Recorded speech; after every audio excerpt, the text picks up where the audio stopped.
Доброго ранку, шановні колеги. Доброго ранку, Юрій Пантелійович. Доброго ранку, Євгеній. Доброго ранку. Ми через хвилину починаємо. Ярослав, тоді ви готові? Так, ми готові, я думаю, що. Доброго ранку. Будемо рухатися згідно з розкладом, щоб у нас все було згідно з програмою. Ну, це ще поки що не офіційні перемовини. Угу.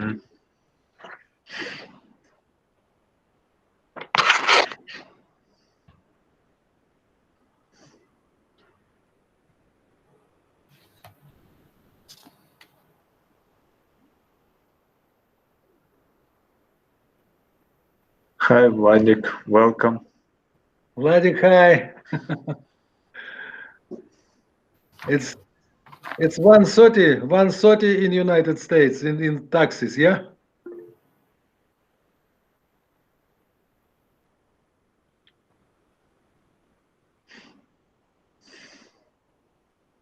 Okay, it's time. Okay, it's time, and let's begin. So it has been a long journey, and now we can begin the second international workshop on information communication technologies and embedded systems. Yes, it started in summer, and finally we are almost at the end of our journey. And first of all, I would like to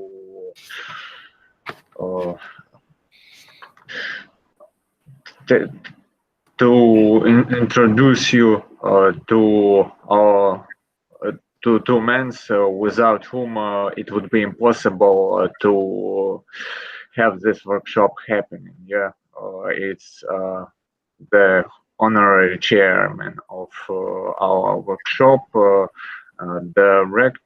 director of our university, of Petromohila-Plexi National University, and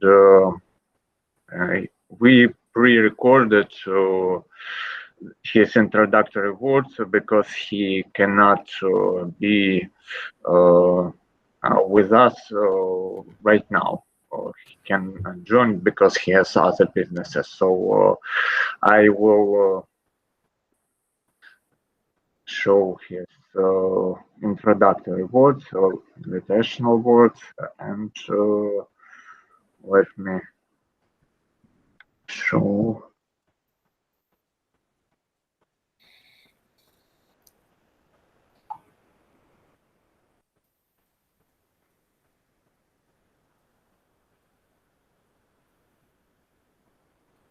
Доброго дня, шановні колеги. Я хочу привітати всіх з початком роботи другого міжнародного воркшопа інформаційно-комунікативні технології і вбудовані системи. Для нашого університету вихід на світовий рівень дуже важливий. Наш університет докладає всіх зусиль для успішного проходження цієї конференції. Я бажаю всім успіху, здоров'я, щоб не торкнулося кожного пандемія, щоб ми мали можливість спілкуватися між собою, мати змогу розвивати комп'ютерні науки, розвивати навчання наших студентів. Всього самого найкращого.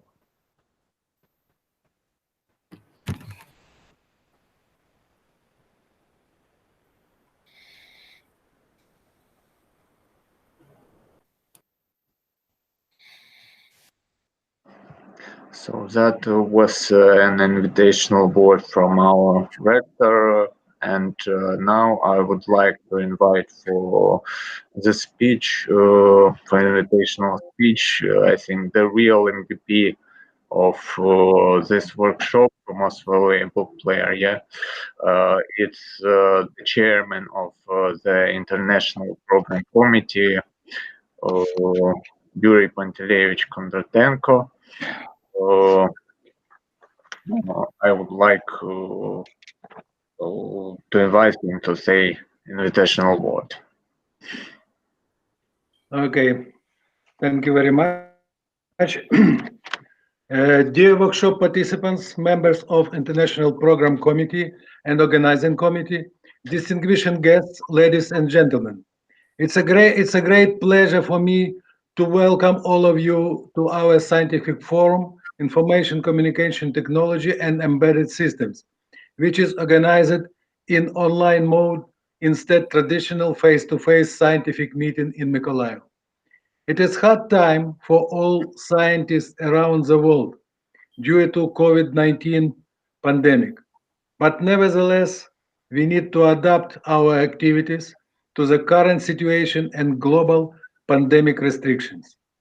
And it is a very nice that we have such good possibility for conversation and exchange of our opinions, knowledge, and experience in the framework of our workshop.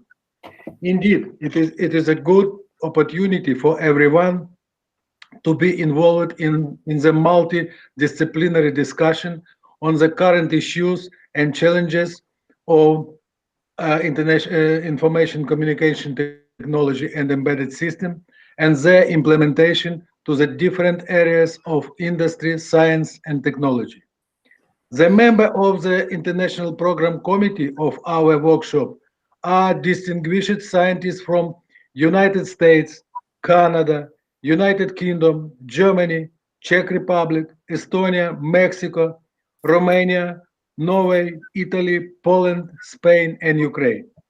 Thanks a lot to all members of International Program Committee for great work in reviewing and selection of the best papers. 18 papers were finally selected for presentation at the workshop from 39 submissions. So only 46% submitted paper are included to the workshop program. Each submitted paper was reviewed by 2, 3, or 4 experts. Special thanks to our distinguished keynote speaker, Professor Krinovich from United States and Professor Kharchenko from Ukraine. And many thanks to the organizer, to President of Petromogila Black Sea National University, Professor Klimenko, to Chairman of the Organizing Committee, Dr. Krajnik, and to all members of Organizing Committee for the great work which they done for organization of this important international meeting in uncertain pandemic conditions, with invitation of the presenters from United States, Israel, and different scientific center of Ukraine, Kyiv, Kharkiv, Odessa, Lviv, Dnipro, Ternopil, Mykolaiv, and others. Hope our workshop and all discussions will be useful and fruitful for both the speakers and participants. Wish all of you good health, happiness, and great success in high caliber knowledge and experience exchange. Thank you. Thank you very much for introductory words. Thank you. And now I would like to tell something about the schedule, about the peculiarities of the workshop. Yes, we will be using Google Meet. The whole session of Google Meet will be recorded, and in case the publisher would like to get to know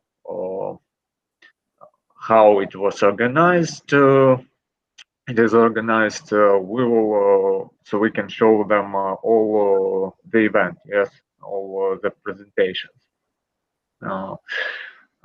So now,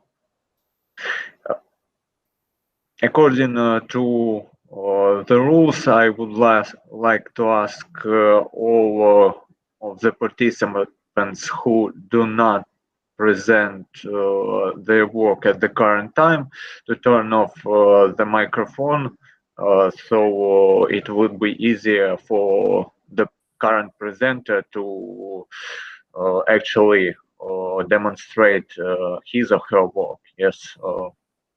And according to the schedule, we now have keynote speech session. Yeah, and I would like to invite Dr. Professor Vladik Krinovich, actually from University of Texas, El Paso. Actually, if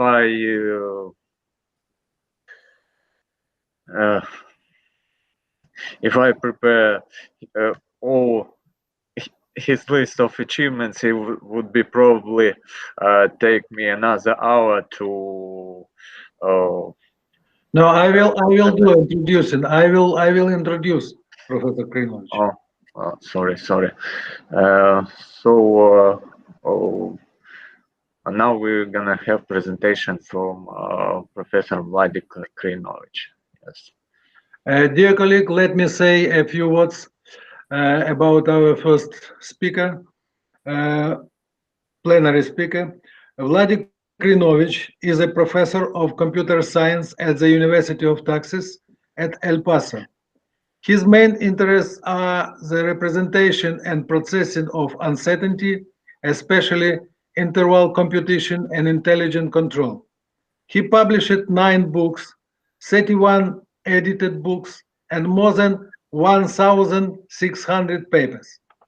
Vladik is Vice President of International Fuzzy Systems Association, Vice President of the European Society for Fuzzy Logic and Technology, Fellow of International Fuzzy System Association, Fellow of Mexican Society for Artificial Intelligence, Fellow of the Russian Association for Fuzzy Systems and Soft Computing. He is a treasurer of IEEE Systems, Man and Cybernetics Society. Welcome, Professor Krinovich. Thank you very much. Many thanks for the introduction and many thanks for inviting me. Okay, let me try to, okay, this is the first time I'm using this Google thing, so I'll see, okay. So, present, okay. How do I? At the bottom, you should see present now button. Okay. Okay, and then a window, right? Window, yes. Okay.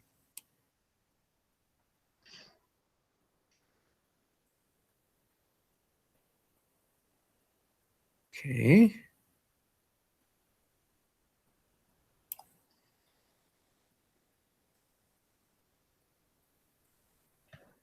One sec.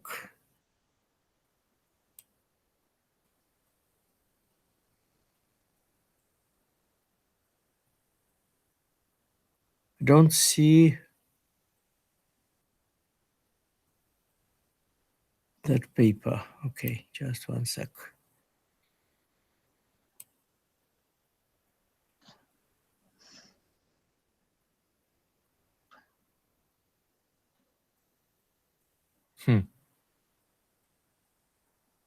Can I do the following? You have a copy of my slides? Well, no, then I won't be able to cut. Okay.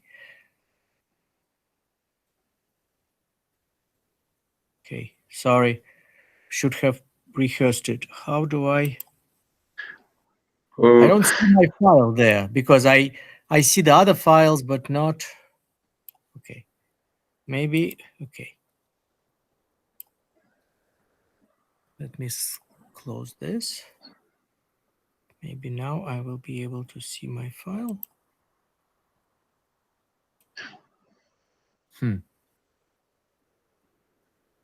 So we can do like this. Maybe Yaroslav, you can share screen and you will show the slides of Vladik and Vladik will comment. Okay, yeah, that will be great. Then 1 second, I will. You have my slides, right? Yes. 1 second. Sorry.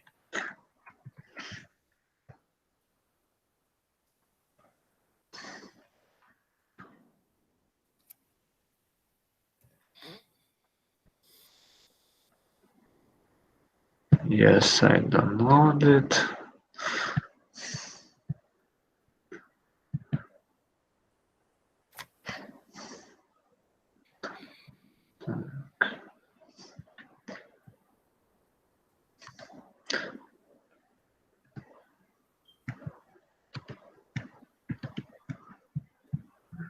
Yes, I got it. And now I will share the window with your presentation in PDF. It should be visible right now. Yes. Yep. Okay. Can you click on full screen? Uh, Full screen. Yeah, because this is okay. On the full screen. One moment. Full screen. No. Here is the button here. Вот эти два уголочка эти. Да, вот там оранжевая штука написана full screen. Нет, вот на самом слайде full screen написано. Yeah. Okay. Okay, thank you very much.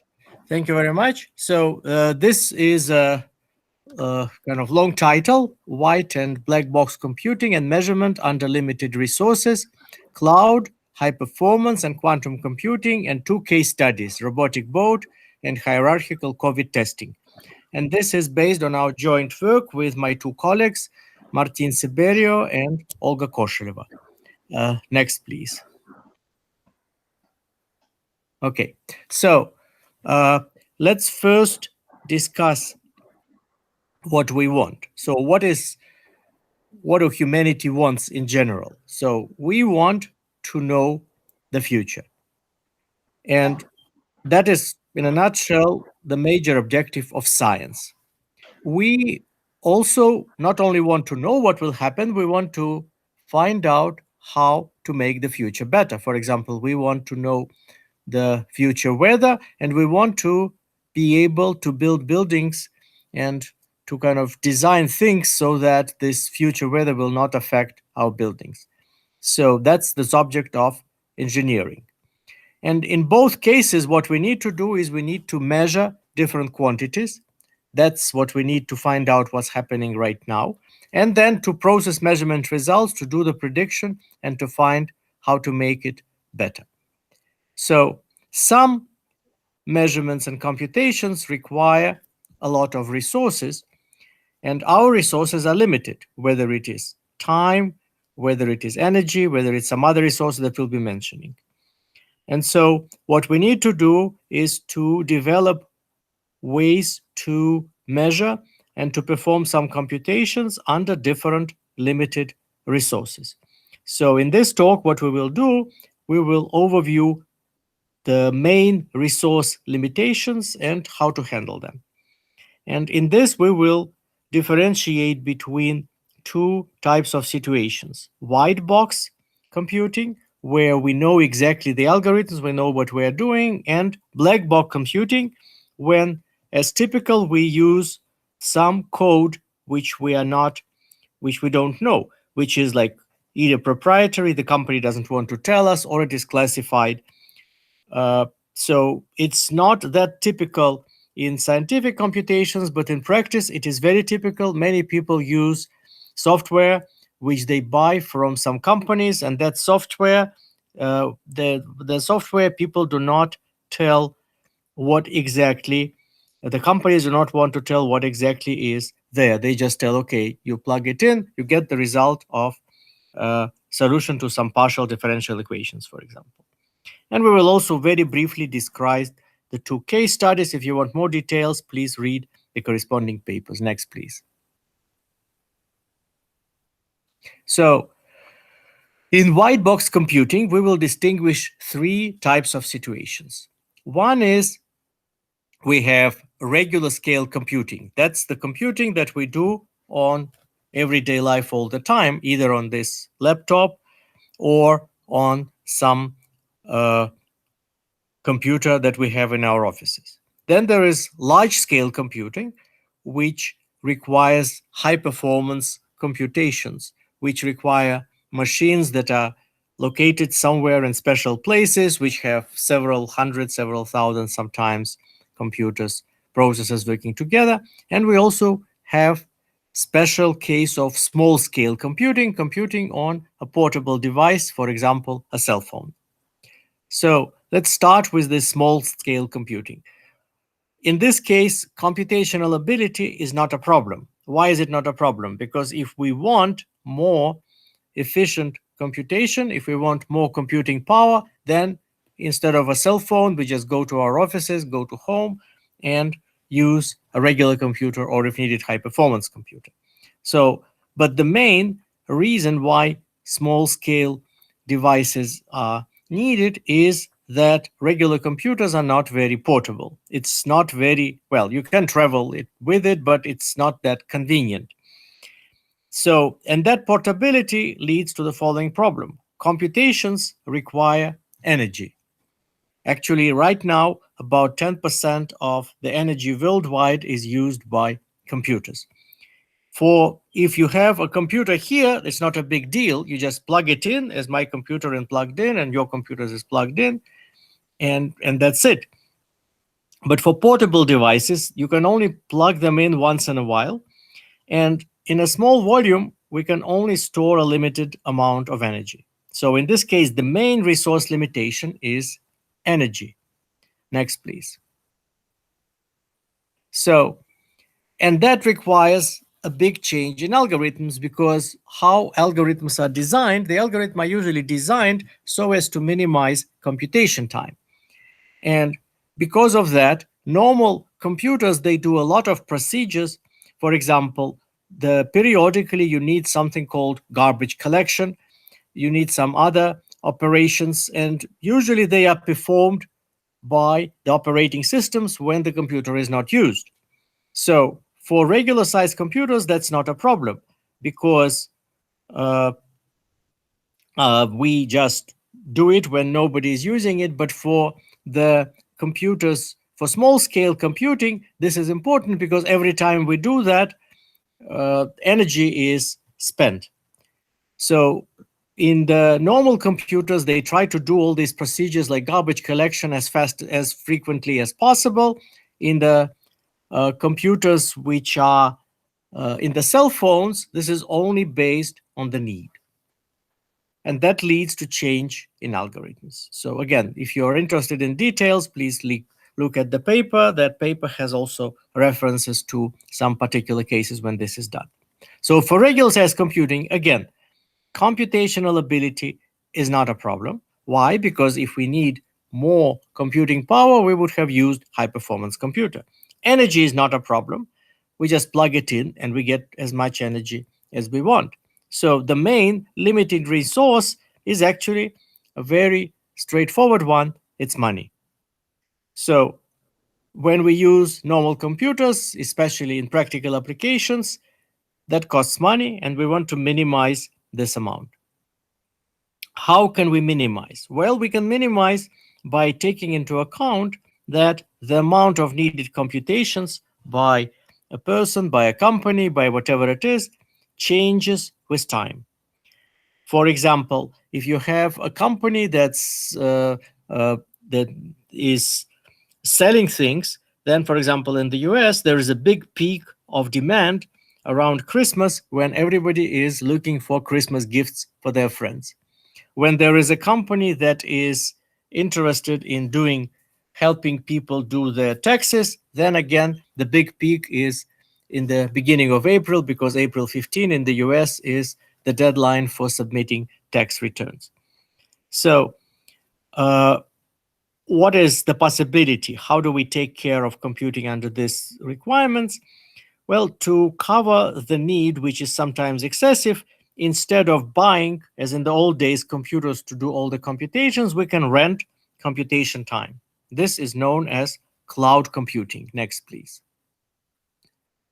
So what is cloud computing? We buy some computers just to cover everyday expenses, everyday need for computing, and the rest we rent. So the question is, how much to rent and how many computers shall we buy? So if we buy too few, if we need to rent a lot, that will cost money, because renting is usually more expensive than buying. On the other hand, if we buy computers to cover all the expenses, that may also be too expensive, because most of this power will not be used. So in this case, there are explicit formulas and sometimes algorithms to decide which is the best solution. So suppose that in the in-house computations, every computation costs $0. If we do it out of house in the cloud, then it takes C1, which is greater than C0. And suppose that we know, okay.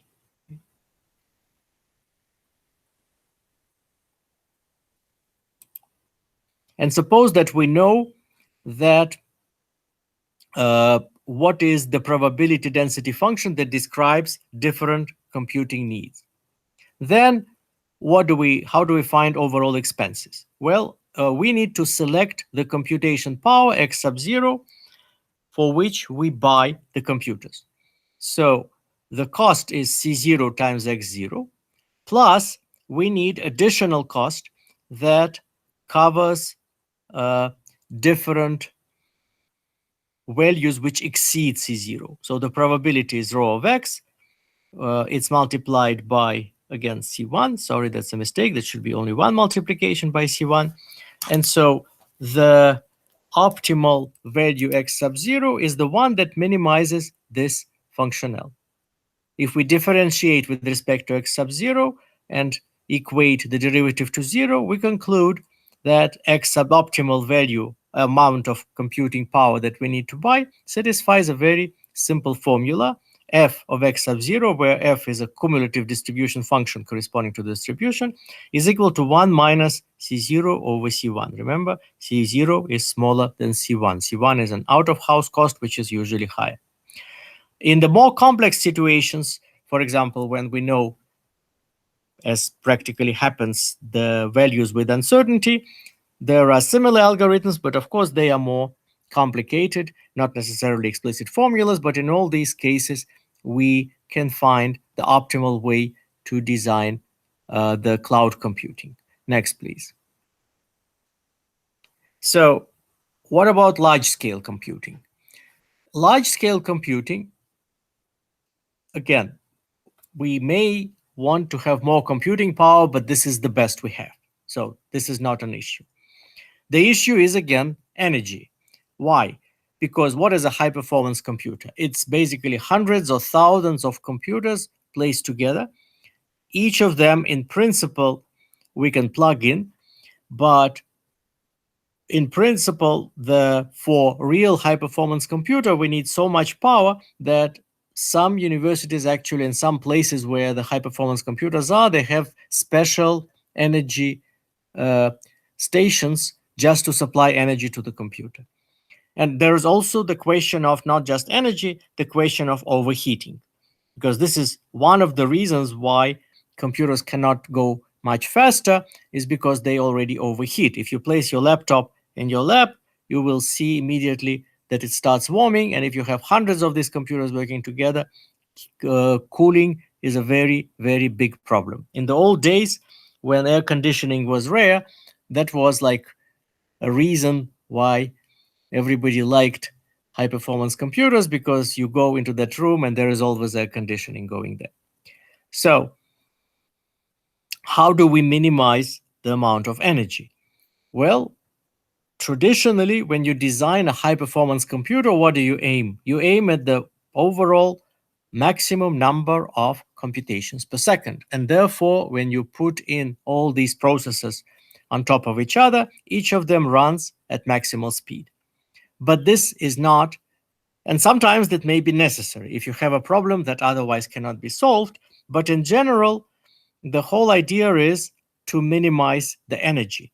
And if you minimize the energy, so instead of running each processor at the maximum speed, you run it at the speed that minimizes the ratio of power to the frequency.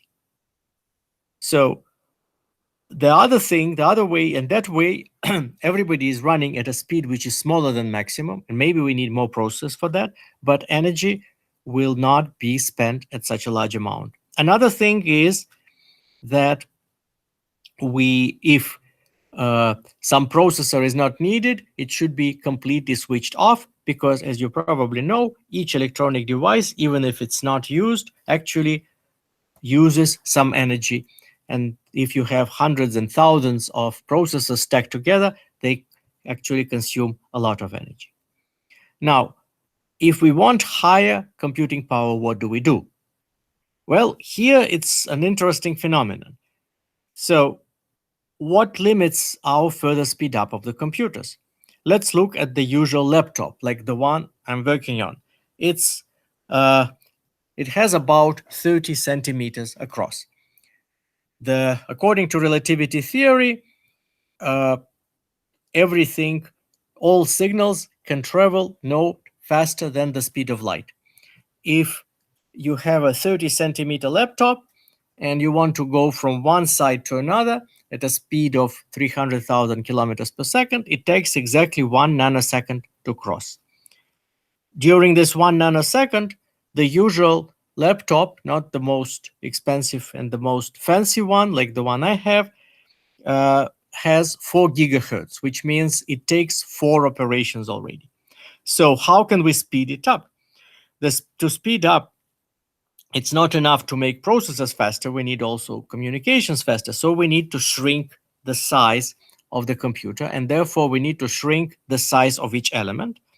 So what will happen? At present already, the size of each transistor, they can only be seen in the microscope, is about several hundred, several thousands molecules.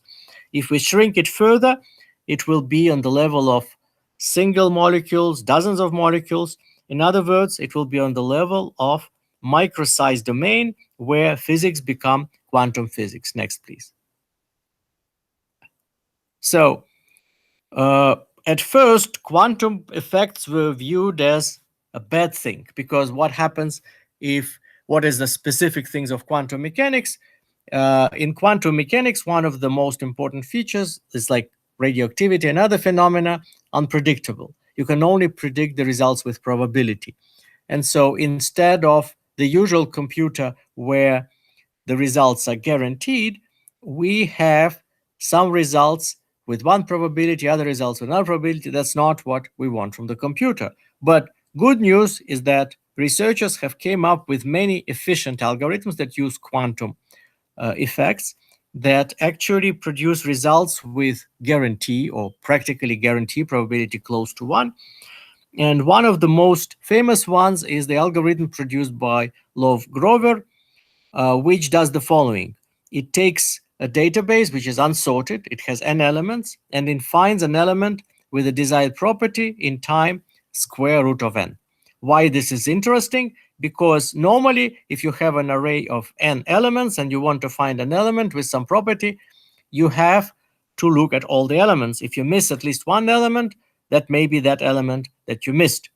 So if you can do it in time square root of n as opposed to non-quantum time n, that's a very big speed up. If you have a database of million elements, then from time proportional to 1 million, you go to time proportional to 1,000, which is order of magnitude. So what is a specific feature of quantum physics and how these algorithms are made? One of the most important things is that in quantum physics, we have so-called superposition. In addition to classical states, for example, for a bit, classical states are 0 and 1, we have linear combinations. C0, 0 plus C1, 1, where C0 and C1 amplitudes, they are complex numbers. So quantum algorithms require, Grover's algorithm in particular requires n qubits for the size n. And this is right now the main limiting resource. This is why quantum computers are not yet used in practical computing, because at present we don't have computers with million qubits. At best, the experimental computers have maybe 60 or something qubits. So how do we deal with quantum computing under this limited resource? Well, in this case, again, it's a rather straightforward idea. Since we cannot do the search in the whole array, what we do is we divide it into subarrays of size s. To each of them, we apply Grover's algorithm, which takes time square root of s. And overall, the time will be n divided by square root of s. It's not as good as square root of n, but still, it's much better than the time n that is needed for the non-quantum computing. Next, please. So that was white box computing. What about black box computing? And again, we may not encounter that frequently, but in practice, people encounter it all the time. Companies buy the software. The software provides us a turnkey solution. In other words, you give some inputs and it produces the result. The problem is it doesn't produce usually the accuracy of the result. For example, like in Texas, the big thing is oil. So you have a company that kind of prospects for oil and it finds some place where there is oil deposit, and the estimate is 200 million tons. So on the first glance, it's good, but the question is how accurate it is, because this estimate comes from measurements. Measurements are not accurate, and so all these uncertainties propagate. So if the accuracy is 200 plus minus 20, that's great. We start drilling and we start earning money. If it's 200 plus minus 300, maybe there is no oil at all, as sometimes happens. So how do we solve this problem?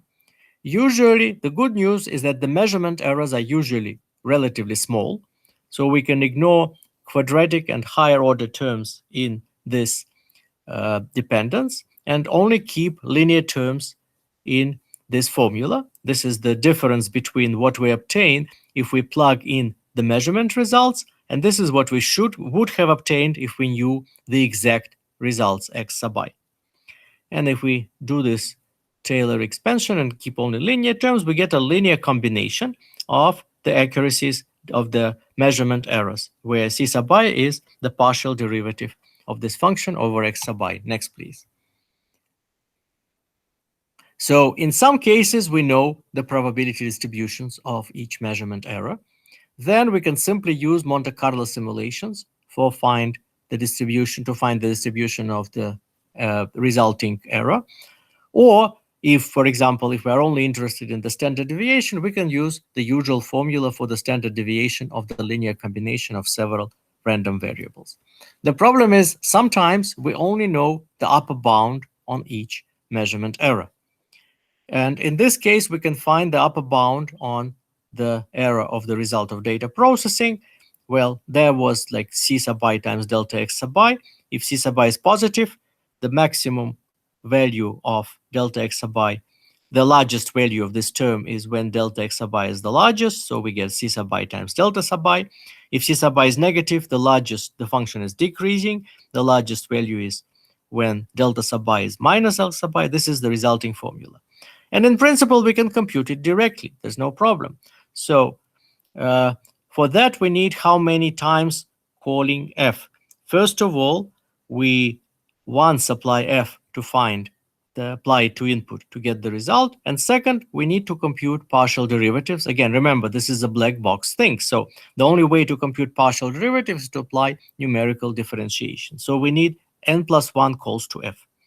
Now, for oil company, n is many seismic signals, for example. So you have thousands of n, and f is a complex function which takes several hours to compute, so it takes too long. Next, please.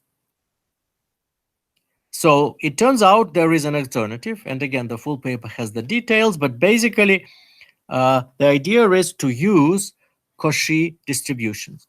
Cauchy distribution is a special law which is usually used in statistics textbook as an example of weird distribution, but here it has a practical application, because it turns out that if we have simulate delta x sub I according to Cauchy distribution with parameters delta sub I, then the linear combination is also Cauchy distributed with exactly the desired value delta. And the good news is that, as typical in simulations, if we use n capital iterations, we get accuracy 1 over square root of n. So to get accuracy 10%, we only need 100 calls to f. So if number of values, as often happens, is much greater than 100, then definitely it is much faster than numerically computing and partial derivatives.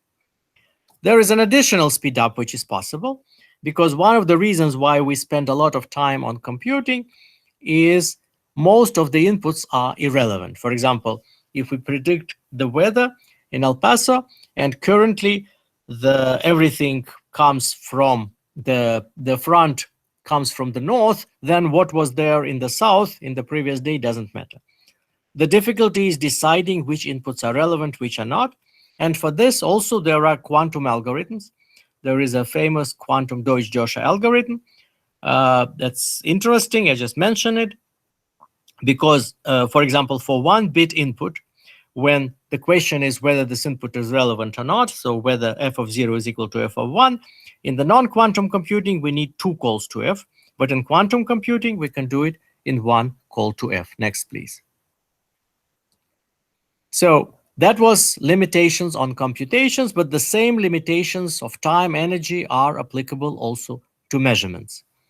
And there we can distinguish between 2 different situations. In some cases, we only can measure individual quantities. In others, we can measure combinations of different quantities. The typical example of the first case is a robotic boat.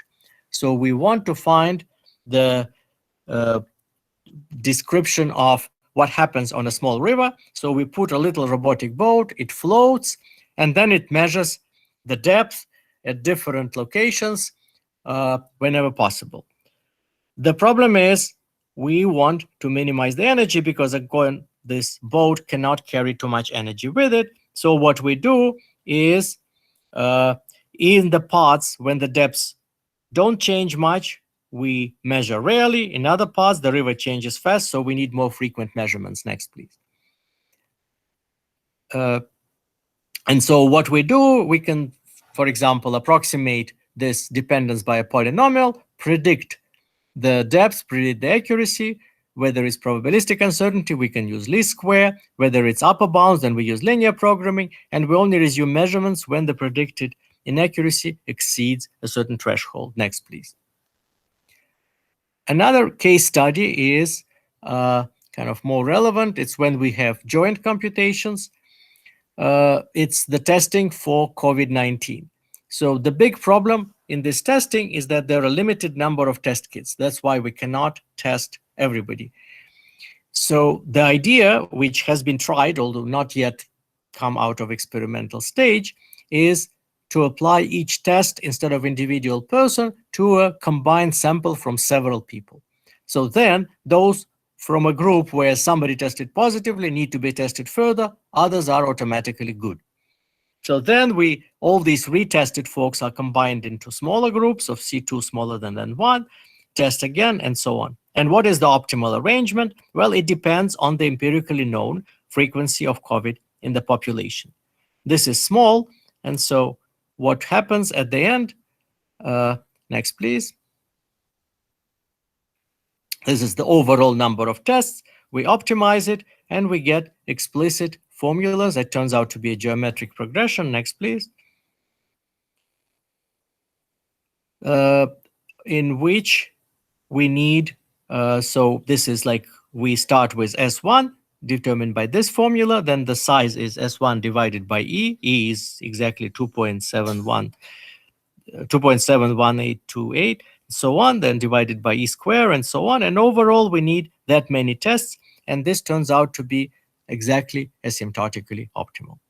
Next, please. So this is was supported by some grants. Thanks a lot for the invitation, and thanks for the attention. And again, I will be glad to answer any questions in the remaining few minutes. Thank you.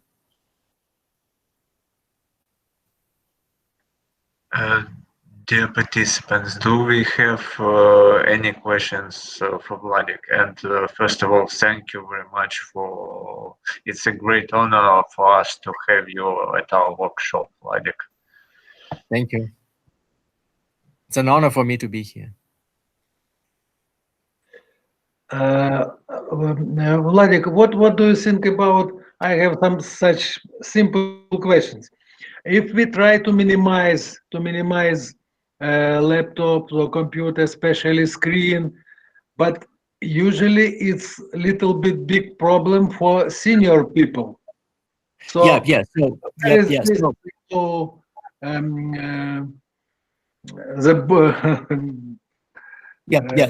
So when I talked about minimizing, I meant, yes, of course, minimizing the processor part. So yes, the screen cannot be minimized too much.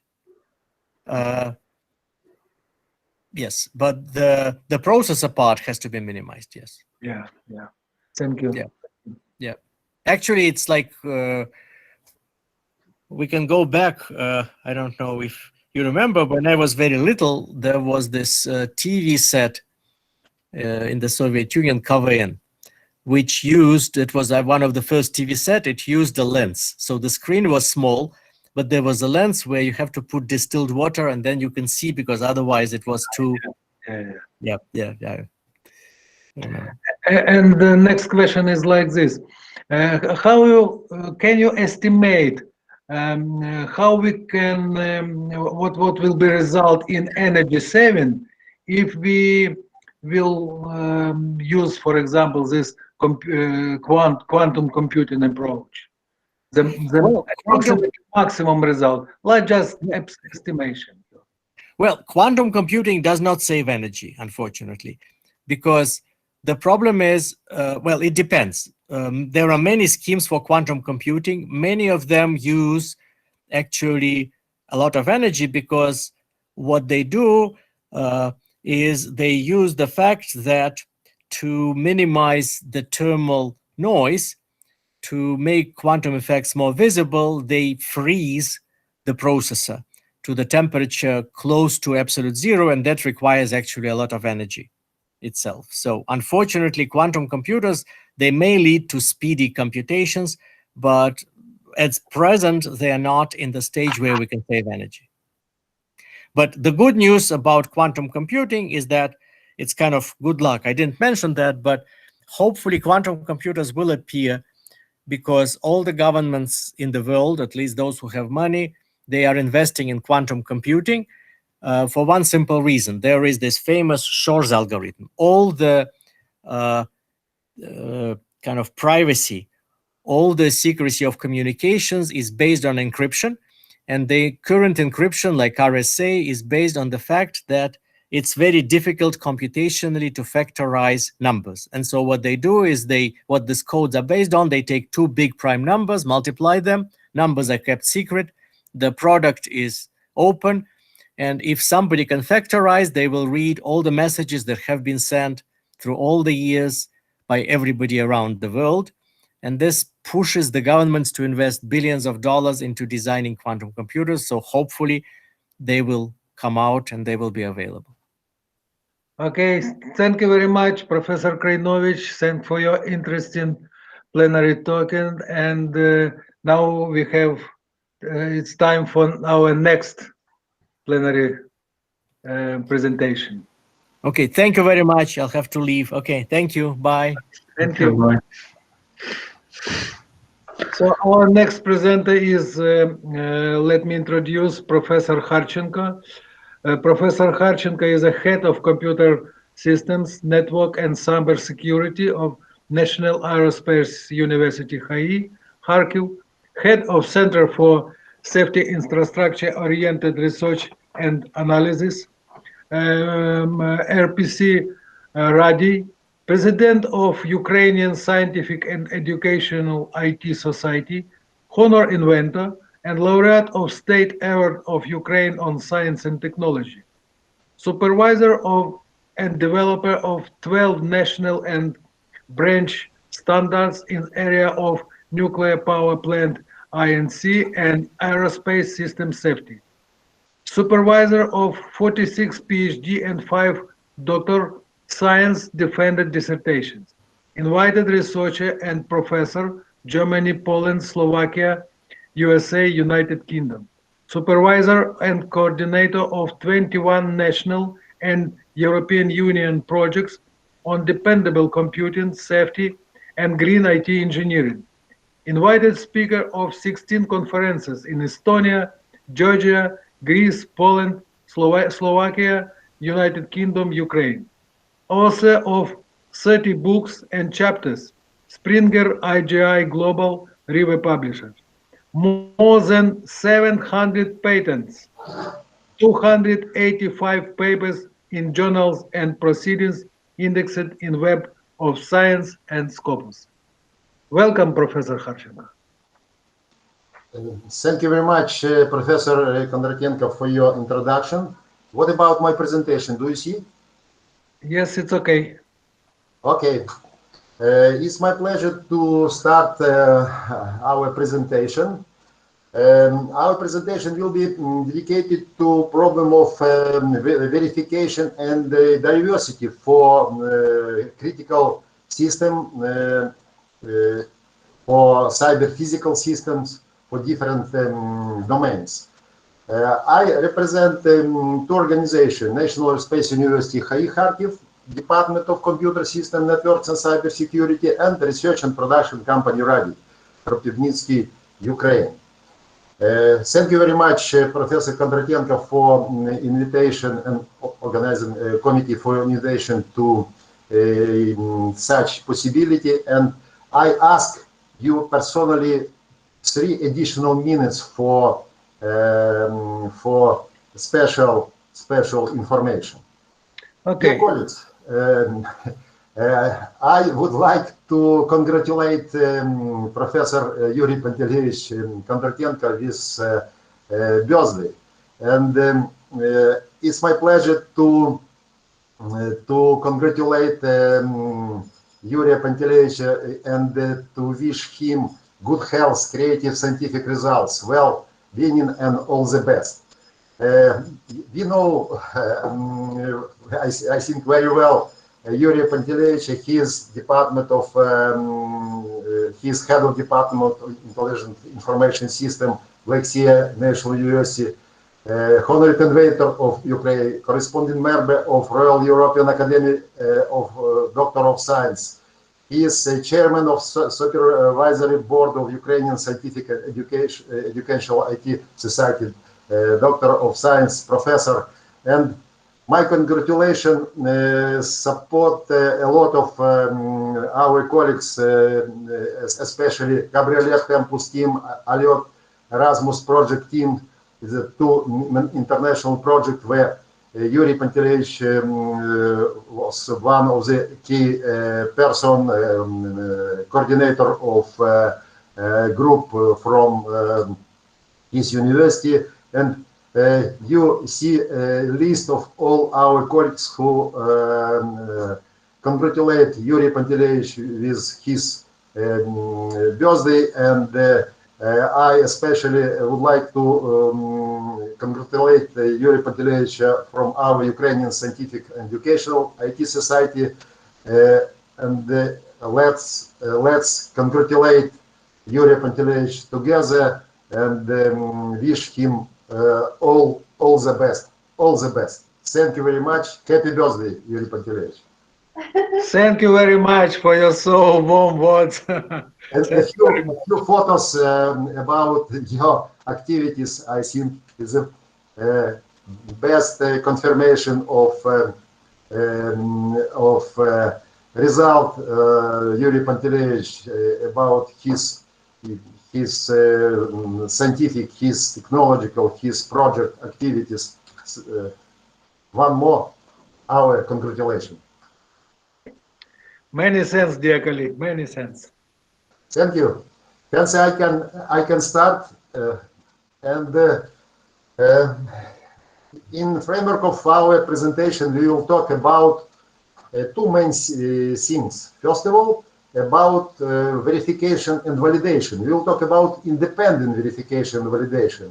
What does it mean, independent verification and validation? It means that verification or testing of project are performed by other people who are not member of organization where project was developed.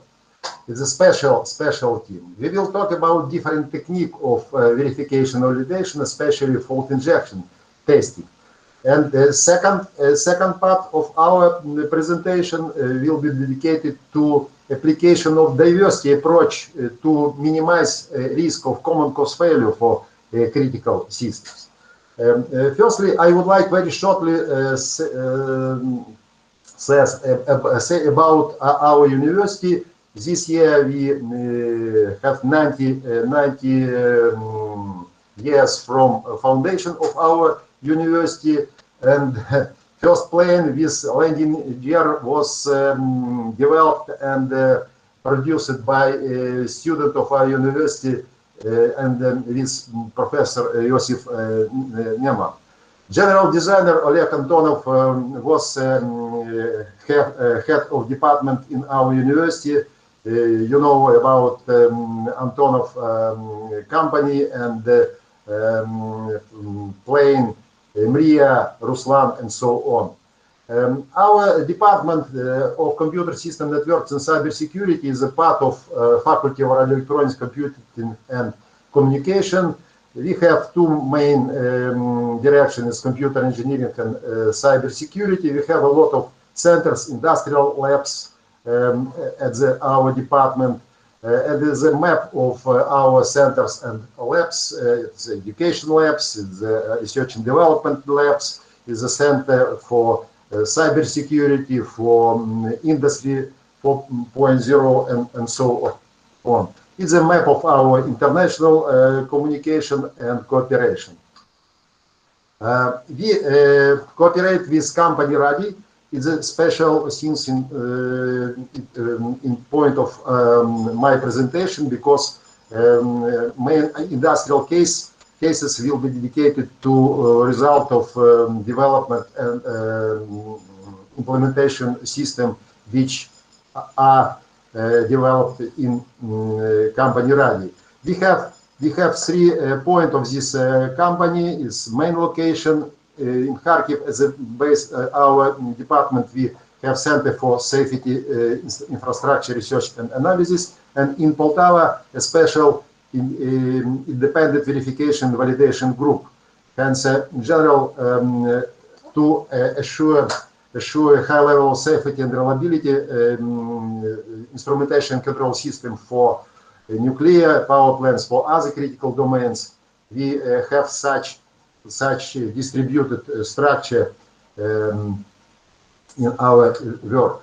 One of the main results of Research and Production Corporation Radi is platform, Fpga-based platform Radix, which got certificate against requirement SEAL 3 for main standards in functional safety 61508. And last year, Radi got certificate United States Nuclear Regulatory Committee. Now it is Radi is the 7th company in the world who has such certificate, including Westinghouse, Siemens, Mitsubishi, Lockheed Martin, Daikon, Areva, and Radi. It is a great result and confirmation of high quality of his production. About challenges in area safety critical software or Fpga-based cyber physical systems.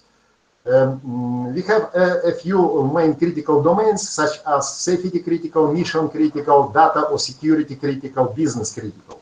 And in point of view safety, the main challenges are related to influence of reliability and safety instrumentation control system on reliability, availability of such objects as nuclear power plants, space complexes, and so on. Statistics in this area is enough serious. About 20 failures of nuclear are connected with failures of computer system, and more than 50% of crashes in space area were caused by failure of computer system, physical or design faults. And main reasons of such situation is application of new components influence on new risks because it's a new technology, and hence such technology can be very useful, but they can create additional deficit of safety and security. Hence, we need to analyze such risks. Next point is security and cyber security issues, because we know how much new threats and attacks we have every day, and COVID time is time when new type of such threats and attacks we have. And second one, next one is complexity and human issue, complexity of such project and human issues, because we have some errors caused by human factors during design, verification, validation, during decision making. If you talk about cyber-physical system as an embedded system for complex objects such as space complexes, car, we can ask which software is more complex for onboard system of space apparatus or car. And now situation is such that onboard system for car are more complex than space. Hence, these systems became critical as well. And we understand how much car we have now in our streets, in our cities, in our countries, and there are a lot of problems related to failures of onboard system and attacks on board system, which can be reason of changing of road, failure of self-acceleration system, and so on. We know about one of the most famous crashes of Boeing 737 MAX during 2 last years, and about 400 passenger and crew teams dead in result of these crashes. What is the reason of these crashes? Is a few reasons. Is a failure of sensor and some errors in project, in models, in software of this system. Hence, it is an example of such very important problem, very important challenge. And hence, there is a problem of last fault or vulnerability curves. How to solve this problem? Two key approach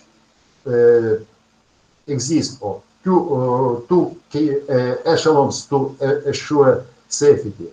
Its first one is detection and elimination of faults by verification and validation, including independent verification and validation during development of system. And second one is tolerating of such faults and caused by such faults failure, tolerating during operation stage. Hence, let's go ahead with first echelon, first method. Verification validation is process-based defense in depth. Is the last echelon in point of view development, in point of view process. Verification validation is process-based diversity, because in this case, verification and validation are performed by a diverse team using diverse technique, diverse tool. According to standards, different standards from different critical domains, we have list of verification and validation techniques, such as review and inspection, formal verification methods based on different mathematical methods, model checking, and so on, and an analysis technique, including static code analysis, timing analysis, XMEA-based analysis for failure modes and effect analysis for different applications, including software, including intrusion modes, for cybersecurity verification, and special X injection techniques based on insertion of faults or vulnerability into project, into developed software and hardware components. According to this existing statistics, during analysis and testing, we can detect a main part of such kind of design and physical faults, but not all. Hence, there is a problem how we can assure a high level of testing of verification results to minimize risk of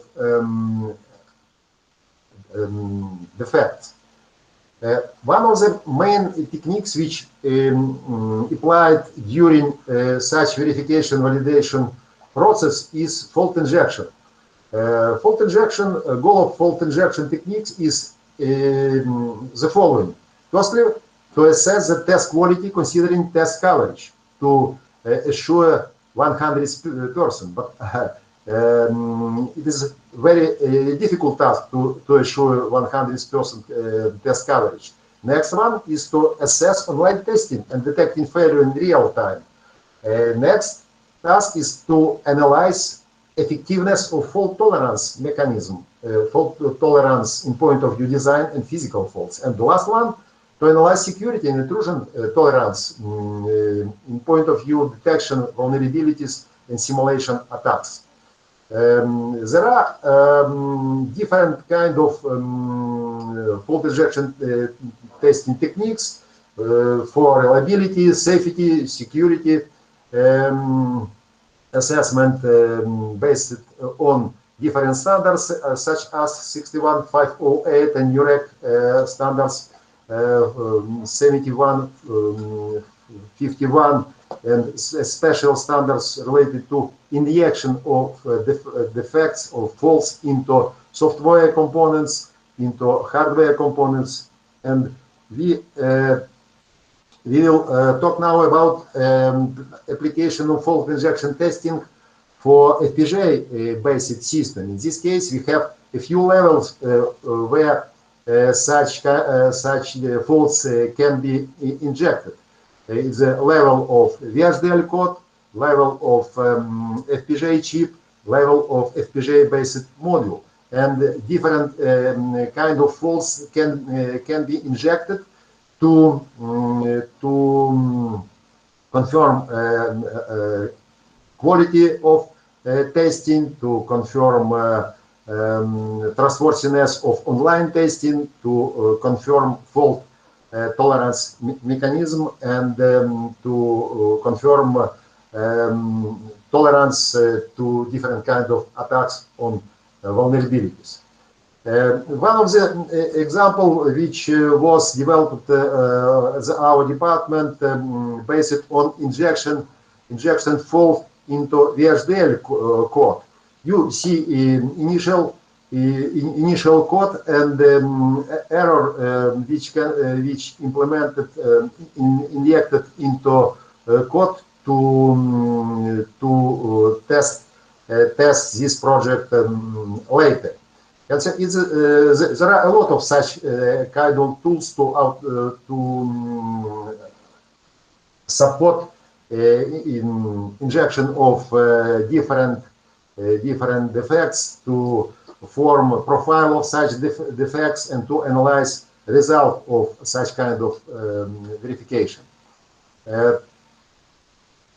The very interesting point is evolution of reliable and safe system development in context of fault injection testing, because we know about stage of development, digital system, fault tolerant digital system.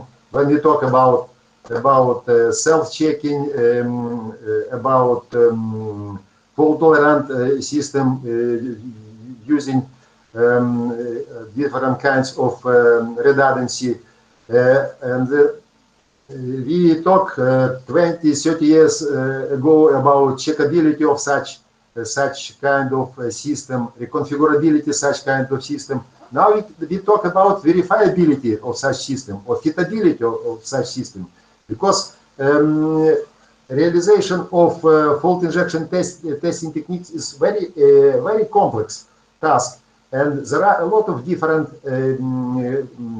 points different situation which we need to take into account during such verification. Hence, there is a problem problem of assurance of fitability of different digital system for such kind of verification. Hence, we can talk about third stage of evolution in development of reliable and safe systems. Let's come back to FPGA-based platform Radix of company Radi. As I said, this company last year got certificate of nuclear United States Nuclear Regulatory Committee, and one of the main technique which confirmed high level of such system was fault injection technique and Fpga analysis and other techniques which were applied for them. If you talk about FPGA-based system for critical application, usually the model of life cycle is applied. In this case, we have two line of development and checking of result of development, and the line of verification and validation.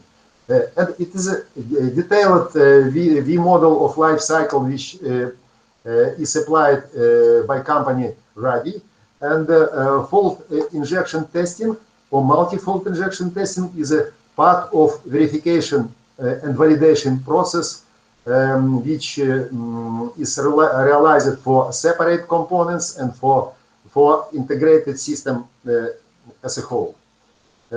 It's a main stage of fault injection testing for FPGA-based instrumentation control system. First one, we need to form a list of faults or profile of faults. Next one, develop means and point of injection faults. In this case, we use special table. We can minimize this table to minimize number of points for injection faults. The next one is a fault injection. For hardware, it is a really hard work because we need to solve corresponding hardware. And the last stage is testing and analysis of module behavior and development fault injection testing report. It's a general algorithm of multi-feed procedure. In this case, I talk about multi-fault injection because in general we have a situation when we need verify system in conditions when there are a few different faults in software, in hardware, at the different level of system, and so on.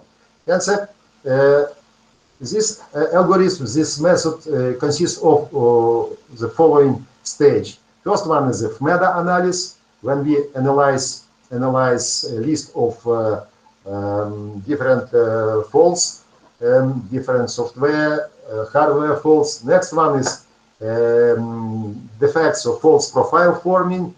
After that, the special procedure device we need to realize. This procedure allows to minimize problem with blocking and with self-masking of faults. And next one, it is a multi-fault injection techniques, testing and analysis of assessment result.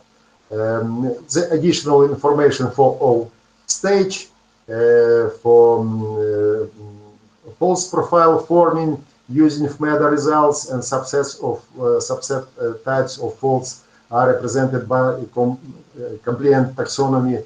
And as a result of such technique, we have testing results and assess this result by comparison between the set of faults. Additional task is complexing of different verification validation techniques, such as Fpga, fit application of failure and attack state analysis. In this case, we suggested special model for presentation of such kind of technique, where node of graph is a techniques, and links is a links show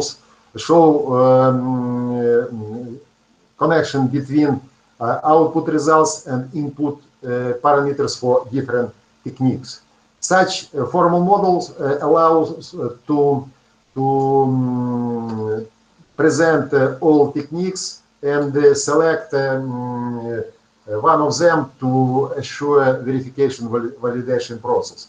For example, we can combine Fpga technique and fit technique, because the result of Fpga analysis is a list of faults which should be injected at the stage of fault injection testing. Hence, it is general model of such procedure. In general case, this graph is more complex, and it allows to find different trajectory from inputs to outputs to get a required result, and we can apply a few techniques parallelly to compare result using different techniques. It allows to increase trustworthiness of verification validation. And now we will very shortly talk about second echelon of protection system. It's the operation stage using tolerating mechanism. First of all, diversity. Usually for safety critical system, for reliable system, is applied redundancy. One of the most well-known is triple module redundancy, or system 2 out of 3, 2 out of 4 voting. In this case, the main problem is problem of common cause failure. We understand if you have the same channel and with software, all channels will have the same design faults. Hence, it is the main reason of common cause failure. Hence, more channels, more such copy of faults, and any positive result in point of view tolerating of design faults.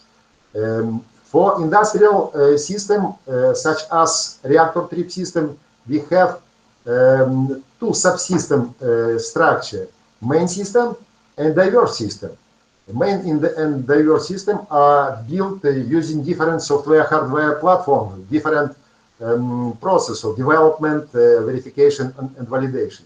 In this case, we have two subsystems with faults, but these faults are different. It is very important to minimize risk of common cause failure. It is a general structure of reactor trip system based on Radix platform.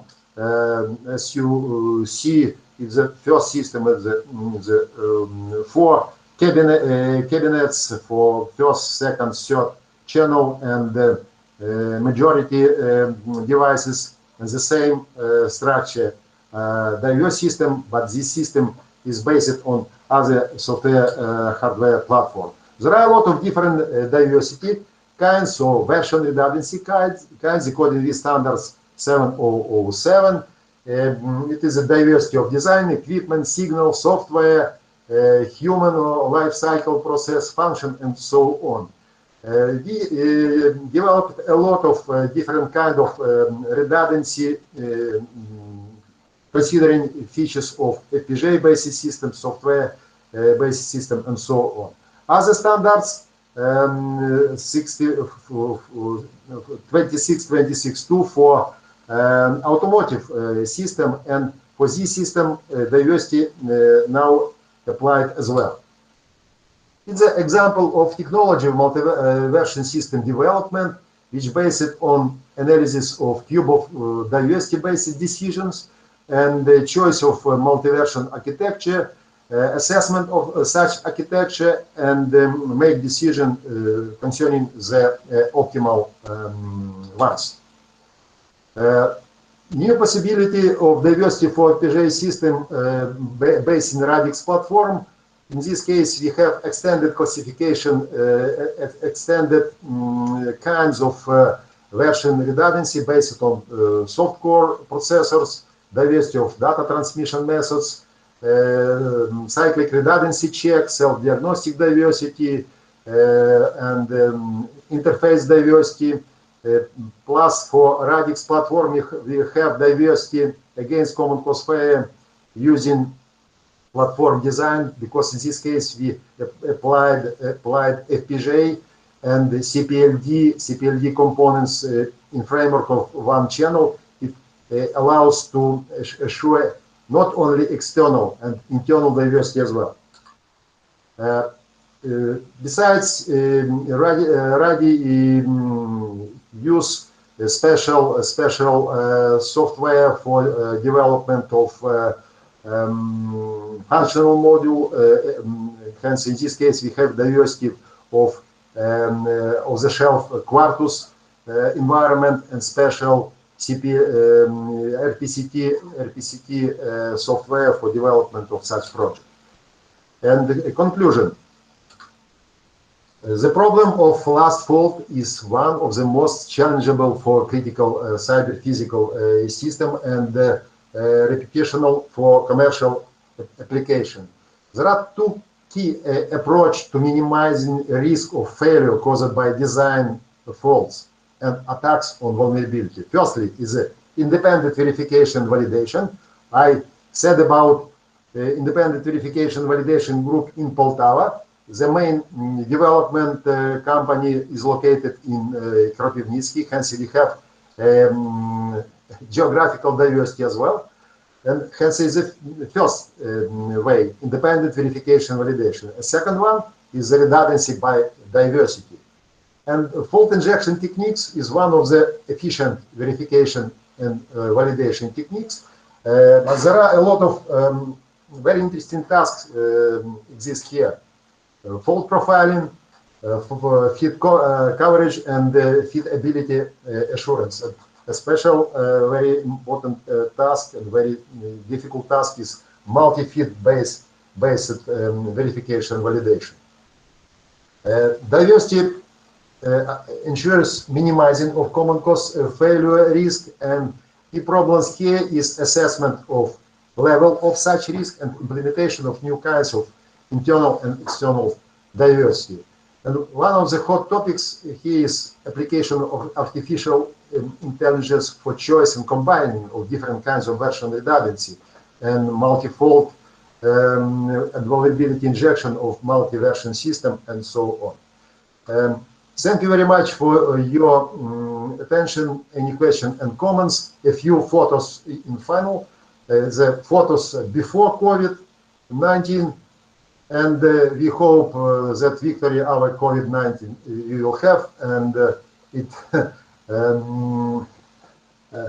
picture in our future. Sorry. Thank you very much. Okay. Any question, please? Thank you very much, Professor Kharchenko, for your very interesting presentation. Now, dear colleague, we have time for 1-2 questions, please, if someone wants. I just have one question.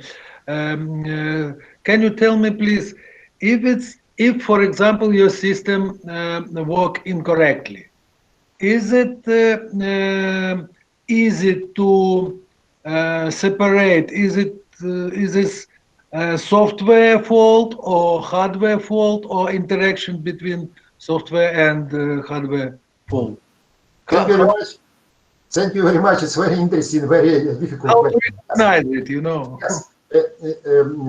Really, during the verification and validation process, we assure separation between design and physical faults. Why? Because if you talk about physical faults, we work with hardware, first of all. Yes, and it's a special equipment is used for that. Concerning software, in this case, we use other kind of testing process, and we can separate these two different kinds. If you talk about operation stage, in this case, problem is more difficult.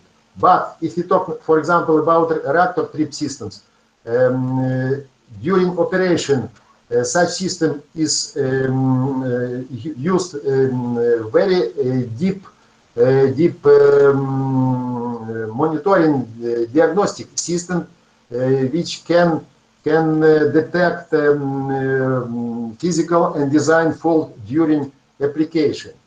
And last echelon is diversity. In this case, system can tolerate any faults caused by physical faults or design faults using application different hardware software platform. Okay, thank you very much. Any question more? Okay, if no question, again, thanks a lot, Vyacheslav Sergeyevich, and wish you good luck and every success. Thank you very much. Thank you very much. Thank you. And we will continue with presentation at our session. Please, Dr. Krajnik will continue as moderator. Yes, thank you. So now it is time to start our main session. Yes, and according to the schedule, I would like to invite for the presentation Alexander Drost for presentation of the paper development of checkability in FPGA components of safety related systems. Yes, so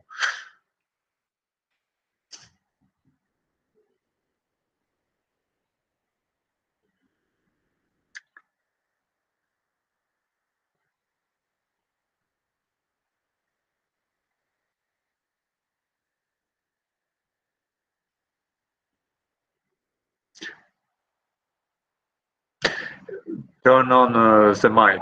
Microphone, please. Turn on the mic. Microphone, please. Yes, microphone, but do you see my presentation? No, we see so, right now we see presentation from Vyacheslav Sergeyevich. Please, if it's possible, turn off the presentation in the Google Meet. Stop presenting. Yes, but yes, and now you can present at the bottom of menu. You can see present now, and you can select window you would like to present. where? At the bottom.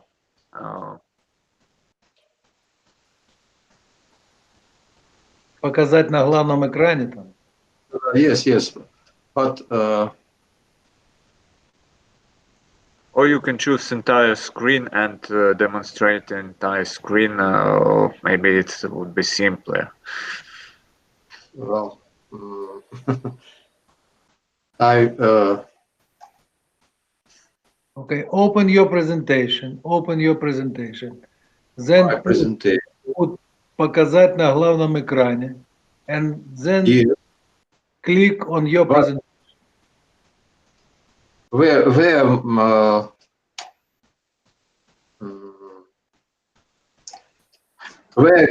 can I turn my screen? You have the command at the bottom menu, present now, or some. Bottom bottom corner.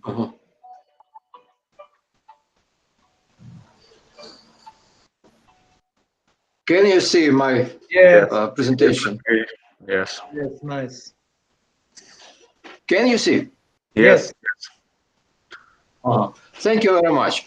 And Odessa National Polytechnic University team presents development of checkability in FPGA components or safety-related systems.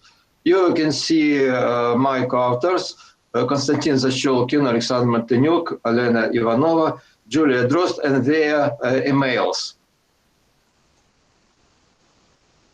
Relative the relevance of the problem. The high-risk facilities in energy and transport are becoming a natural environment for humans. They permanently increase the quantity, complexity, and power.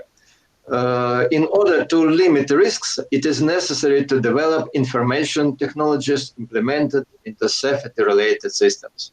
The safety-related systems are aimed at ensuring functional safety of both the system and the control object for preventing accidents and reducing their consequences. Functional safety is based on fault-tolerant solutions, but fault-tolerant system can be safe only if it is checkable. A lack of checkability creates a problem of the hidden faults, which can be accumulated in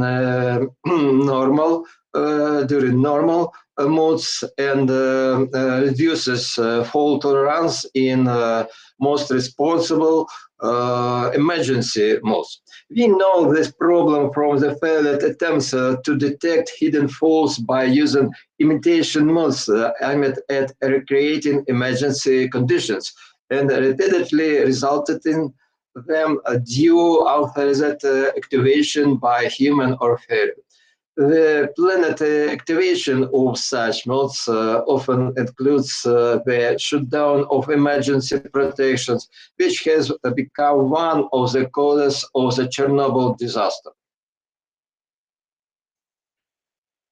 Purpose and objectives of the work. This work is aimed at a presentation of a method for development of FPGA project checkability in safety-related systems. We propose considering the following questions: source of the suggested method, main provisions of this method, case study, and conclusions.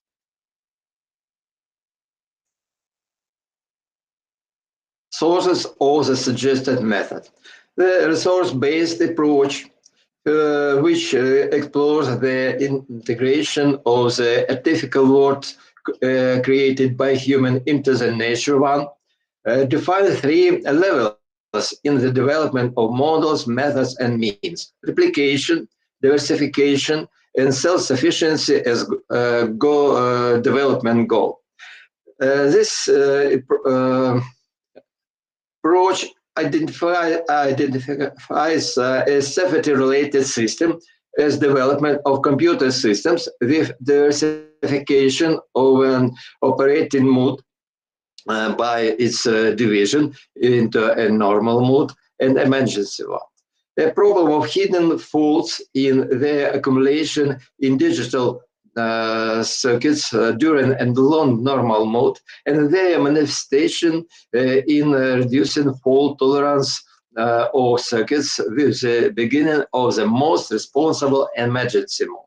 The hidden fault problem as a growing challenge when safety-related systems rise to a level of diversification in checkability that becomes different in normal and emergency modes for matrix circuits. But system components continue to be stamped at a lower level of replication using matrix structures.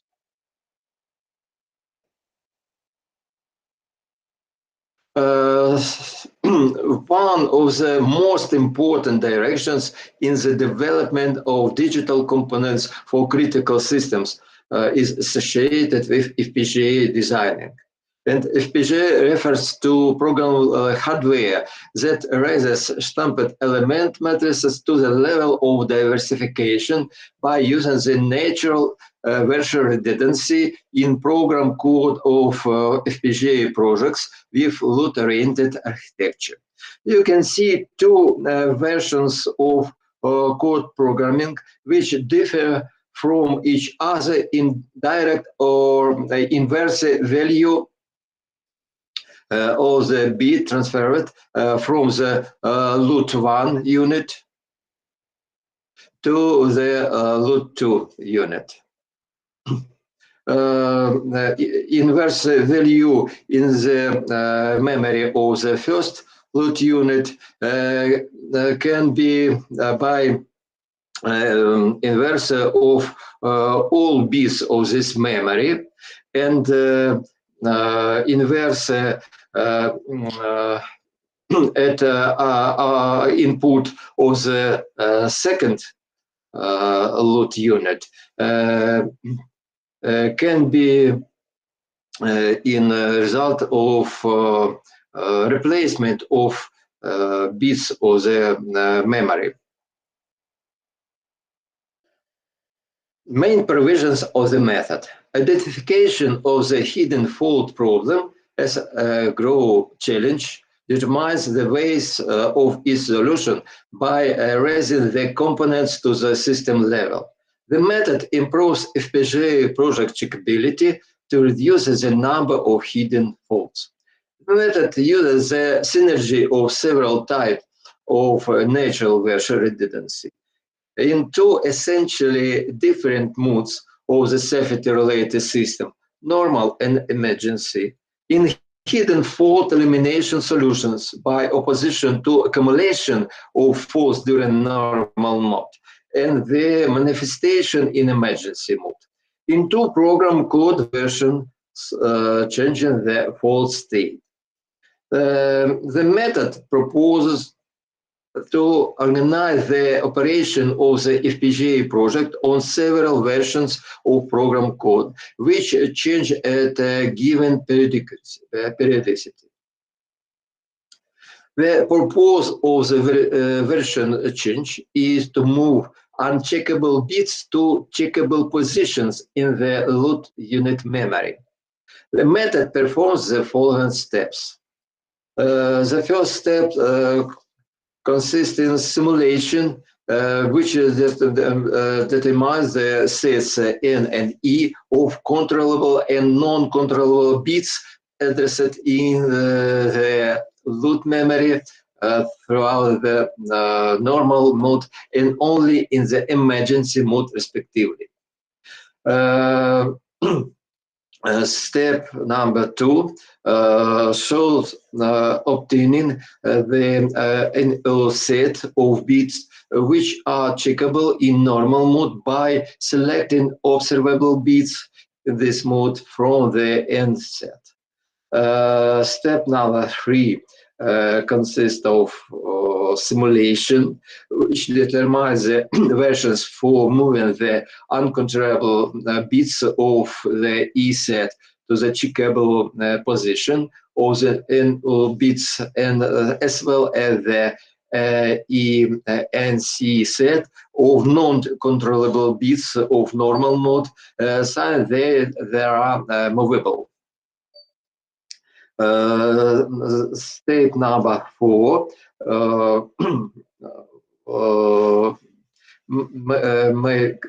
obtaining the OE set of non-checkable bits which are observable in emergency mode by selecting observable bits in this mode from the E and C set.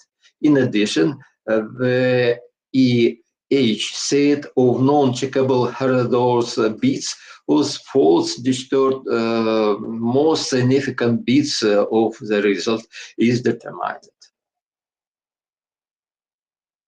Case study of the method. Experimental verification of the method was carried out using CAD Quartus Prime Lite Edition.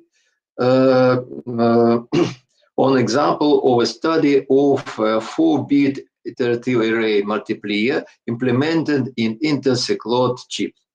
The circuit of the FPGA project contains 30 load units, 8 outputs and 8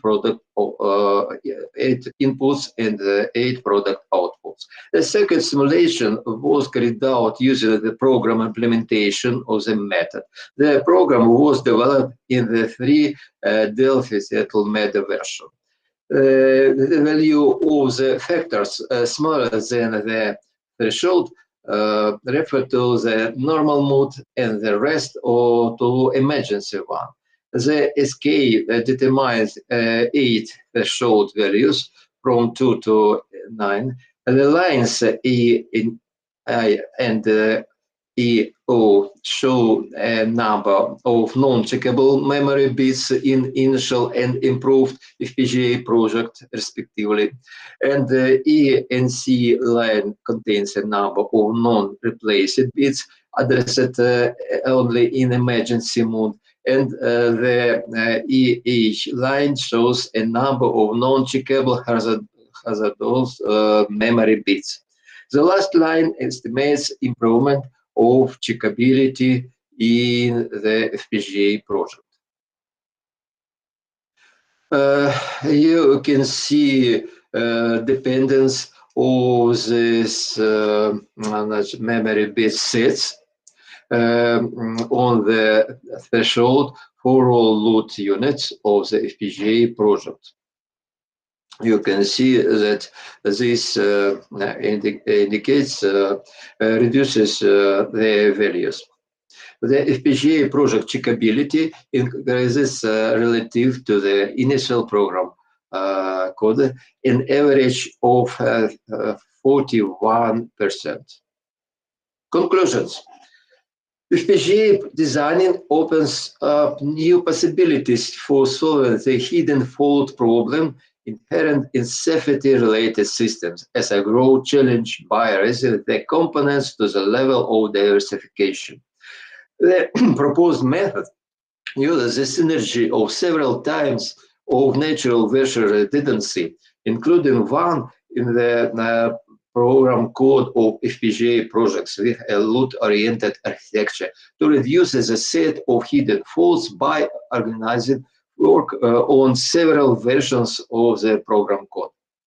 The method is carried out in 4 steps, which allow to estimate the controllability and observability of bits in the load memory to create and use versions of program code for moving uncheckable bits to checkable positions. Sequential transformation of versions allow to completely solve the problem of hidden faults in the case of inevitable input of the circuit in the FPGA project and significantly increase its checkability otherwise. The program implementation of the method tested on the FPGA project of the iterative array multiplier shows an average of 31% increase in FPGA project checkability. Thank you for attention. Thank you, Professor Alexander, for your presentation. Dear participants, do we have any questions for Alexander Drost? You're welcome, please. Any questions?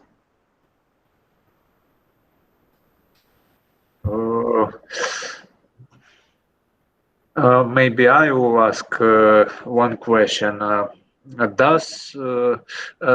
the implications of your work of this method can be applied? Can implications of your proposed method be applied to the silent integrated circuits? Thank you for your question. Proposed method allow to increase the checkability of the FPGA projects and to reduce hidden faults inherent to safety-related systems due the normal and emergency mode diversification. Yes. So it does not depend on the vendor who produce the chip. Yes. Yes. And this method is applicable during the process of FPGA design. Oh, yeah, I got it. So if maybe any questions from the audience, no? Can I ask you? Yes, of course. Thank you very much, Professor Drost. And my question is the following. You know Radix platform, yes, because you participated in research, in discussion, and so on. Yes. Which your recommendations can be for increasing of checkability of modules of Radix platform? Very Thank you for this question. It's a very interesting problem of practice using methods which I propose for raising of checkability, and I consider that the first step can be in area of analysis of components of these systems for detection of circuit points which can be a problem in view of hidden faults. It's maybe the first step to analyze circuits used in RADI projects for detection of hidden faults. Yes. Thank you. Thank you. I think we can move on. Thank you one more time for Professor Alexander Drost from Odessa. Yes, and I would like to invite for the next presentation Mark Israel and Vyacheslav Kharchenko, Quality Assessment Models of Information Systems and Projects, Analysis and Database Enhancing for GIS Projects.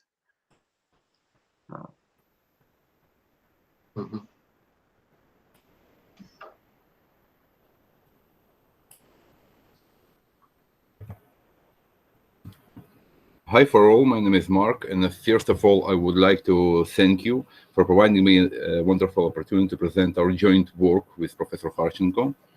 Our study about quality assessment models of information systems, analysis and database enhancing for GIS projects.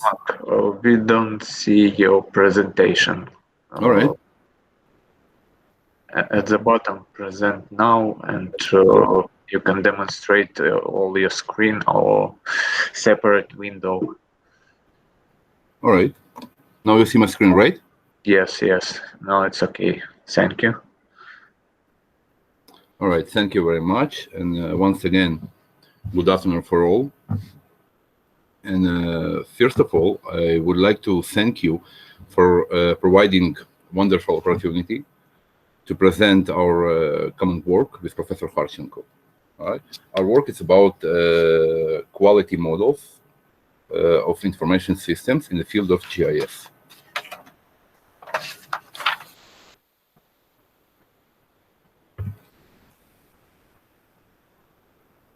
All right.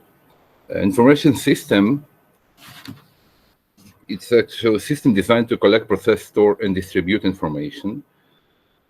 And in socio-technical perspective, information systems are composed by 4 components: task, people, structure, roles, and technology.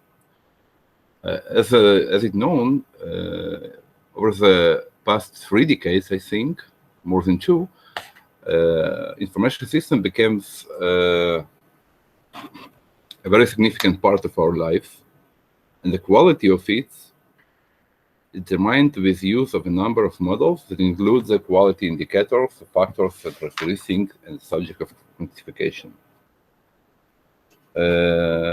We have models of ISO and IEEE standards, and the first of all, of course, it's the Delon and MacLean model, quality model. So in our study, we divide the domain of information system into the 7 subgroups. As it mentioned here, document management system, mobile application, internet site and web application, BI and big data, ERP and CRM, enterprise, portal and knowledge management, GIS and mapping library. The quality in the information systems we can divide into 3 common issues. It's information system or project indicators, it's more indicators, user indicator, and organization performance indicator.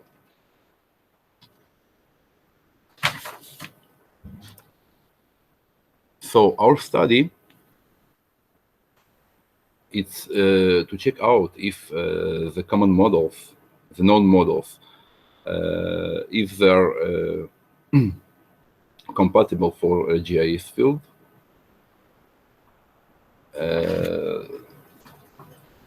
And if it doesn't compatible, to find our own model, quality model, right? Here I made a diagram that describes practical usage of information system quality model. It's a 3-tier model for the information system quality assessment. And it contains quality metrics, quality criteria, and quality factors, which actually combines into a linear combination of scores received from users and other stakeholders. So in my opinion, this is not productive to discuss of literature review, so I suggest to move to the study, because this field is widely discussed in literature. It's going to take a lot of time. All right, so we made a few questionnaires, 2 questionnaires, for exactly, and we used a method of validation of experts when we turned to 2 experts from each field mentioned above. And after receiving the experts' comments, the comments were considered by taking into account their nature, and the questionnaire were corrected. 2 surveys were conducted, which arise from 2 parts of the research question. The first part is the questionnaire has handed over a number of people employed in the field information systems. In the second part, a variance test is done within the division data of the GIS domain between 3 roles mentioned above. All right, we performed a statistical analysis to get our results. Performing a PCA is a principal component analysis for the purpose of finding difference in the importance of characteristics or factors or quality criteria between the areas of measurement system and area of GIS. After this, we performing a MANOVA, multivariate analysis of variance, in order to find difference in the importance of the characteristics among employed in the GIS field. And after that, we execute exploratory factor analysis to propose our own quality model for GIS field.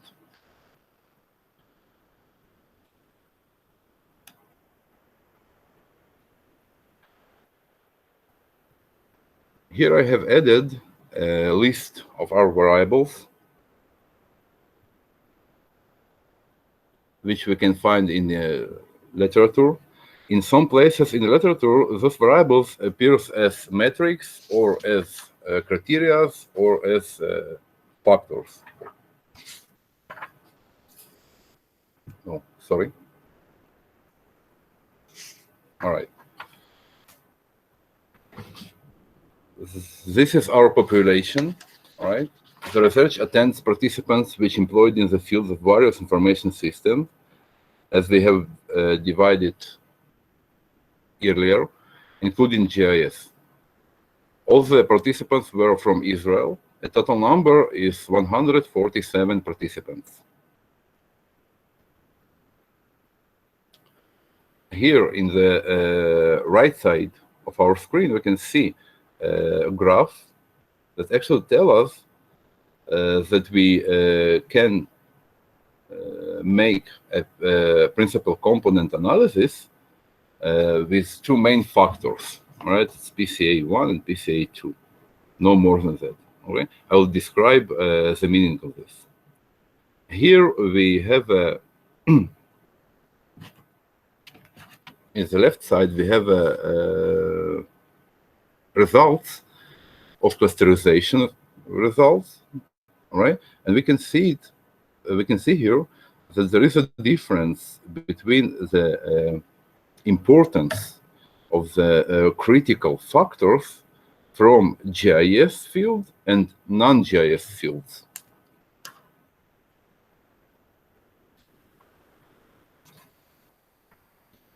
We took more significant. We took 10 more significant variables.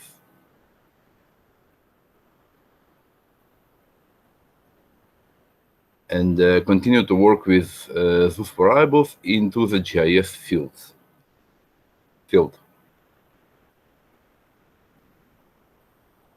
All right. In the study, we saw that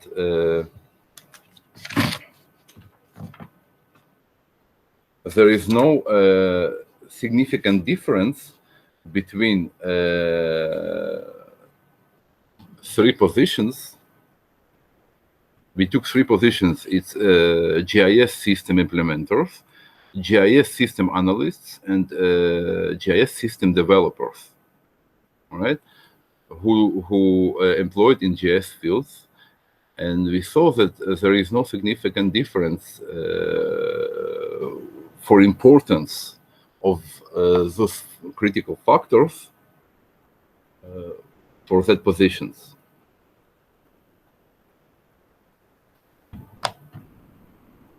After we make an exploratory factor analysis, we actually get that model, right? That describe us the use of factors if one in each one of three stages, the three main stages in a life cycle of information system or projects.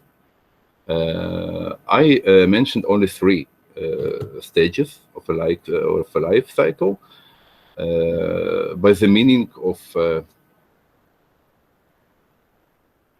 position involved in each one of them. I mean, if I'll speak about design information of design of the information projects of software products, who the specialist which involved in that, this is the users, the end users, and analysts. If I speak about implementation of the information project or software product, the persons who involved, it's developers and of course system analysts. And if I mean the maintenance of the information projects, it's the person who is involved, it's users and the developers more. For convenience, we can represent our model as a Venn diagram, right? When we can see any share, each share for each stage. and discussion and future studies, all right, we should increase the number of study participants, because for now 147 participants, it's not enough to the high level of convenience to using that model, and 62 participants from GIS field, it's not enough either. One more issue that we should to increase our geographical diversity of the study participants. Our study was implemented just in Israel, right? And if we want to make that model universal, we should do that kind of study all over the world, or at least in a few countries from Europe, from Israel, United States, and so on and so on. Increasing the diversity of the roles of those employed in the GIS field. For now, we used just 3 roles. It's users in general, it's analysts, and of course the developers. If we want to make our model more based, more serious, we should do other groups like managers and QA staff and so on and so on and so on to increase our resolution.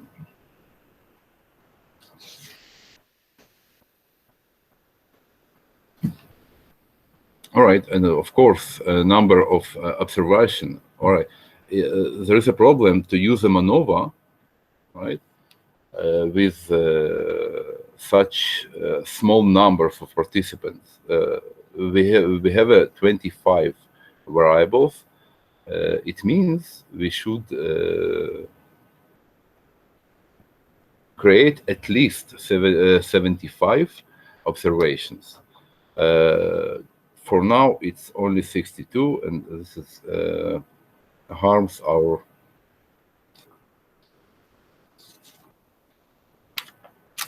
model.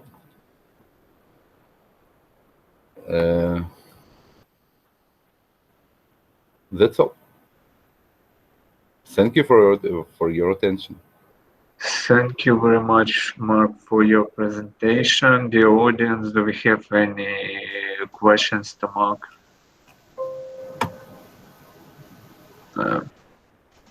I have one question. Dear Mark, thank you very much for your presentation. You demonstrate some slide with left side the factors and the right side the like variables or criteria for quality assessment. Next. That one. No. Next one. Case study. Next, this one. Yeah, this one. Yep. Yeah. So some factors and some quality criteria. What is this? Can in some cases, for example, I can consider the factors like quality criteria or quality criteria like factors. Or what is how you select which parameter are variable are criteria or which are factors and something like that. All right. Thank you for your question. It's a good question. What I have done, I'm actually removed all the classification of criteria or factor or metric, and I turned off all of variables into a matrix. Why I have done this? Because the participants, it was very hard to explain to them what the meanings, right? It will be just impossible to explain them. What's the difference between the metrics and factor and criteria, and what's the difference? And why we actually classify it in that way. Right now, here I forgot to tell you we see a two-tier model, all right? And why it's two-tier model? It's because of here we choose only two main factors. If we would choose a PC1 and PC2 and PC3, it will be three-tier model, but it will more difficult to use. I hope I answer your question. Okay, thank you very much. Well, back to this, may I ask you also the question? Yes. Yeah.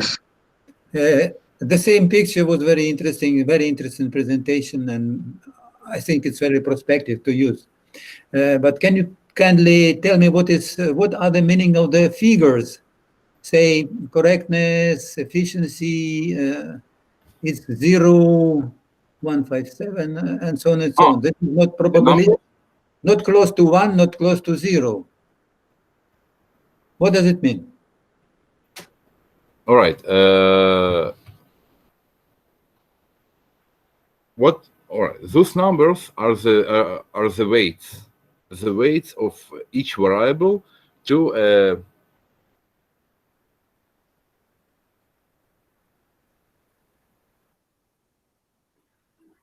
If they are the weights, the sum of them should be 1. No. Or maybe not. I just, it's very curious for me because it's very interesting. I was thinking about how to cooperate in this field for other kinds of not GIS projects. All right. First of all, it's a normalized weight between 0 and 1. Right. So theoretically, it can be 1. All right. If it's 1, it means that there is a strong meaning for that kind of for this variable on the final result. If it's 0, it means there is no influence of that variable. For example, if correctness, right, one of the numbers will 0 on a stage, on the first stage, right, of launch and maintenance. Actually, it's first here, but it's left in the logical order.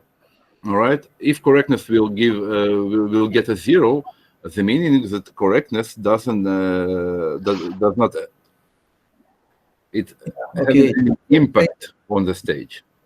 Thank you so much. Just for the sake of time, can I read more in your paper when it will be published?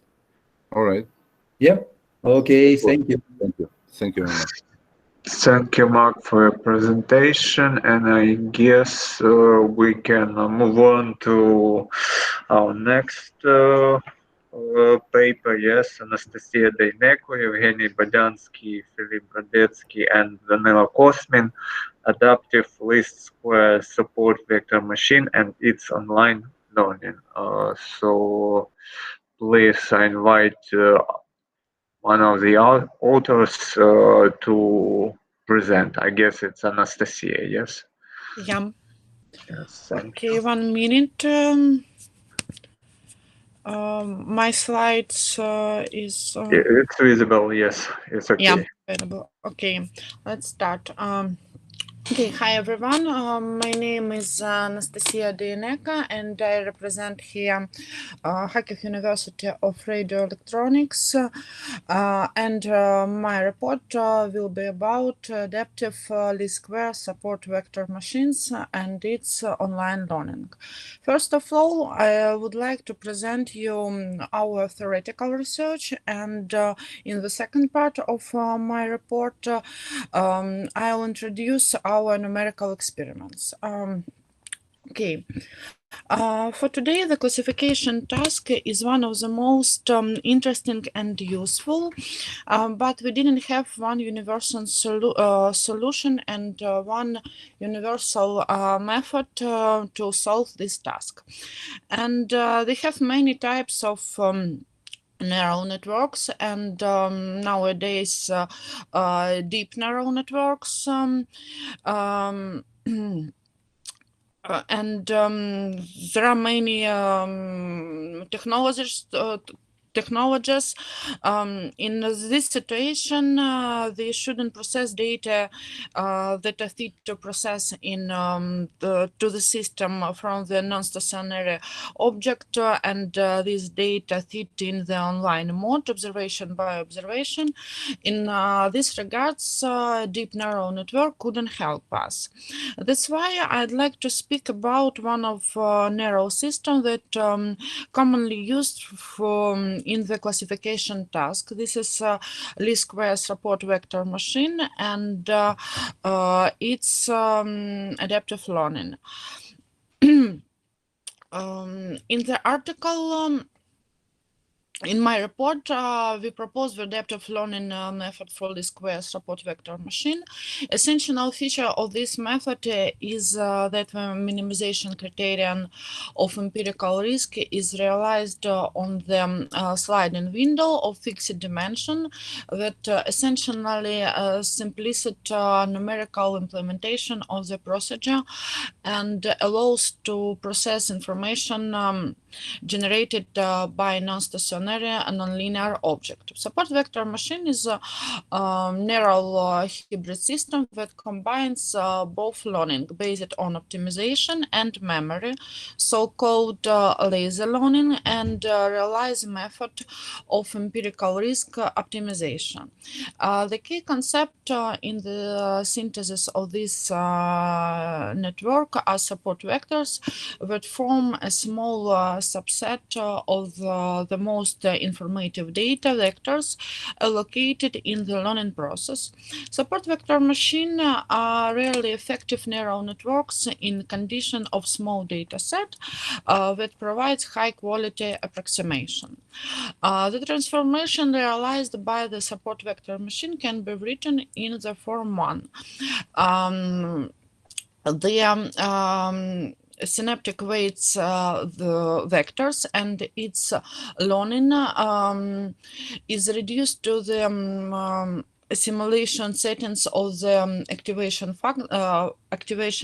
function centers at the points of the training data set, like in the general regression neural networks, and optimization of the quadratic criterion you can see on this slide. In the bench mode, least square support vector machine tuning is connected with finding the saddle point of Lagrangian function that is described by formula 2. In addition, besides synaptic weights, also and also amount of identity Lagrangian multipliers must be found. The system of Kuhn-Tucker equation for Lagrangian can be written in the next form. All support vector machine and least square support vector machine is lead to Mercer's theorem, and as a kernel function, activation function in general, in this system they used Gaussian. In this case, the transformation 1 implemented by support vector machine can be written in the next form, and its parameters can be found directly from equation form. It's clear that LSSVM adaptive learning may be organized by based on the numerical simple procedure for matrix inversion in the right part of the system. Write the system for k plus 1 time moments. You can see on these slides. It should keep in mind that as the training set usually grows in time, so does the number of neurons in the neural network, which will sooner or later lead to cursive dimension. That's why a proposed approach is necessary to use in case then the object which generates data in non-stationary time, for example, medical data sets, time series of forecasting electricity consumption, exchange rates, data sets, and other. Thus, in this regard, so better to organize information processing on the sliding window that includes as last observation, which in turn will lead to the fact that the neural network will be formed by S naught. For processing non-stationary data, more commonly used exponential weight of fault information method. But in our situation, this method can lead to a significant increasing of kernel function in the hidden layers of proposed LSSVM, and this operation will take a system very backward. On this and next slide, you can see learning process of LSSVM based on the sliding window. In experimental modeling, we investigated tuning of LSSVM model on the several data set and the influence of the chosen model parameters at the results of data processing and classification. For first example, data set double donut was taken that this dataset includes two discharged circles, one inside the other, artificially generated to the input of the neural system, the number of observation, the noise level, and the factor of their scale between the inner and outer circles were transmitted. On the figure 1, initial classification of the dataset double donut is shown. For comparison of classification results, linear and radial basis activation function were used. On the figure 2, a result of classification by LSSVM model with linear activation function are demonstrated. And next, as the activation function radial basis kernel was used, in which the standard white parameter, which is adjusted manually, was taken. A second part of experimental modeling was made on the data set double helix. This data set was generated by a mathematical equation, and it couldn't be linearly separated. This data set represents two helix which are inside one another. The comparative analysis of classification, the support vector machine, this linear activation function, and support vector machine with kernel activation function were held.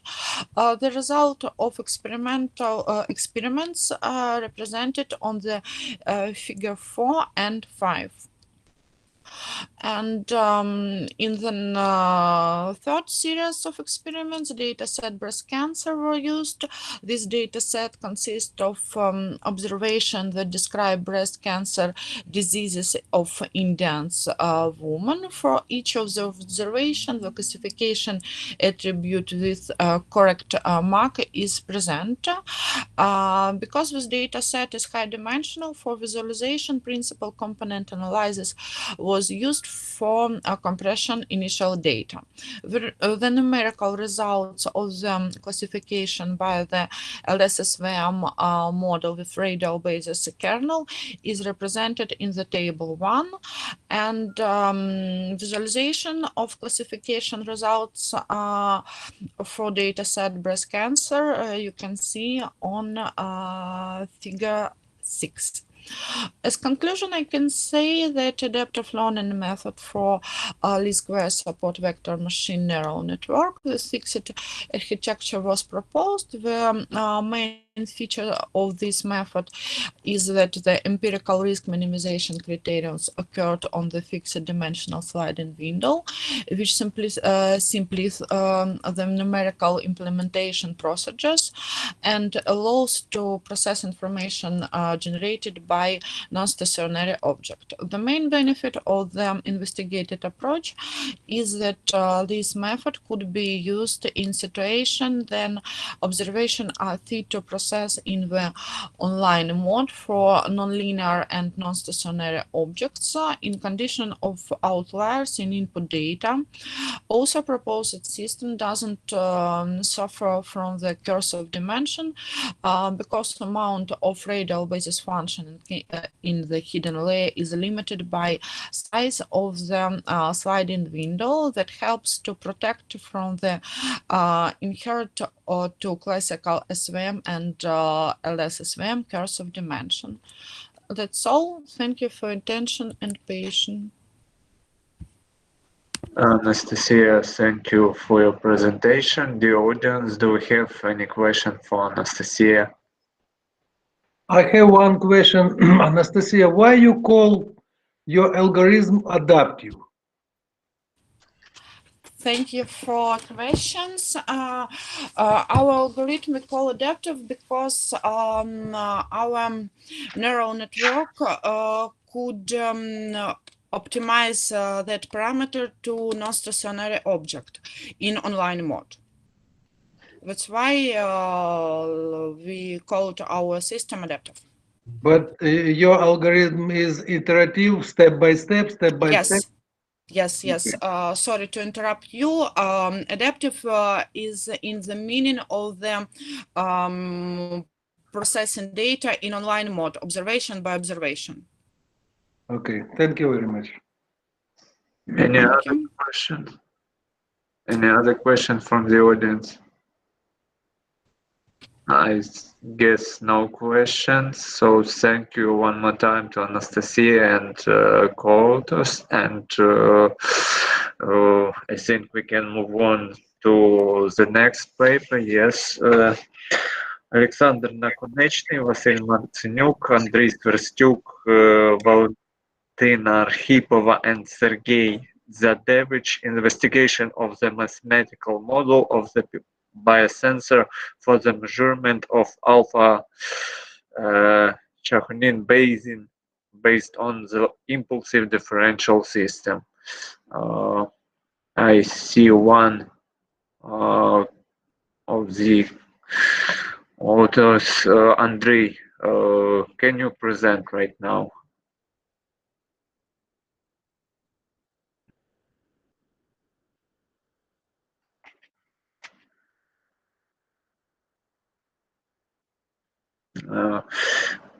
Since there is no answer, I have received a pre-recorded video from Andrei, and I can. Okay, put this video, please. Okay, then minute of preparation, and it will start. Yes. Okay.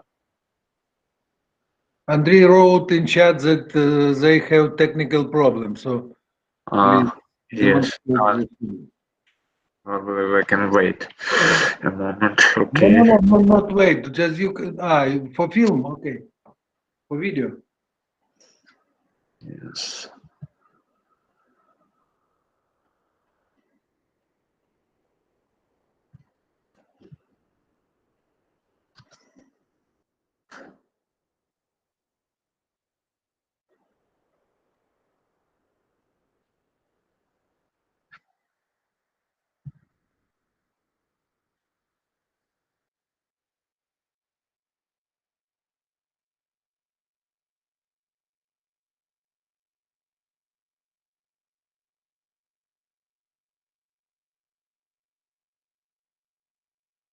Sergey Zadevich, and my name Sverstyuk Andrei Stepanovich, PhD Associate Professor of the Department Medical Informatics, Ivan Robachevsky, Ternopil National Medical University. For example, you see on this slide biosensor systems include methods, molecular biology, electronics, communication, and health management. This slide presented example of using biosensor. This slide presented biosensor system. Excuse me, Yaroslav. Andrei Shestuk sent message that they are ready now. Maybe we will. Yes, we are ready now. Okay, you can start. But we need to share our presentation.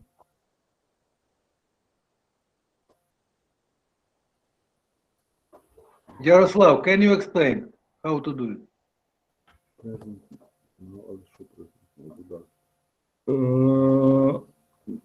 A window. Just a moment. Only just a moment. In bottom right corner. Yeah. We see it.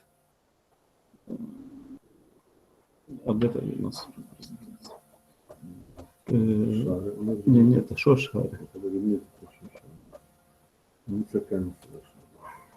Just a moment, please.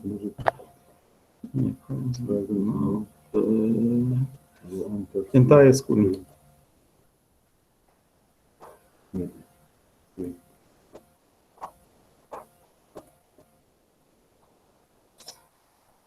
Can you see our presentation? Yes.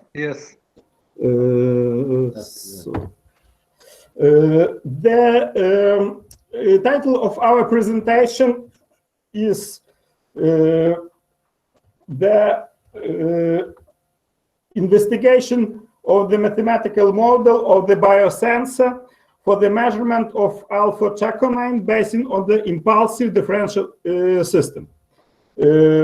First of all, we are very thankful to the organizers of this conference for the possibility to present our results.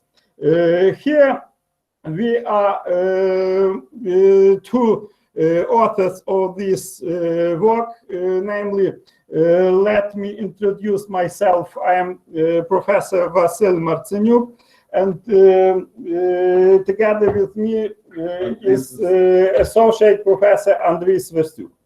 And this our common work together with Taras Shevchenko National University of Kyiv and the Institute of Microbiology and Genetics of National Academy of Science of Ukraine. The work is dealing with biosensor systems, and nowadays we have a lot of branches which are dealing with biosensors, namely molecular biology, electronics and communications, health management. All these branches require the development and using the biosensors.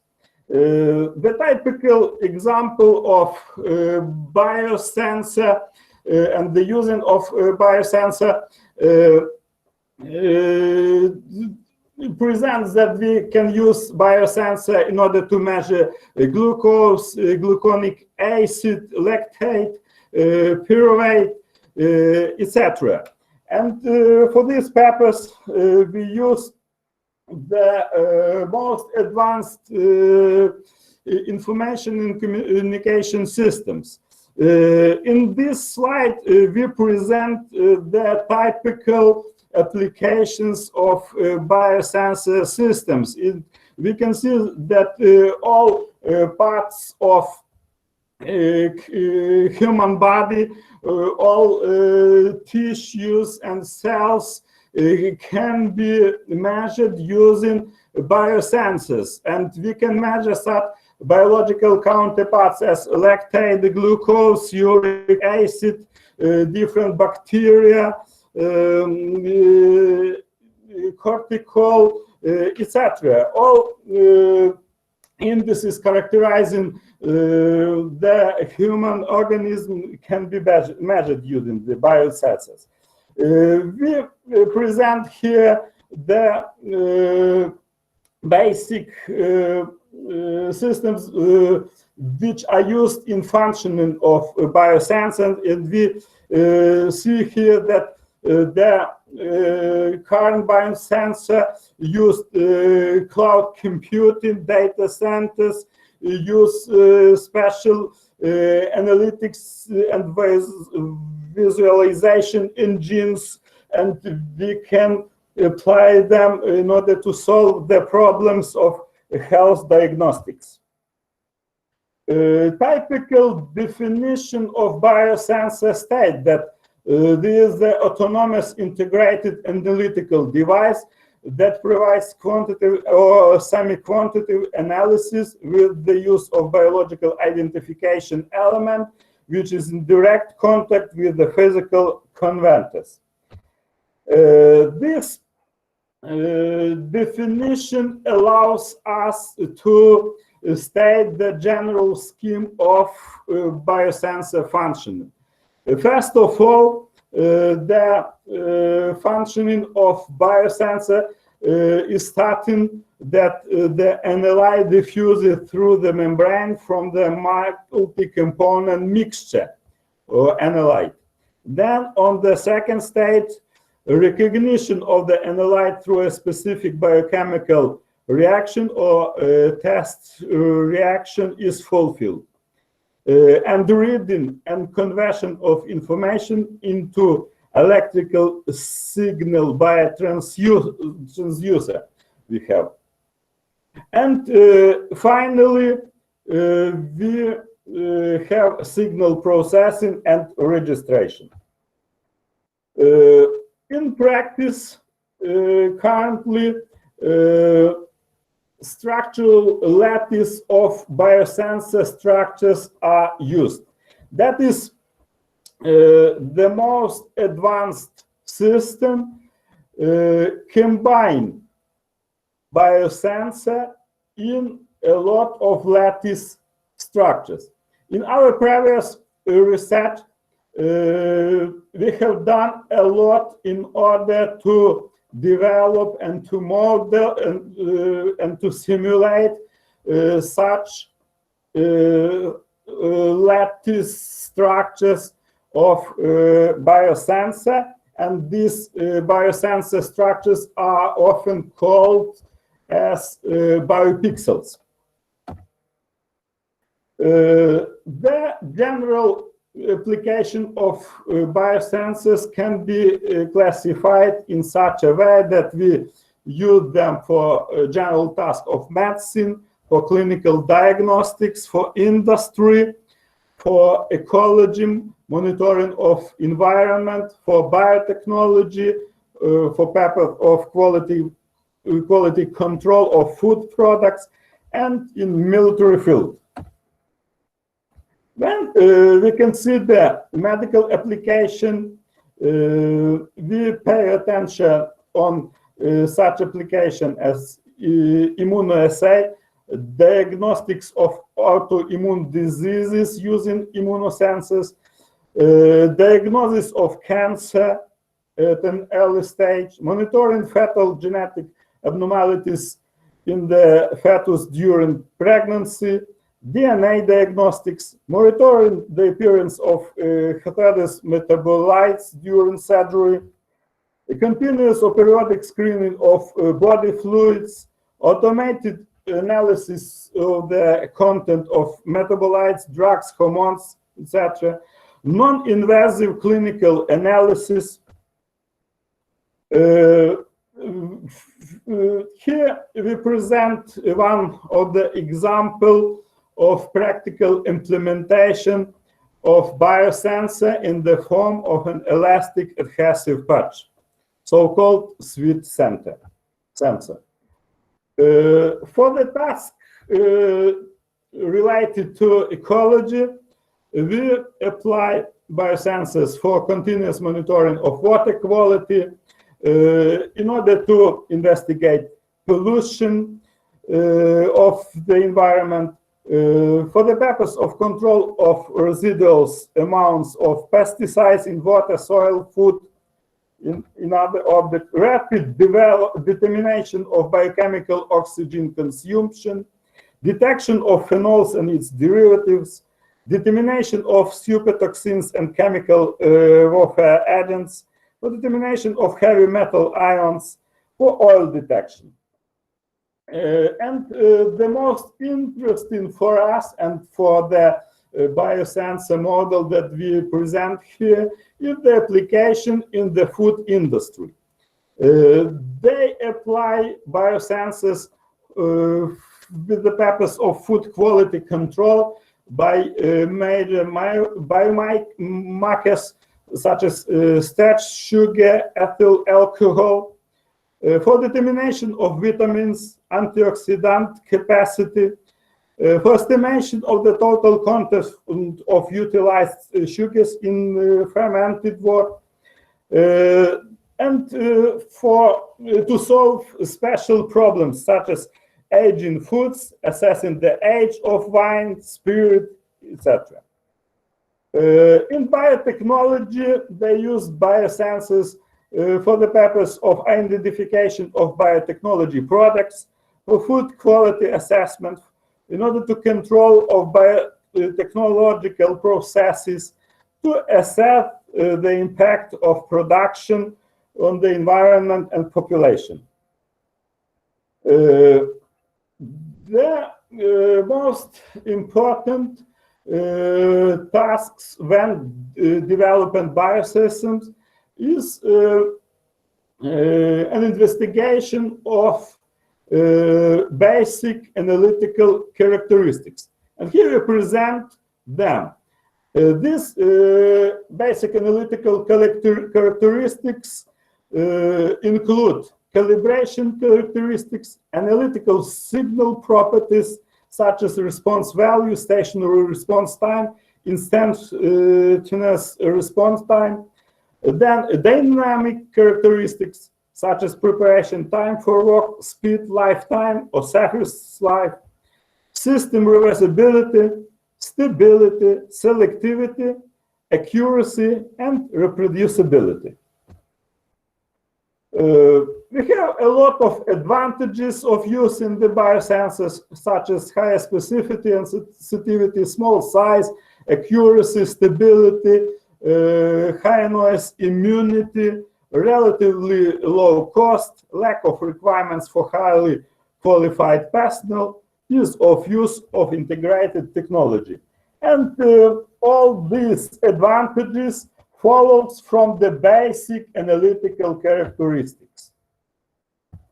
In this figure, we present our workplace in order to develop and investigate the biosensor, which is used to measure alpha-chaconine.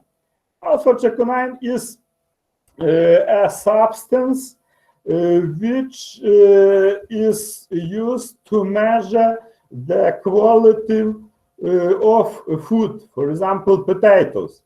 And there is a real problem how to measure the concentration of alpha-chaconine in the food products. For this purpose, we have developed, together with the Institute of Molecular Biology and Genetics, the electrochemical biosensor, which is based on the following chemical reactions. Here we denote three basic substances and derivative substances. First of all, we use here enzyme, which is alpha-chaconine. Then we use substrate, and we use inhibitor. We denote them correspondingly as capital letters E, S, and I.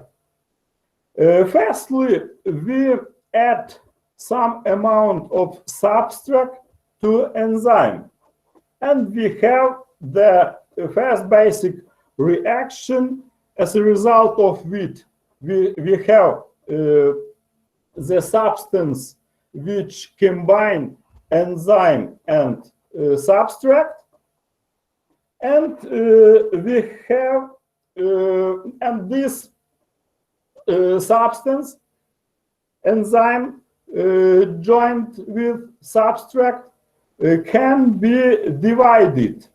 That is, we have opposite reaction with a rate K sub P, and we return to initial enzyme and we obtain some very important product which characterizes the amount, the concentration of enzyme here.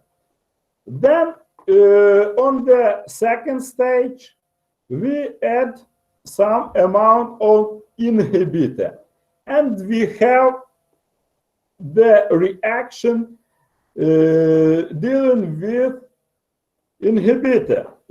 First of all, we obtain the complex substance which includes enzyme and inhibitor, and when added this substrate to this complex of enzyme and inhibitor, we obtain the next complex which includes enzyme, inhibitor, and substrate, and this complex also can be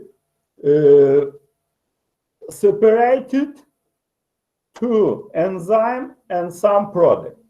This product is very important because we can present the product as a substance which is characterizing the strength of electrical current. The traditional approach which is used in order to describe such dynamical processes are based on the using of differential equations. And these equations can present dynamical changes in the concentration of all these substances. And we denote them correspondingly using the subscript indicating the corresponding substance. For example, E meaning enzyme, S meaning substrate, I meaning inhibitor, and corresponding complexes ES, EI, ESI, and the last equation is characterizing the product in order that influences on the electrical current.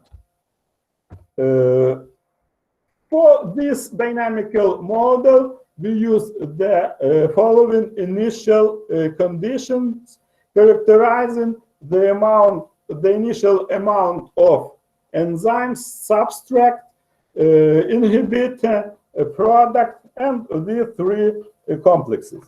It's very important to determine here the instances of time characterizing impulsive influences, and they are the times T sub S characterizing the moment when we add some amount of substrate. T sub I is the moment characterizing the instance of time when we add some amount of inhibitor. And the design of biosensor from viewpoint of modeling means choosing the correct amounts of substrate and inhibitor in order to obtain the desired characteristics of biosensor systems. We mean calibration characteristics, analytical signal problems, and the most important for us here in our work, the results that we like to present here are the stability characteristic of such a biosensor. For this purpose, we have used the general theory of stability, and we applied them to the developed systems of differential equations. Because we have some instances of time when we change the amount of substrate and inhibitor, namely... Dear presenters, I'm sorry, it's almost 18 minutes while we have 12 minutes. Can we summarize?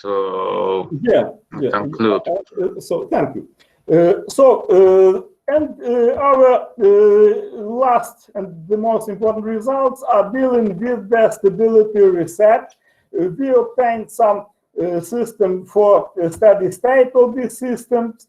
We have calculated the numerical values for rate parameters of this model, and we have developed the stability criteria in order to check the stability of such biosensor for the purpose to measure of alpha-chaconine. And in the plots we presented the numerical simulations as compared with experimental results for this research. Thank you for your attention. Thank you very much. I think due to the fact that we ran out of time limit, we won't have the Q&A session for this paper to keep the schedule. And for the next presentation, thank you very much for your presentation, but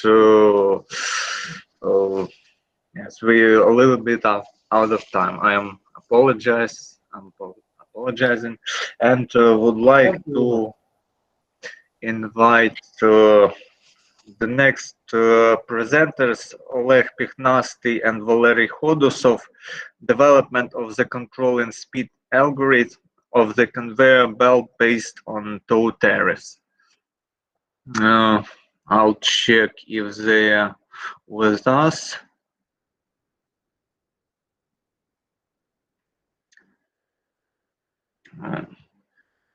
Okay. Seems like they didn't connect. However, they sent me their presentation pre-recorded, so I guess I will run it right now. Okay? Yes, yes. Mm-hmm. One moment to change settings in Google Meet so I can present settings.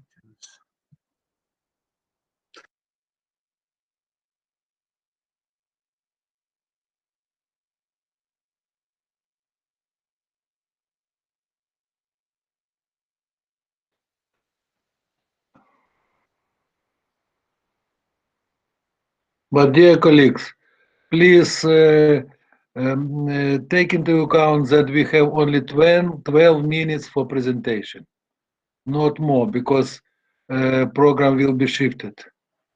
The conveyor belt speed control algorithm based on TOU tariffs. For mining enterprises, an important issue associated with reducing the cost of extracting material is the problem of reducing the cost of electricity for transporting material. The cost of transporting material from the place of extraction to the place of distribution and processing with a standard loading of the conveyor system is from 20 to 50% of the cost of the extracted material. The coefficient of the load in the conveyor section with the material can be 0.5 to 0.7 of the full loading of the conveyor section. This mode leads to a nonlinear increase in energy consumption for the transportation of material of a unit weight due to a decrease in the material load factor of the conveyor section. For low-loaded conveyor section, the energy consumption for transporting material of a unit weight can increase several times. The even distribution of material along the conveyor section is especially important for extended transport systems. A common solution to reduce energy cost for material transportation is the division of an extended conveyor into separate sections. To increase the loading factor of the conveyor sections, system for controlling the flow of material from between sectional bunker, the speed control system of conveyor belts or combined control systems are used. For the design of control system for conveyor line parameters, two main types of models are used. The first type is distributed numerical models. Most distributed models of a single conveyor are based on the finite element method. The model allows you to determine the linear density of the material along the route of transportation. The second type is aggregated models. The model is used for approximate calculating of conveyor lines. The model cannot be used in conveyor line control systems under extreme loads and for non-stationary modes. An important feature of the modeling of the conveyor is that the material on the tape in different places moves at the same speed. Partial differential equations take a very simple form and can be solved analytically. The analytical model of the conveyor line, which was developed in 2017 by the authors of the report, is used in the work to synthesize an algorithm for optimal control of the belt speed. An additional effective method for reducing unit energy cost is the use of energy management methodologies. Three common tariff classes should be distinguished: tariff with a fixed price for electricity consumption, FPT, tariff with the price for electricity consumption depending on the time of day, TOU, real-time pricing, RTT tariffs. The TOU period structure for South Africa, where the longest conveyor lines are located, is shown in Figure 1 to Figure 3. Other countries have a similar structure for TOU periods. The structure of TOU periods for Ukraine and England is shown in Figure 1 to Figure 2. The coefficient characterizes the ratio of the price of electricity as a given tariff to the price of electricity at a fixed tariff. Long-distance transportation systems using the TOU tariff can greatly benefit from scheduling the electrical equipment of the transportation system during periods of time with low electricity costs. The mining enterprises may have additional costs if transport systems are not properly scheduled. This is especially true of conveyor lines in South Africa, where the price of electricity is very different during the peak and off-peak periods. This requires the construction of effective algorithm for controlling the parameters of the conveyor based on the energy management strategy. The optimal control problem of the conveyor belt speed is formulated as follows. To determine the modes of switching the conveyor belt speed during a period of time with the value of the price coefficient of the cost of electricity, with stepwise the speed belt control, which lead to a minimum of functionality, with differential connections, and limitation on the total amount of energy consumed per day. Switching point of control modes are determined by solving equations. Modes of switching the belt speed for the synthesized control algorithm in accordance with the energy management strategy are shown in Figure 1 and Figure 2. For the calculation, the periods of tariff coefficient, Ukraine, TOU, the intensity of the incoming material flow is constant and equal to 0.15. The selected value of the intensity of the incoming flow allows the transport system to operate in a two-speed mode. Dimensionless speed value correspond to the 5 meters per second and 20 meters per second modes. The graphs correspond to the different initial distribution of material along the conveyor. The time dependence of the density of the material at the entrance to the conveyor, the mass of the material on the conveyor, and the amount of energy used by the conveyor for the synthesized control algorithm is shown in Figure 1 and Figure 2. The calculation shows that the energy saving at the start when using the energy management strategy was 10%. With the stationary continuous operation of the conveyor, a more significant saving in the cost of energy resources can be achieved. However, it should be borne in mind that there is the extensive practice of using an energy management strategy without special control algorithm, which led to an increase in energy costs. This circumstance makes the issue of synthesis of optimal control algorithm that use the energy management strategy urgent. Thank you for your attention.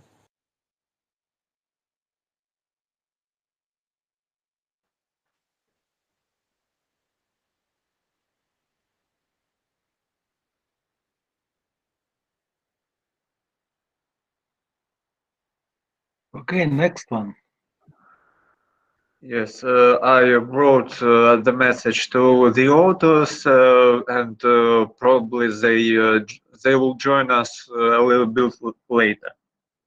So the next one, I would like to introduce one more time Vasyl Matsenюк, Andriy Svystyuk, Oksana Bagrizayets, Yuri Rudyak, and Boris Shelestovsky. Software complex in the study of the mathematical model of cyber-physical systems. Andriy, who will be presenting this paper?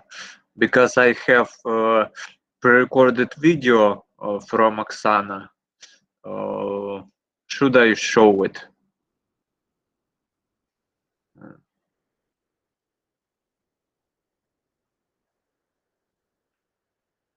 No answer from. Yeah, you can show video. And the link to the pre-recorded video, so I guess it will be one more time pre-recorded session. Yes, link to the YouTube.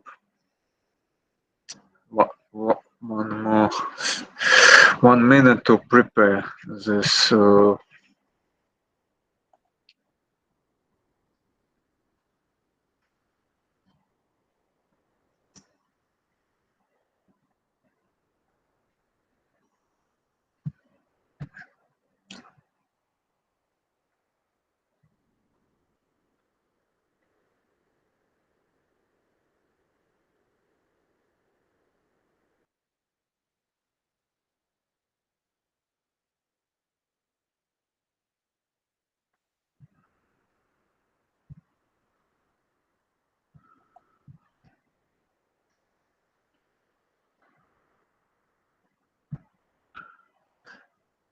So I will start presentation.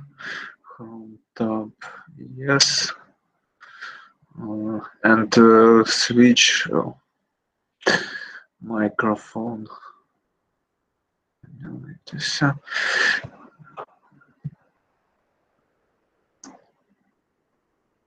Yes, and audio settings.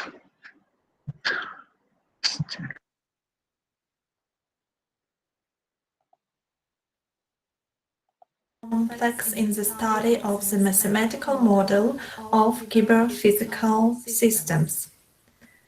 Cyber-physical systems are attracting more attention than ever, thanks to the rapid development of the Internet of Things and its combination with artificial intelligence, machine learning, and the cloud.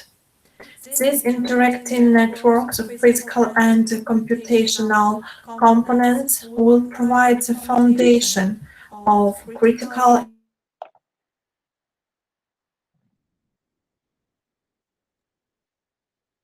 in areas ranging from energy and environment to transportation and healthcare. Cyber-physical system technologies are already transforming the way people interact with engineered systems in the real or physical world. Just as the internet has transformed the way people interact with information. Yet, due to their complexity, the development of cyber-physical systems face a major problem: the lack of simulation tools and models for their design and analysis. Cyber system plays an essential role in the fourth industrial revolution. Cyber-physical systems are systems that integrate computing elements with the physical components and processes. The computing elements coordinate and communicate with sensors, which monitor cyber and physical indicators, and actuators, which modify the cyber and physical environment. Cyber-physical systems use sensors to connect all distributed intelligence in the environment to gain a deeper knowledge of the environment, which enables a more accurate actions and tasks. Cyber-physical systems are systems consisting of various natural objects, artificial subsystems, and control computers that allows such an education to be represented as a single entity. Cyber-physical system ensures close communication and coordination between computational and physical resources. Computers monitor and control physical processes using such a feedback loop, where what happens in physical systems affects the computations and vice versa. The slide shows the principle of operating of cyber-physical biosensor systems of medical and biological processes. First, a particle of the substance is measured, which is measured with a particle of the selective layer of the cyber-physical biosensor system, resulting in the formation of the product, which is converted by the converter into an electrical signal for data analysis. That is, the methods of molecular biology, electronics, and communications make it possible to monitor health, controlling chronic and preventing critical human conditions. A cyber-physical system typically consists of physical and cyberspace, with various sensors and actuators, as graphically shown in the slide. These spaces integrate computation and physical processes and are interconnected by a network layer for exchange of data between these two spaces. The development and implementation of sensors with different functions in practical use are one of the priority areas of modern electronics. Development of biosensors requires integration of knowledge in different subjects, such as molecular biology, genetic and protein engineering, analytical chemistry, material science, microelectronics, and nanotechnology. Biosensors are analytical devices that use biochemical reactions to detect a wide range of chemical compounds, metabolites, medications, environmental pollution, etc. Algorithms and methods of processing measuring parameters in cyber-physical system of medical and biological processes are created on basis of their mathematical models. The growing requirements for the efficiency of the studied systems necessitated their development and improvement. Chemophysical system of medical and biological processes were developed and improved by foreign and domestic scientists. This slide shows the well-known mathematical models of chemophysical systems, such as static models. There are model of optical biosensor based on the prism and fiber, and also the model of biosensor with multi-layer structure. There are different dynamic models of chemophysical systems based on ordinary differential equations, the first order and the second order models. There are models based on differential equation in partial derivatives, for example, Fick's law. There are biosensor model based on reaction diffusion equation and biosensor model based on Mach-Manton kinetics. Also the electrochemical biosensor model and the biosensor model for glucose level determination. To obtain complete information about the stability of chemophysical system, biomedical processes are not enough only to use a mathematical model. To appropriate ratios for local global asymptotic stability, permanence, and persistence. It's necessary to develop chemophysical system software for numerical modeling of phase planes, bifurcation diagrams, lattice images of untangled bonds, fluorescent images of developed models, electrical signals. And in the slide, we can see some transfer of antigens between adjacent immunopixels. Model of biosensor on rectangular lattice with the use of lattice delay differential equations is developed in the work with a number of assumptions. In particular, it is assumed that we consider the concentration of antigen population, and we also consider the concentration of antibody population in the biopixels I and J. The design of biosensor model on a rectangular lattice of the antigen-antibody type with delay for two-dimensional array of biopixels, which is based on the known metric model and uses a special operator, is considered in this work, and is also considered the initial function, which are presented in the slide. For square array NN, discrete diffusion is used for the special operator, taking into account the imbalance constant. Each pixel is exposed to antigens from 4 adjacent pixels that are separated by equal distances. In order to obtain the result of numerical simulation of immunosensor on a rectangular retina using Lie differential equations, the values of parameters of immunosensor model on rectangular lattice using differential equations with delay are introduced. The names of the model parameters, their numerical values, as well as the representation of parameters and their numerical values are presented in the computer program.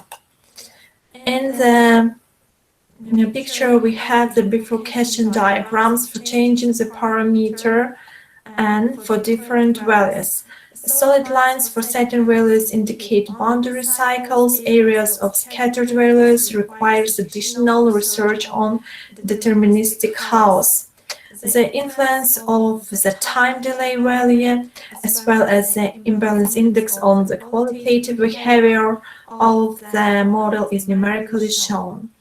As these numerical studies show, the both set of parameters that satisfy the conditions of local asymptotic stability allows to obtain a rather complex qualitative behavior of the model. And the investigation of bifurcation and deterministic chaos in mathematical model of biosensor based on difference equations was done.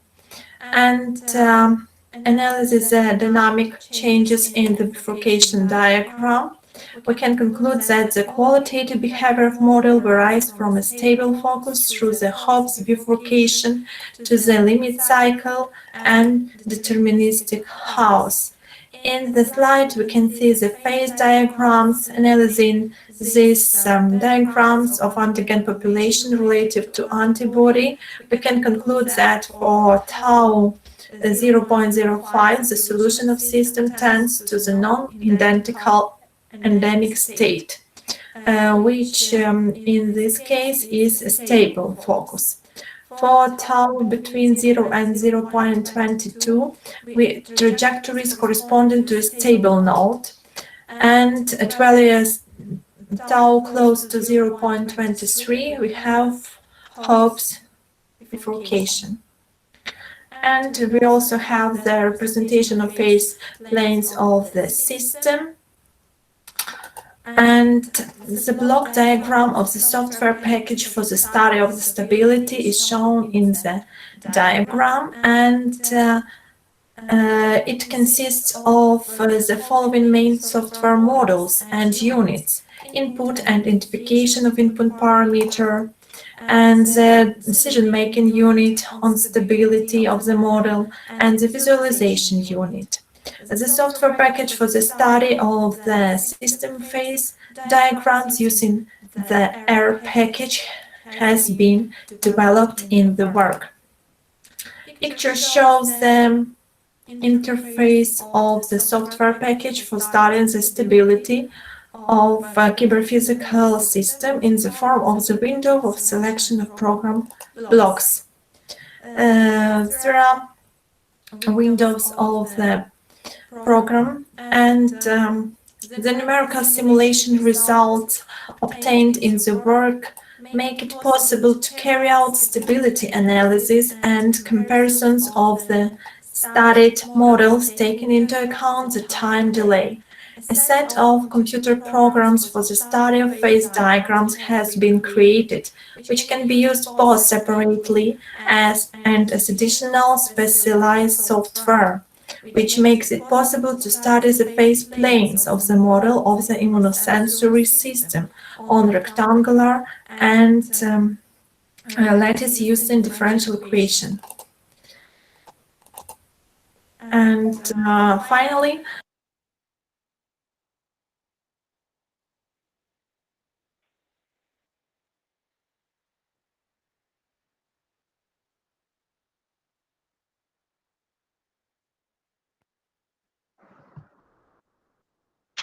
So presentation from Oksana is over, and he appeared previously at the beginning of our session.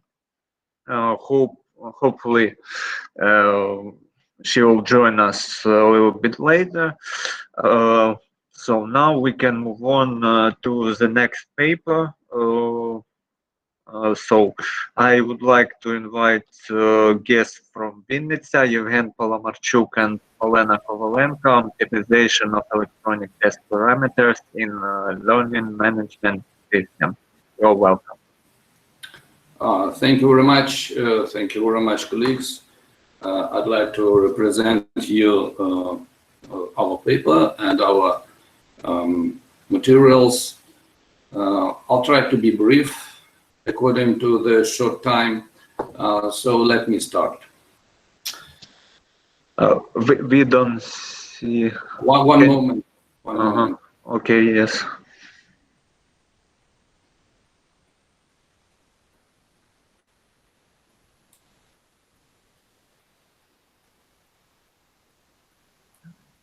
Yeah, it's fine. It's fine. Yes, great. Very good. So I'll try to explain you our paper, optimization of electronic test parameters in a learning management system.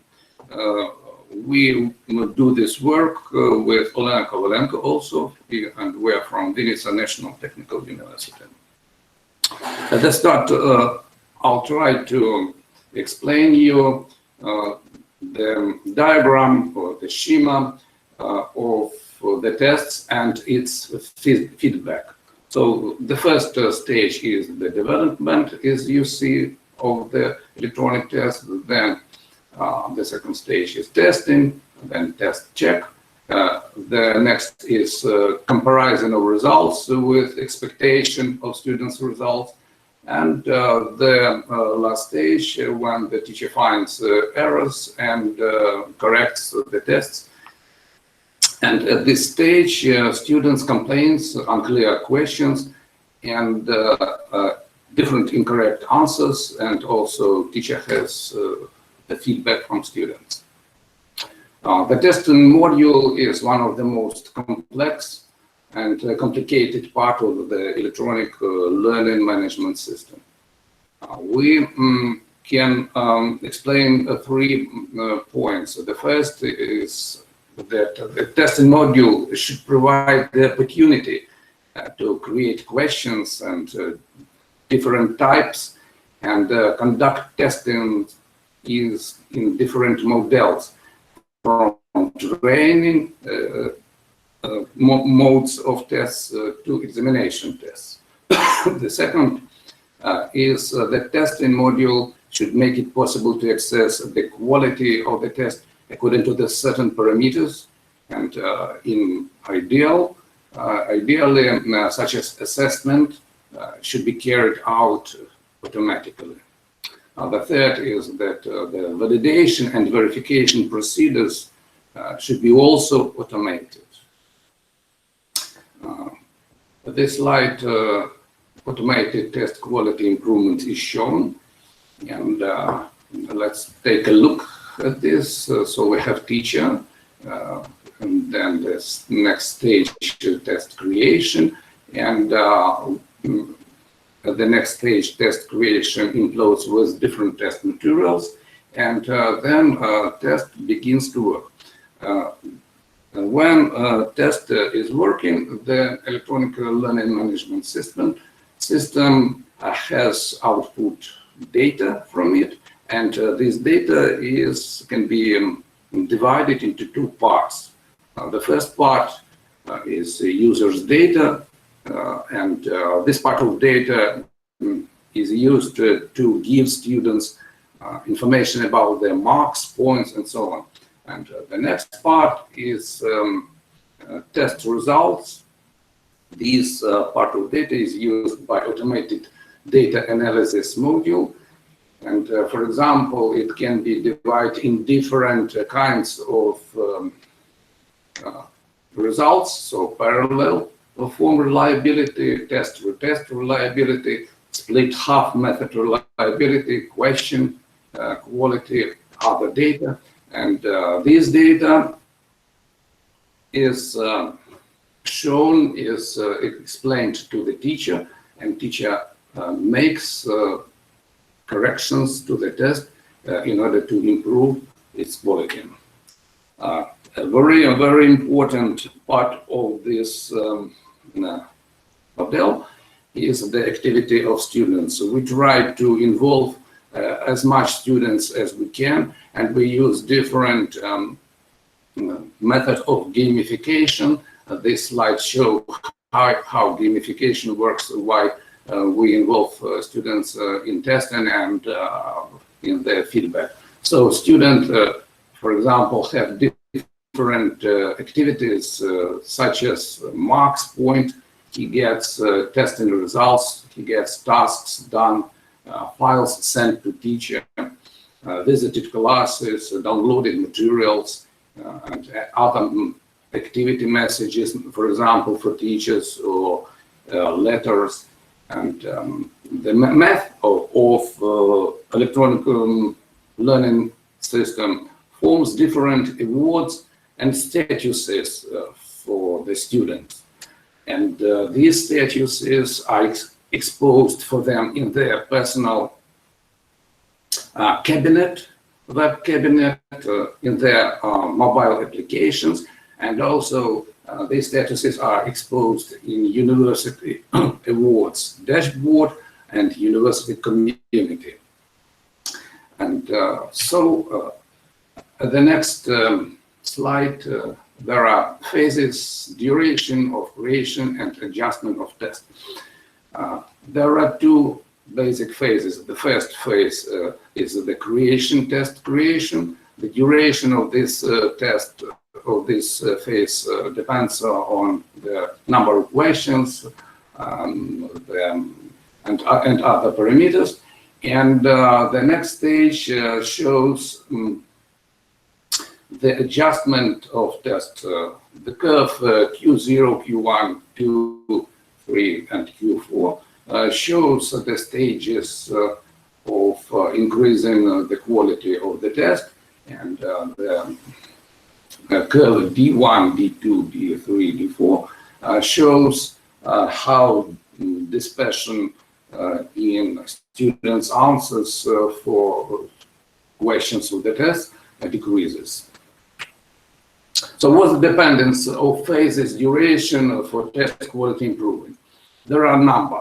There are some of them. The first is total number of questions in tests, areas of knowledge, availability of formulated closed and open answers, availability of calculation parts in the test questions, availability of graphics and questions and answers. Using tests with several correct answers are chosen. Using tests with comparison of questions and answers. This table shows approximate data of test development time, which we have gotten from our work during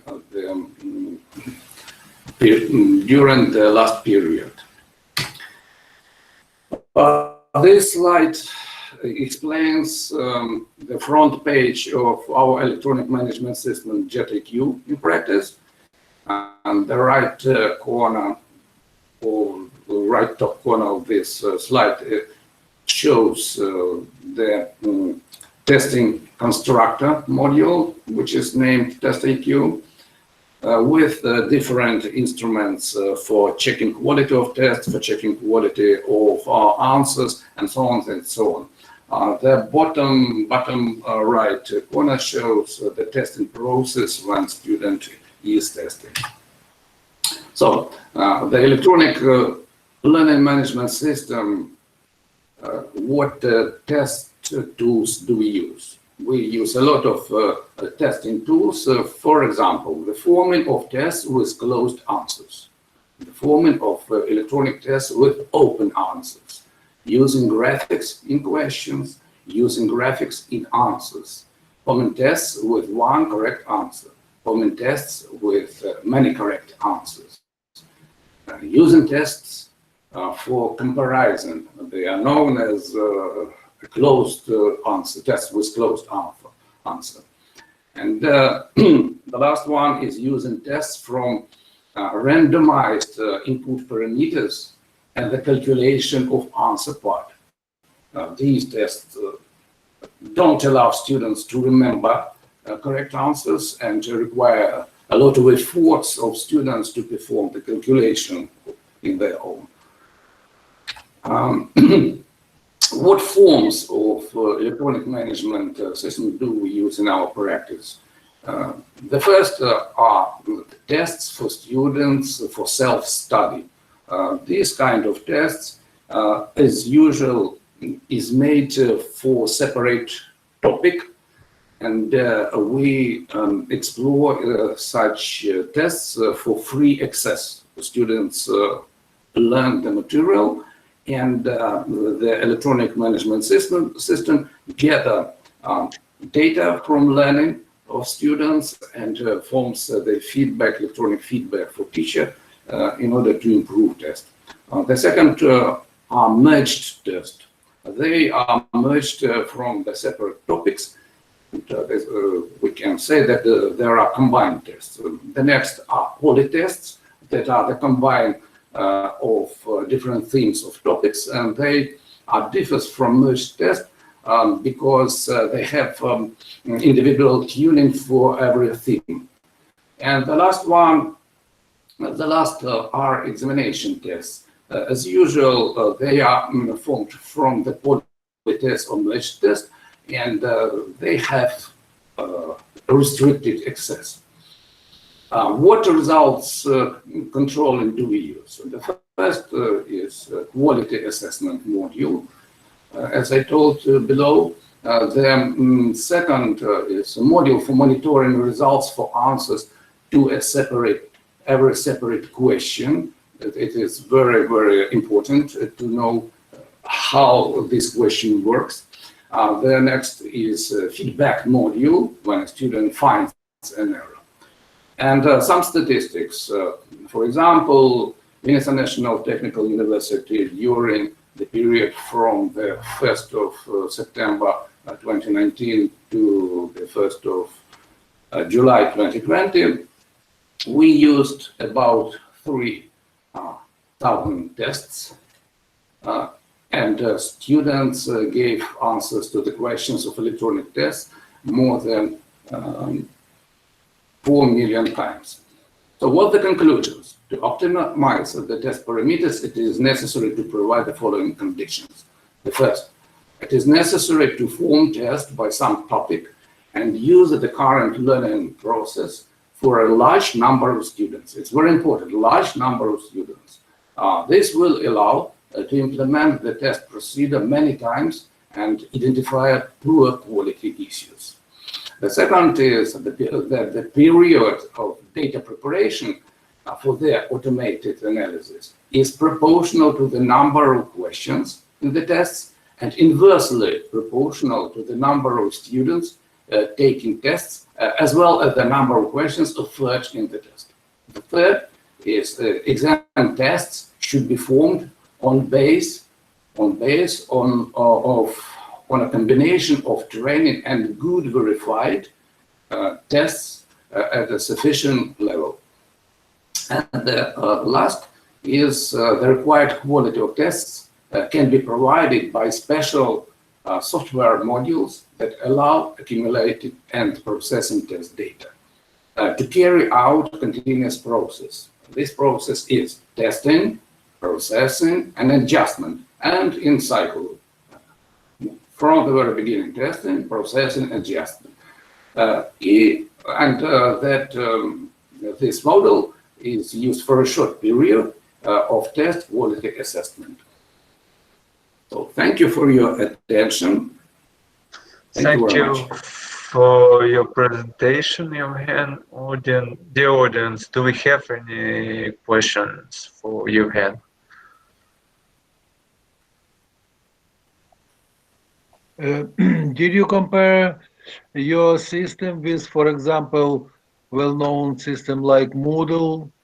What is some advantages or disadvantages? Yes, we did. It's very interesting. Thank you very much for your question. It's a very interesting question. I can say that really we compared our system, but in our opinion, the real and quality system has to be adapted to the university, its infrastructure, and so on. For example, the system, electronic learning management system, JET-IQ, I've told, is the system of the Venice National Technical University, and it works not only in testing, not only in electronic learning, it also works with the different kinds of departments of our university. For example, human resources, for example, dean offices, for example, teachers, and so on and so on. So it's multifunctional system, yeah? Yes, it is. Okay, thank you. Thank you. Thank you, Evgen, one more time. I guess no questions from the audience. Thank you very much for your presentation. And we'll continue on with the next presentation. Igor Atamanyuk, Alexey Sheptelevsky, Vadim Lihach, Sergei Kramarenko, nonlinear model of a stochastic control system. I see that Igor is present. Igor, can you present your work?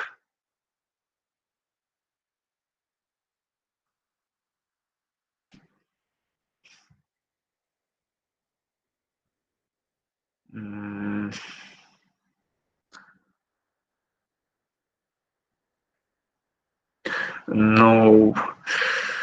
no answer. Probably they will be later. They haven't sent me presentation in the format of video presentation, so I think we should wait until they appear in our session and present their paper. So we'll skip it and skip their paper and move on to the next presentation. Yes, Alexander Matvenyuk, Alexander Drost, Hanna Stepova, and Hanna Stepova, Viktor Antonyuk, and Dmitry Matvenyuk, behavioral agent testing of distributed information systems. Yes, I see we have a note connected. Good afternoon, dear colleagues. I present your attention some formal models, algebraic models for behavioral testing of distributed information system. In this work, we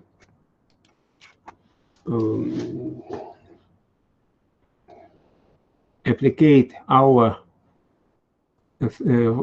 formal results to online and offline testing for components of distributed information system. This formal model is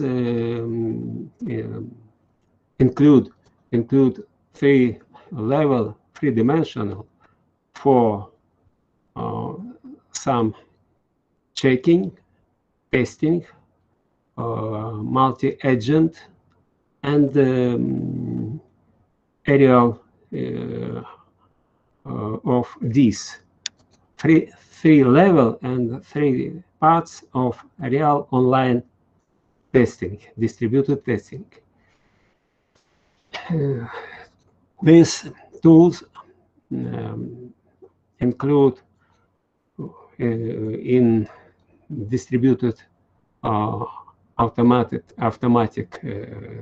test system, and now it's so actual. At the same time, there is transfer of the basic method of this distributed information system analysis and synthesis to system abstract symbolic structural behavioral level, which has mapping to many possible technologies of physical implementation. This increasing degree requires appropriate improvement of verification and test tools, in particular in abstract behavioral decomposition and intelligent direction. To reduce the time of preparation and execution of behavioral testing, the class of error of functioning automata mapping, a formal and special network, and hierarchical decomposition are used for checked system. Behavioral testing makes it possible for the online testing and offline testing. The features of this use the multi-agent very often, and these features were used for our check tools, check tools for online testing. The goal of construction the check model, agent check model, formalization, the agent work, agent check work for online and offline stage. We used Petri nets for some this component, distributed information system, and agent checked model. To achieve this goal, this task of behavioral testing formalized on base of Petri net model. There are tasks solved the agent of setting components of this, and this task include behavioral testing for component Petri net as Petri net model, controllability, observability of testing for component Petri net into the network common network model, and the inheritance of element of behavioral testing of single Petri net into the hierarchical model as hierarchical Petri net, for example. The formal algebraic model of for agent based test model use the Petri net of the form. It's enhanced Petri net that include additional properties and objects as actions and events, visible and observed and controlled. Also, it includes energy cost for position and transactions, weighted mandates for events and actions, and relation dynamic for dynamic of Petri nets. Some agent model of agent for behavioral testing contain also some component. We know that agent include two main parts, reactive and deliberative component.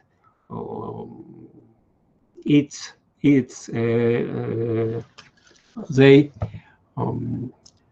depends from degree of intellect. Reactive component, it's include used schablon template test. Deliberative component used intelligent, for example, evolutional system of neural nets and other. More for agent also we say about events and actions into the into area of this its work based on relation of primitive of behavior interaction and used the special check model. The method of check use the test model, formal test model, as an algebraic system. This model determine the condition for testing online or offline, and the method used these conditions, these systems of conditions, for realize offline or online testing. Intelligent method of check agent can use the evolutional strategy. The evolutionary approach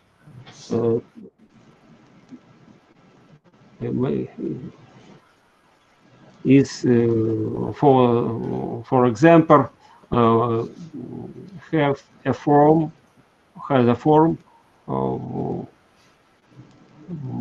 on these rules. These where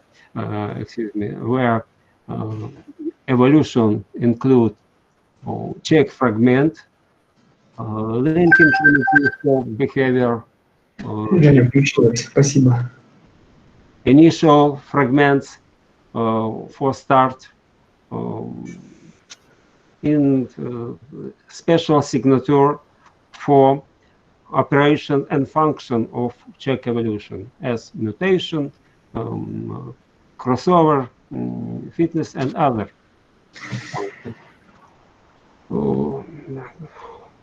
This agent also present as a system. Its component include sun check model presented above, additional check methods, for example, evolution method of testing, agent goals, main goals, strategy for building, for constructing some test, and signature of agent oriented operation as observation, adaptation, and other. For agent operation on this slide, we see the observation. This operation includes some component, for example, environment of agent, where it worked, environment agent get from these, from resources of these, placement to relation between check agent and space for check component. In the resource of this agent, define the function and the part to check, to testing. And first operation, observation, second operation, implementation of the strategy of agent to testing of part of this or this component, and implementation includes check method, includes using the check method. The main check methods in this work used the automata experiments approach for with the composition, space and time. In this experiment, we used the identification of state or non-terminal for patterns. We used check primitives, link primitives, fragment, and special check operation of automata testing. And in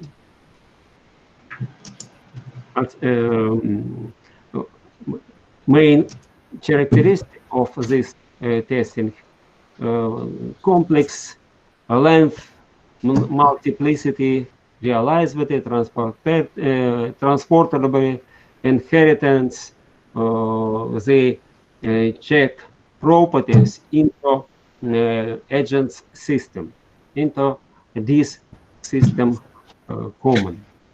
Third operation, adaptation agent to this environment, this space, and model and method of testing. Its operation is complex.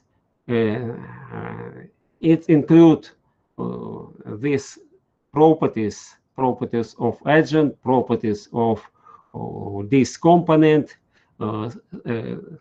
space for testing, and properties of check model and method.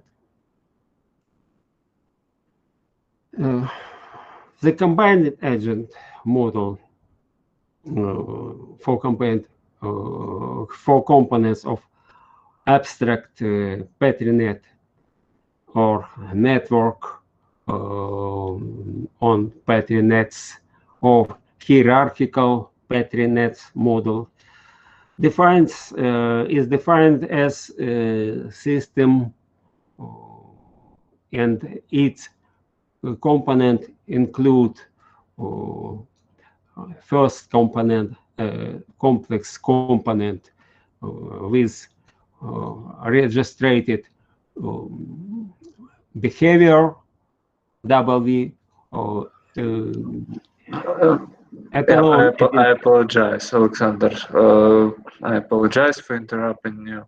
May we go to the conclusion? Anyway, we are going to publish the presentations on our site if it's possible, because it's already 15 minutes. Maybe go to the conclusions. I finished some minutes, and I finished.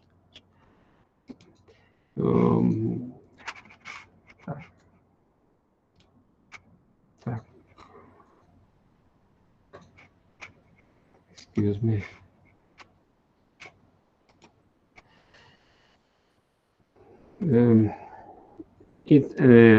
This combined model of check for agent,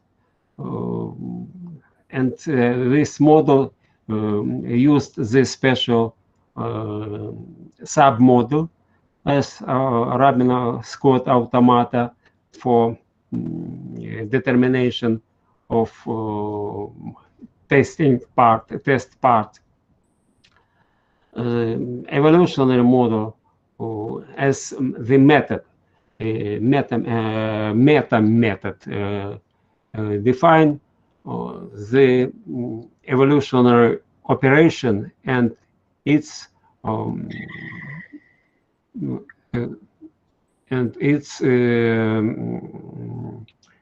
combined using. In this set, the evolutionary operation, mutation, and this variance crossover fitness function and select function. It's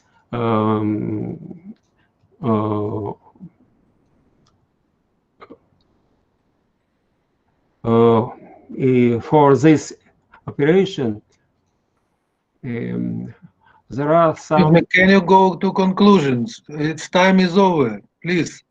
Thank you. I finished. In this table, we see some relation for evolutional operation. This operation relation was the order, and this relation for tolerance for this operation.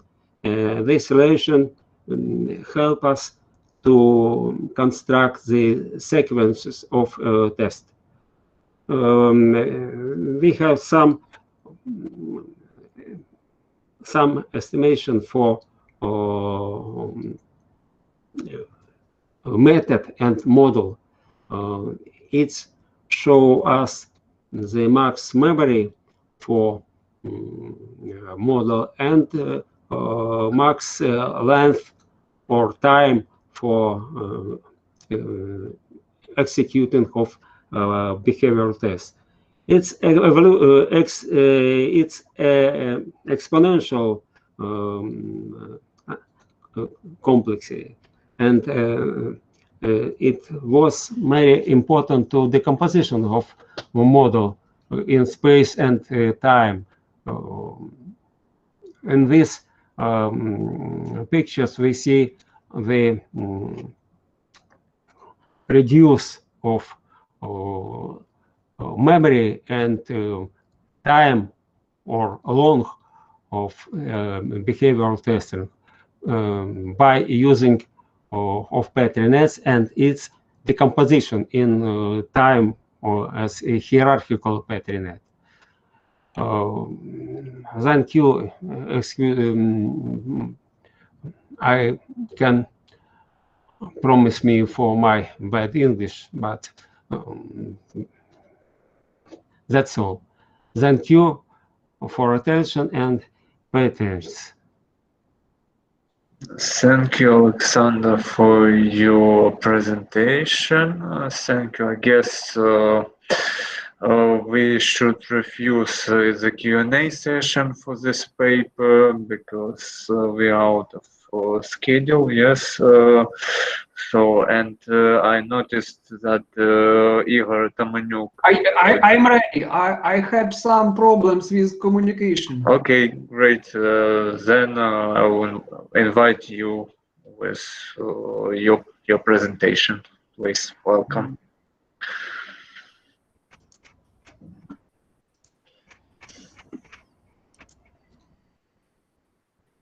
But now Alexander Martinyuk on the screen. Okay, thank you. Thank you.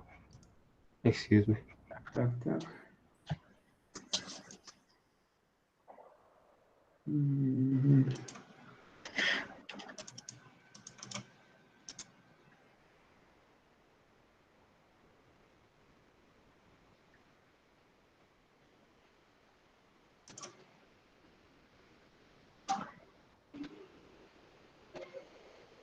Is it presentation? Yeah, it's fine. Okay, It's but fine. it's number 8. Okay.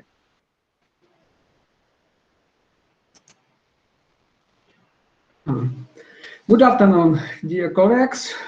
Title of my report, Non-Linear Model of Stochastic Control Systems. Functioning of the objects of different nature is in most cases carried out in the condition of influence and interaction of multiple random factors, as a result of which the coordinates of a control objects are changed randomly. Methods of analysis of random processes has a wide range of applications in modern industrial local and global energy systems, communication technologies, and cybersecurity, applied problems of the economy, and other ranges. The task of controlling and prediction the state of the system under study is strictly mathematical and is dual. The solution to a problem is based on the methods of extrapolation of random processes used to construct control systems. The basic method of stochastic control theory is the Wiener-Hope method, which involves solving an integral equation. However, such equations for real problems must often do not have an analytical solution. Recursive methods have found wide application, which are fairly easily extended to non-stationary processes and allow the use of computer technology. However, the optimal solution using these methods, for example, the Kalman extrapolation. Please change the slide. Change slide.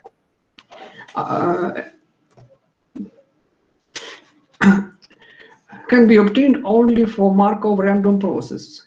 The most universal mathematical model for solving the problem of non-light forecasting is the Kolmogorov-Gabor polynomial, but finding its parameters for a large number of coordinates of the control objects and the order of non-light connections is a very difficult and time-consuming task.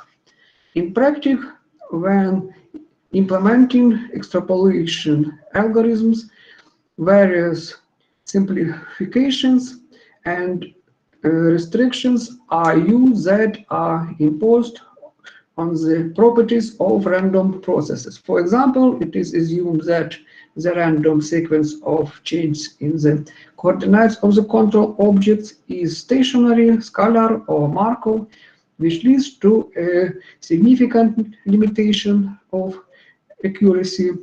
In this regard, the problem of synthesizing a control system for an arbitrary number of object state parameters and arbitrary order of non-light connections is urgent. From problem statement, you can see in slide 3, let us assume that a stochastic system has non-light relations and its properties are fully set at a discrete number of points by moment functions where a random sequence of changes in the coordinates of the objects under study and C sequence of control parameters. It is necessary to obtain a mathematical model of a stochastic control system for an arbitrary number of known coordinates and control actions, taking account non-light connections.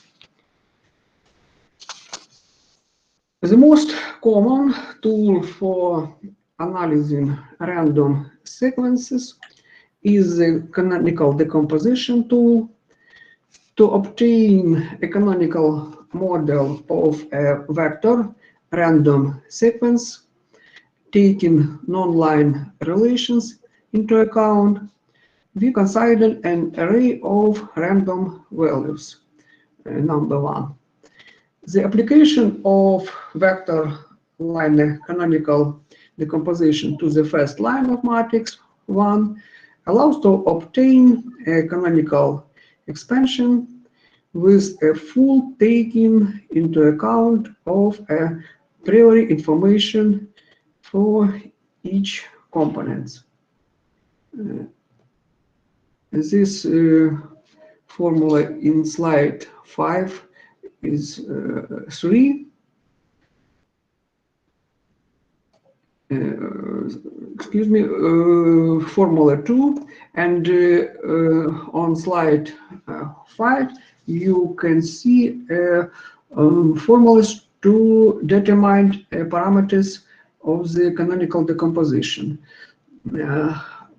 Formula 3 and 4 dispersions, which are calculated in these formulas, and formula 5 is a coordinate function. The block diagram of the algorithm to calculate parameters of canonical expansion 2 is presented in figure 1. Let's assume that as a result of measurement, the first value per first of the sequence at the point first is known. The values of coefficient are known also. Randomly coefficient G with subscripts 1, 1. Substituting into formula 2 this random coefficient allows to obtain posteriori canonical expansions of the first component pair of a random sequence, vector random sequence per C. It's formula 7. The application of the operation of mathematical expansion to then gives an optimal estimation of future values of sequence pair, provided that one value per first is used to determine the given estimation. Estimation 8 and 9.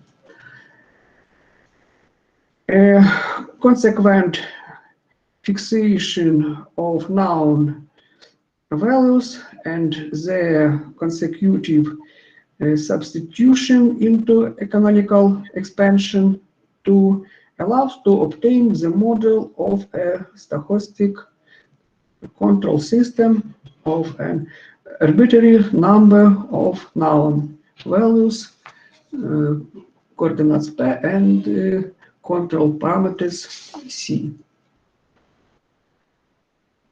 In this formula, 10 is an optimal in mean square sense estimation of future values of an investigated random sequence, provided that all posteriori information is applied for the forecasting.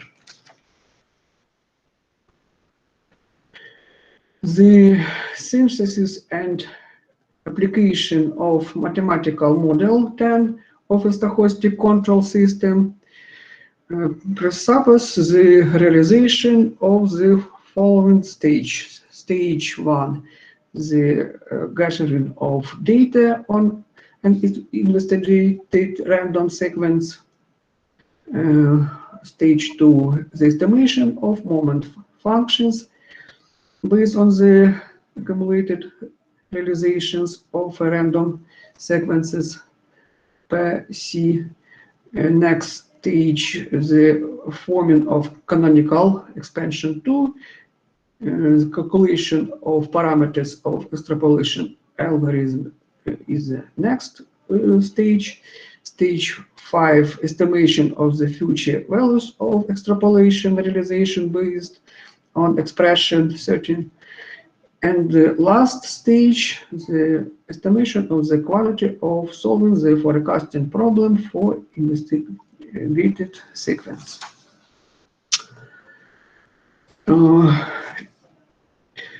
In this work, a mathematical model of a stochastic control system is obtained, which has a nonline structure.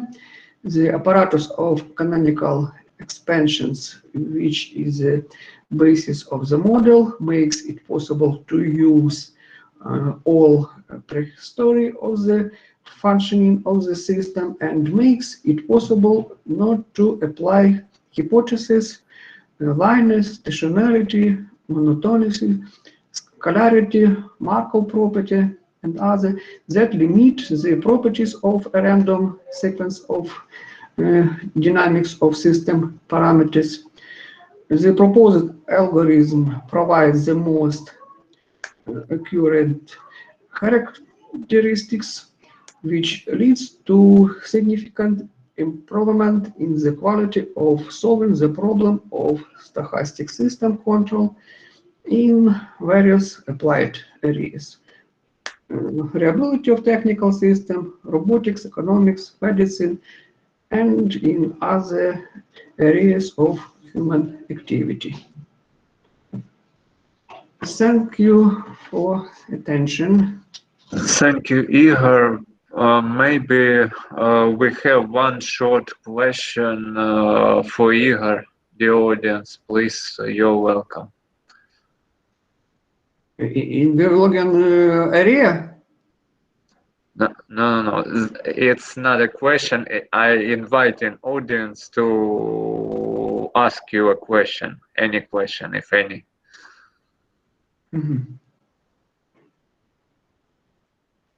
Seems we have no questions, so we can move on. Yes, to the next presentation. Thank you very much for your presentation, Igor. And the next presentation is Yuri Zhukov and Alexei Zivenko, Intelligent Polymetric Systems, System Industrial Application. Welcome, please. Yeah, hello everybody. For the sake of time, we make a video presentation. Just maybe it will be so kind to show it to our colleagues.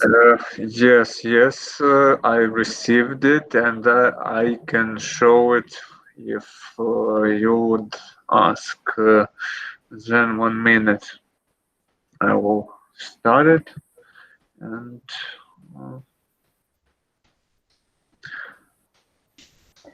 Yeah, meanwhile, I will congratulate my friend Yuri with your birthday, my dear friend. Thank you very much. Thank you very much. It's very important that we have such a nice conference at your birthday. Yeah, really. It Yaroslav proposed such data. Yeah. Okay, thank you. We'll see our presentation. Colleagues, I understand that it's high time to present Intelligent Polymetric Systems Industrial Applications, which will be done by two of us. And we are representing National University of Shipbuilding, named after Admiral Makarov, and also two LLCs, Seajob Mykolaiv and Amiga Digital.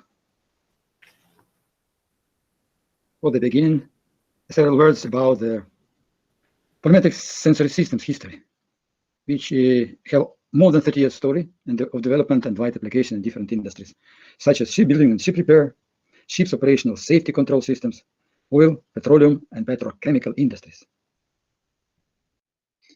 Embedded polymetric sensory systems are integrated into control and decision-making support information systems in three main groups of applications. They are shipbuilding, ship safety and design, next oil and gas industry automation, and next power and petrochemical grain storage. They are located at petroleum and gas stations and terminals, ships and floating docks, etc., operating in Ukraine, Uzbekistan, Qatar, South African Republic, Russia, etc.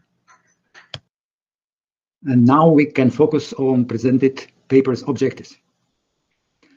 And this presentation, we present the latest developments of polymetric sensory systems, theoretical background, and prospects of their embedding into intelligent control and information decision-making support systems. New results in the axiomatic theory of polymetric measurements and appropriate software complexes development are described. Introduction of the concept of hypersignal of the third genus allowed authors to develop a new set of definitions and consequences of the axiom of this theorem.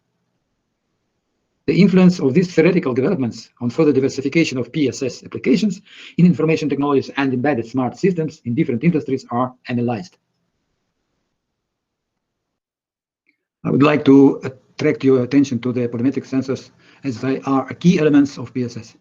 A polymetric sensor can be defined as a device that detects changes in more than one parameter or physical property of an controllable object, but uses only one specially designed sensory element. A polymetric sensory system can be defined as a system using one or more polymetric sensors. PSS may and are already used as embedded photonic agents or subsystems integrated into intelligent monitoring and control systems. Such an approach allows to measure and estimate multiple parameters simultaneously with fewer sensory components. This became possible due to use of data-oriented approach and knowledge discovery approach based also on the experience. The polymetric perceptive agency concept was described and implemented multi-agent approach used in previous publications.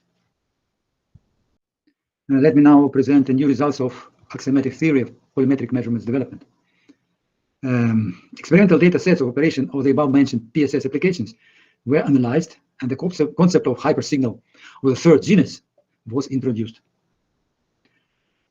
The novel corresponding set of definitions and consequences of the polymetric measurements theory axioms can be summarized as following in three positions: definition 8p, definition 9p, and consequence 4p, which are completely new and developed during the last 3 years. From these three positions, the last one, consequence 4p, is more interesting for our topic of our discussion. Deviations of a hypersignal of third genus are proportional to variations of the value of the feedback control signal of the system in its critical situation under effective human-machine control, and thus may be used as automatic control system response in a reflex way. Greetings to all the participants. My name is Alexei Zavenko. I will give you a second part of the presentation. I will present some practical implementation of the ideas presented and some practically obtained results. At the beginning, it was to mention some moments about polymetric perceptive and control agent and his integration to the environment which is needed to collect data and mine some knowledge from the data. At the left side of the slide, standard measurement system is shown where each parameter of controllable environment is sensed by corresponding sensor, and the results of the measurement are distributed in time, and this sensors or measurement system is distributed in space. On the right side, marked red, the perceptive control agent is shown. This agent is equivalent, from measurement points of view, to the distributed multi-sensor system, but it is polymetric with less hardware, less sensing and cable parts, and with some added smartness or intelligence. The device can be reconfigured and various models can be deployed. To make it possible, a big infrastructure is needed. First of all, we need to build a layer of memory. So storage agency stands for the memory of the system. Knowledge discovery agency stands for data analysis. And decision-making and control agency stands for as executive layer for control algorithm execution. Presented architecture or the way of integration of various instruments gave us new possibilities for system reconfiguration and learning approach usage. Let's look how we get the data from various systems, various sensors, and how this data can be further analyzed and used to get more benefits from the data. This slide stands for data collection process. It shows that all the data from systems is periodically sent to the cloud storage where it is stored and can be analyzed. As a practical example of results achieved by means of such approach, we want to show the results obtained from the level sensors data, which work with the liquid propane gas. The data collected consists of the signals from level sensors and appropriate parameters of LPG, such as temperature, density, pressure in the reservoir, and so on. Why this information is important for the end user? Because it's business-related information about the processes, and it's used to estimate parameters needed for the end user, the mass of the gas, the quality parameters, and so on. To illustrate the results obtained, we also need to show you how the density of liquid propane gas components varies and how it's dependent from temperature. So if you don't measure density of the LPG or temperature, there is a huge uncertainty in mass calculation. Using the collected data and combined it with the data from laboratories and other sources, an equation that connects the electric constant of the vapor phase with its density was obtained.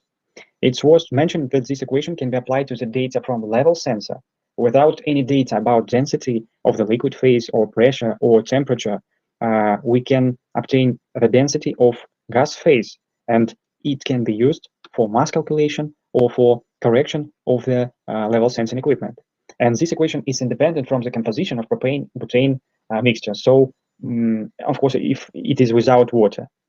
At the first sight, it's a very simple equation, but this equation is the result of practical measurements, and it's a generalized experience of a set of systems that control liquid propane gas. So it's a pure memory of the system. It's also worth to say that with the additional data, a lot of indirect measurement parameters can be calculated. As an example, octane number of a liquid propane gas, nowadays research in progress. Another example of PSS usage is the feature of local control loop, which can be activated to control some processes or its parameters. If the PSS is used during mixing process or during release of a product and detects that mixing liquids in various reservoirs have forbidden components, for example, water, it can locally act to close the inlet or outlet valves, block the current operation until the confirmation of an operator. This feature may require the communication between agents, or the system must be programmed or tuned to lock if the change in liquid parameters detected. Another way of local control loop relates to the leakage detection. If the PSS detects that liquid in a tank differs from one for which it was intended, or the tank has leakage, the system can produce an alert for staff and try to locally lock the reservoir. The feature of the system shown on this slide is similar to previous example, except controllable parameters and domain. This is a system for nuclear power plant, for the spent fuel pool where spent fuel is stored. The water level and concentration of barated level must be controlled. As Fukushima showed, these instruments and control systems on nuclear power plant must be very reliable, redundant, and workable in harsh conditions. So if PSS detects a level change or significant change in concentration, the action is needed. In emergency situation, control signals from PSS should be used for activating pumps and valves. And now, last but not least, example of volumetric sensing application on the way from sensing to control, which is a long way still. This example is not very fresh. It was published seven years ago, yeah. And this is enabling the ship navigator with support of this system to choose the safe route in harsh seaways, current and wind conditions, considering also ship load and dynamics conditions. And central unit of this system is used for decision support with a diagram in three colors. Three colors are green, yellow, and red. It's very simple to understand that green zone of combinations of routes and speed of the vessel are safe, and red are critical, and yellow is requiring just more attention from the seafarer or navigator. This result of this exploitation of such kind of systems shows that from informational efficiency and commercial efficiency point of view, this system is more effective.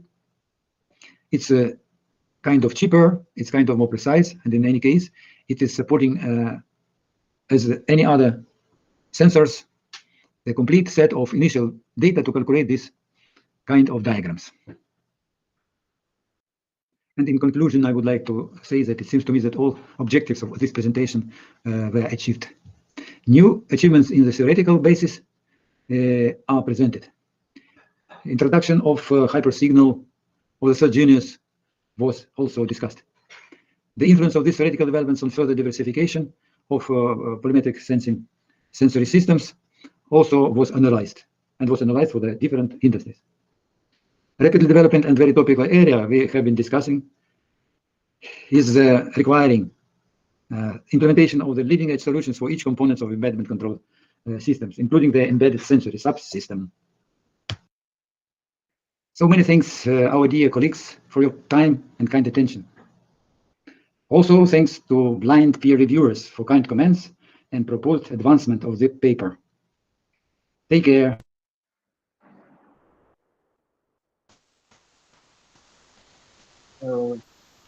Yes, we are open for the questions if they are. Yes, two both authors are available for the questions. Dear participants, you're welcome. Any questions to our authors? Yes, I have a question. Can I ask? Of course. Vyacheslav Kharchenko. Thank you very much for interesting presentation. My question related to safety. One of the slides you demonstrated safety system for ship. In this case, safety is attribute of safe moving or not only. My question is, are there special standards to with requirements to safety related to safety critical systems for ships? Or do you use standards, for example, IEC 61508, the general standards on safety critical system? Please, standards requirements in this area for your domain. Thank you. Yeah, thank you for question. Yeah, we are following a lot of standards in developing such kind of systems, and these are the IMO requirements, and we have classification societies which are controlling safety and at sea, and safety of operation and safety of human being in the oceans. And also we are following special requirements of the Navy vessels, because for them safety of their is not only the capsizal or loss of the people, but loss of the functionality. From this point of view, okay, for the instruments itself, we also use a lot of standards. Now we are under the way of certification according to the requirements of the European Union for the safety control system for oil and gas and nuclear power stations, safety control, yeah. Maybe Alexei can add more standards we are following. Hello. Yes, Vyacheslav, the mentioned standard is used. SEAL 2 level for level sensors is achievable, and nowadays SEAL 3 level, it is a very high level for us.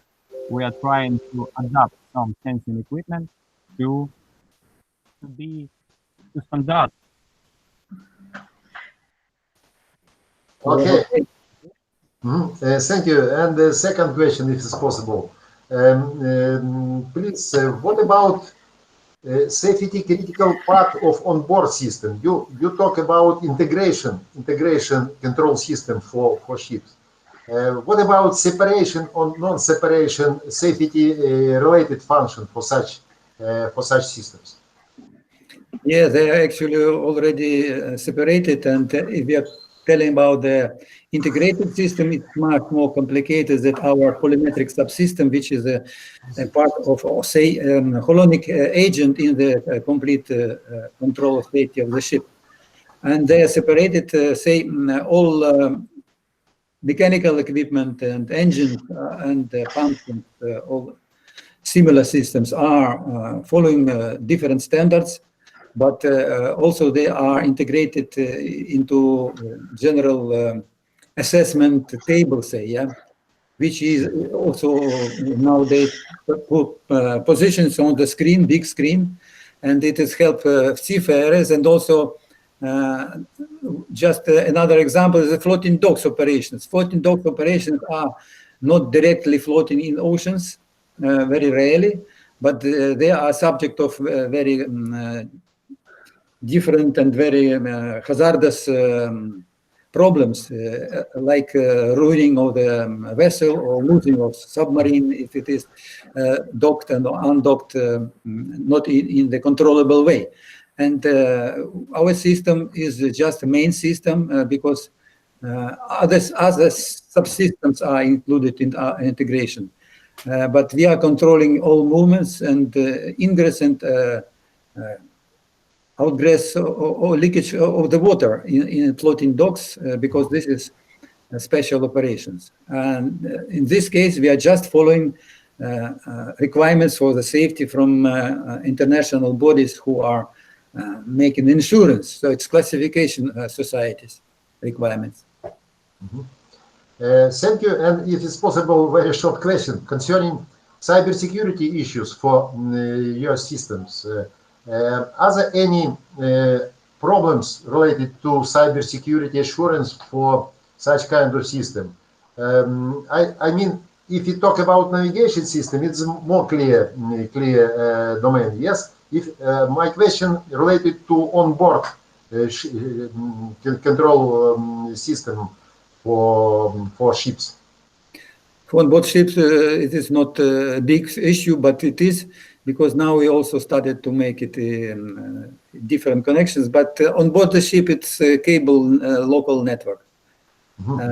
When we try to implement more, say, distributed systems like controlling the big petroleum stations or big transport systems in general, we need to use Wi-Fi or something, satellite connections, and then it is can be rather open to for this kind of security of information flows. But I know that Alexei also is working now on such kind of issues. Please, Alexei. There is such a problem because when we collect data from various objects, first of all, it is interesting how the client reacts when we get the data from the object, because it's business-related information and also measurement-related information, but it's connected with money, yes? But when we have a large companies, they have a very a lot of questions about cybersecurity used in such an instrument, and there are a lot of questions that never can be reflected in standard documentation, because there are a lot of special programs and special even scripts that can reflect or give some reaction on the request from users. And there are a lot of issues related to cybersecurity. Yes. Yes.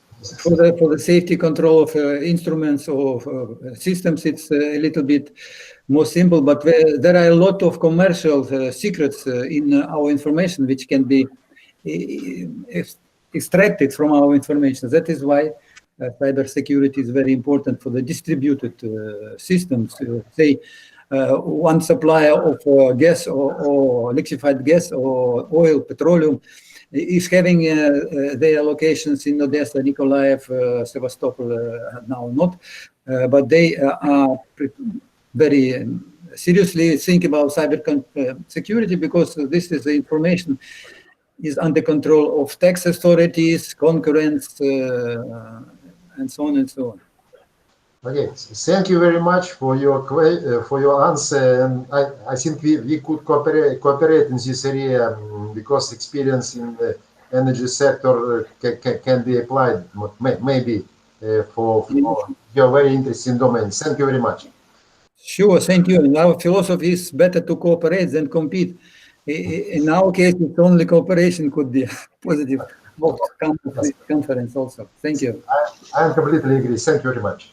Thank you. Thank you for both questions and answers. And we, according to the schedule, I don't know. According to the schedule, we are gonna have a coffee break, but I would like to ask you, Yuri Pantelevich, if we're gonna have it, or should we just continue in non-stop mode? I think we should continue, and if someone wants coffee, he can do it himself. Okay, then we will continue, because we are a little bit late. Of course. Then I will invite our next guest from Ternopil, Nadia Vasilkiv, Lesa Dubchak, Anatoly Sachenko, Taras Linduk, and Oleg Sachenko, Fuzzy Logic System for IT project management. it seems that we have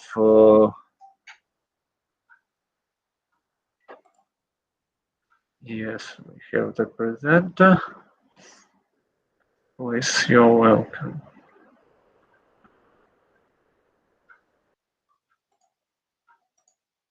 Okay, I would like to share my screen now, my presentation.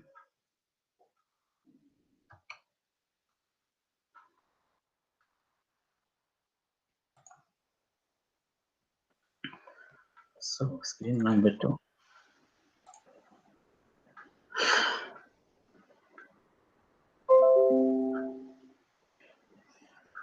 It's great.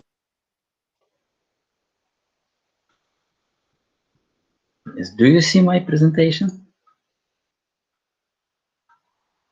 Yes, it's great. Okay. It's okay, but because I can't see it on my screen. Yeah, you can start. Okay, my name is Taras Nadyuk, and I am a co-author of paper Fuzzy Logic System for IT Project Management, submitted for the second International Workshop on Informational Communication Technologies and Embedded Systems.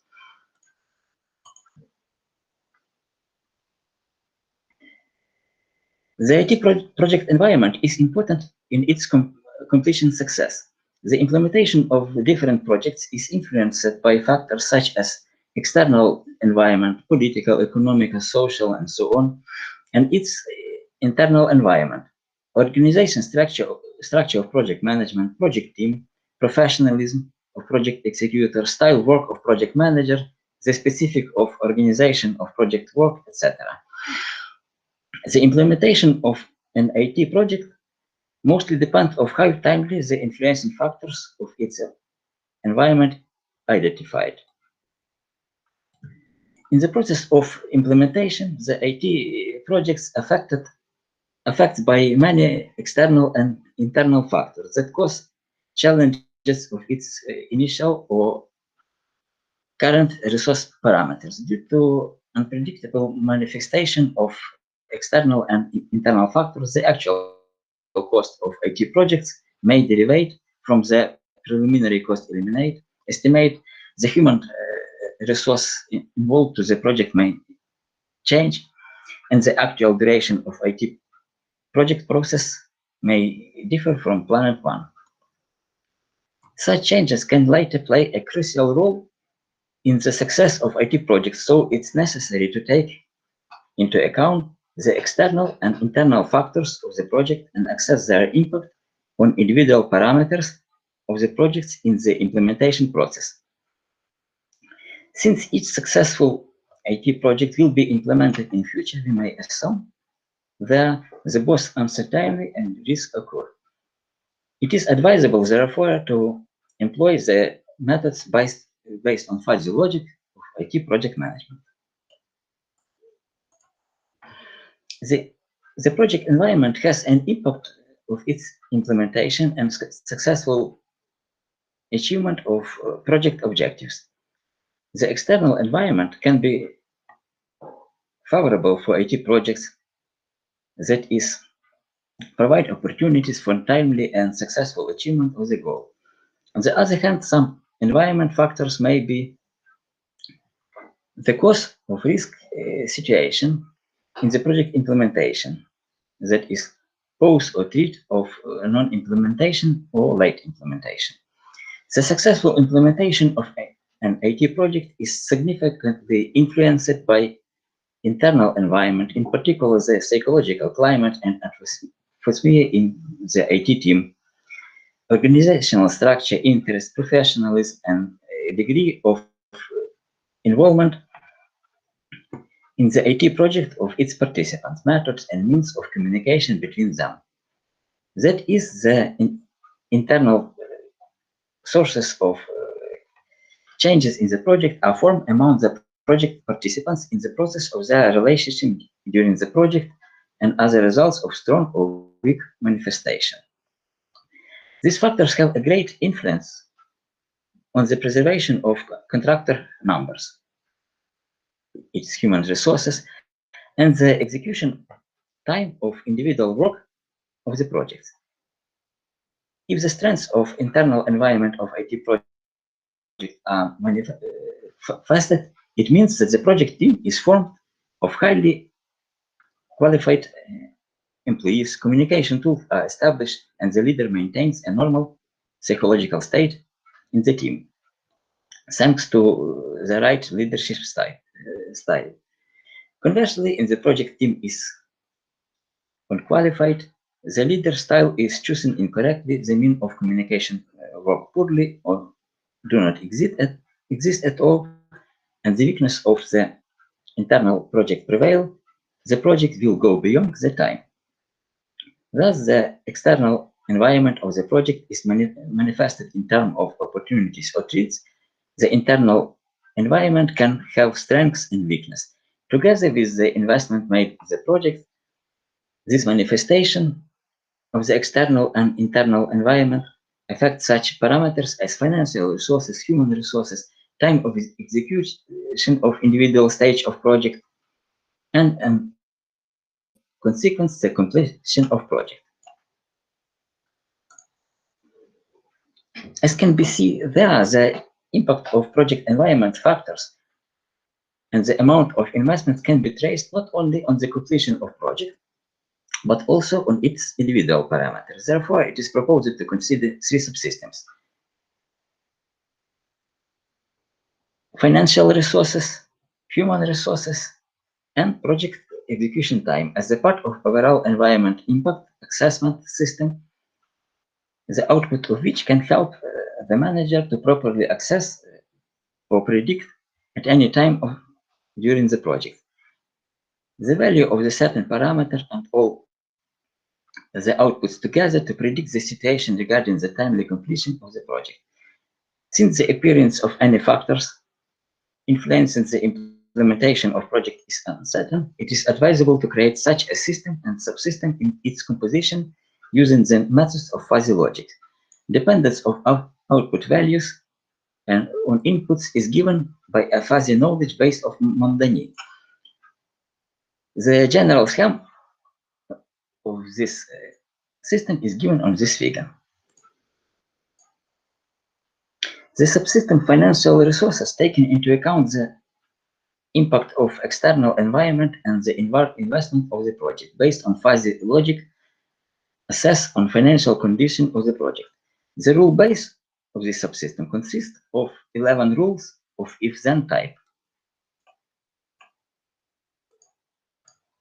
The subsystem human resources take into account the current impact of the external environment of the state of the external environment of the project, evaluate the amount of available human resources of the project.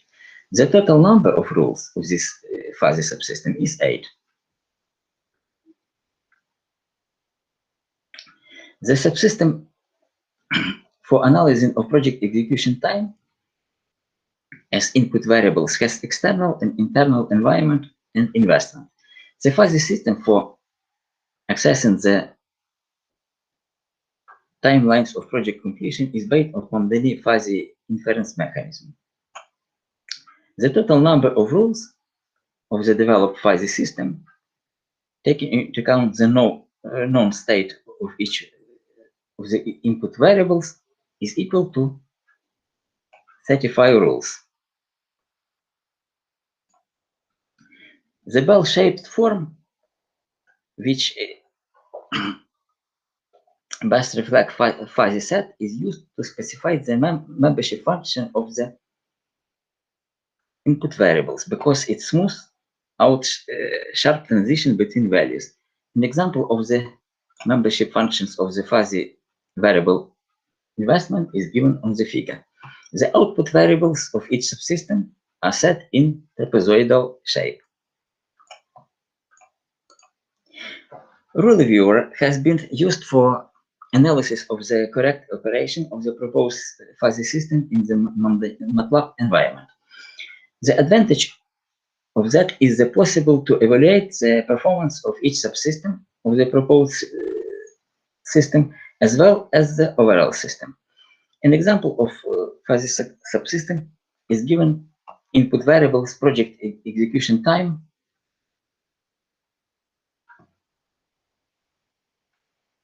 0.143, which correspond to a fuzzy set short, human resources 0.113, fuzzy set average, and financial resources was equal on 0.87 belongs to the set of big.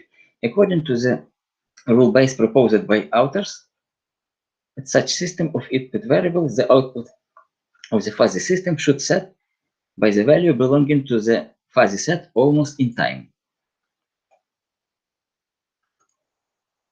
The surface presented on the figure confirms the nonlinear effect of the input variables values of the output.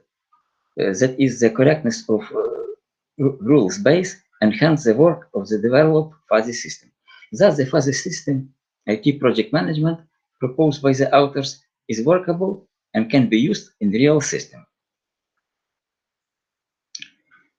The proposed fuzzy IT system consists of subsystems. Each of them can be used as a separate system for assessing of certain factors. The output of each subsystem are input values for a fuzzy system for timelines estimation of project completion. The proposed method based on fuzzy logic enabling project management to assess the impact of project environment factor of human and financial resources, the duration of individual work, and the project as a whole. Moreover, the proposed methods can be considered as the basis for proactive change of project activities. A direction of fuzzy research is developing a tool accessing project completion. Thank you for your attention. Thank you, Taras, for the presentation. Dear participants, do we have any questions for Taras or maybe other authors of the paper? Can I ask one question? Yes, you're welcome. Hello, Taras. Can you explain why did you use bell shape and trapezoidal membership functions?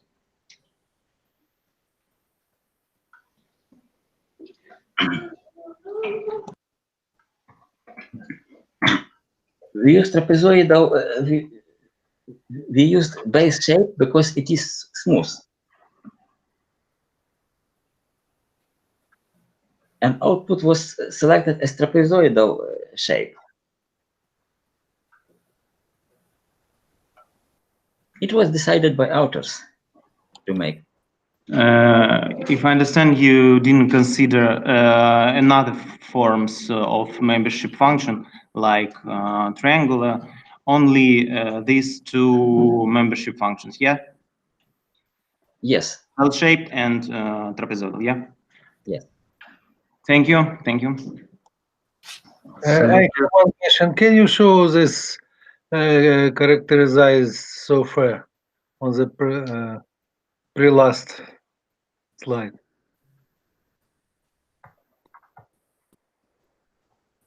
Yeah, this one. So look, so if we analyze, this surface. Yeah, this. If we analyze this surface, you look here, this only 3 position. It means that you choose only 3 linguistic terms for output signal. But usually if you use 3 linguistic terms for input signals, for output signals, it's usually need to take 5 or more.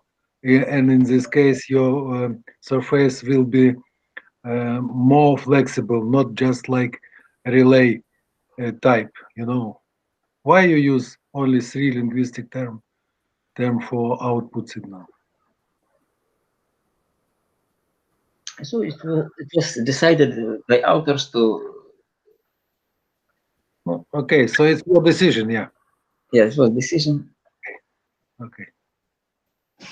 Maybe other questions? If no, we can continue on.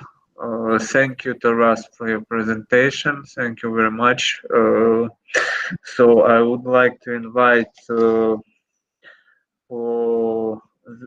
our authors of the next paper, Tatiana Severstova, Vadim Severstov, Anton Guda and Katerina Ostrovskaya, Thermodynamic Fundamentals of Cellular Automata Model of the Process of Solidification of Metals and Alloys Considering the Phase Transitions. I am ready. Yes, you can start the presentation. Do you need any help?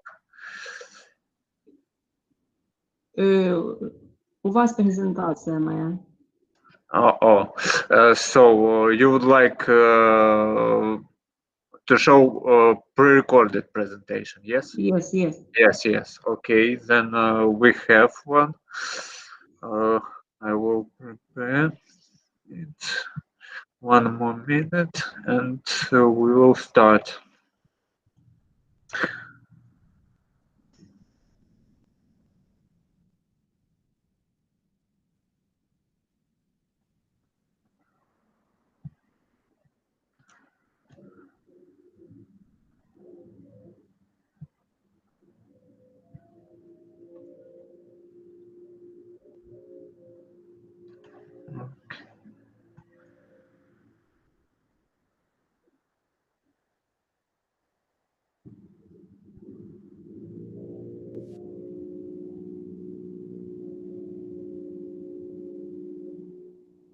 Name is Tatiana Filiborstova. I am from National Meteorological Academy of Ukraine.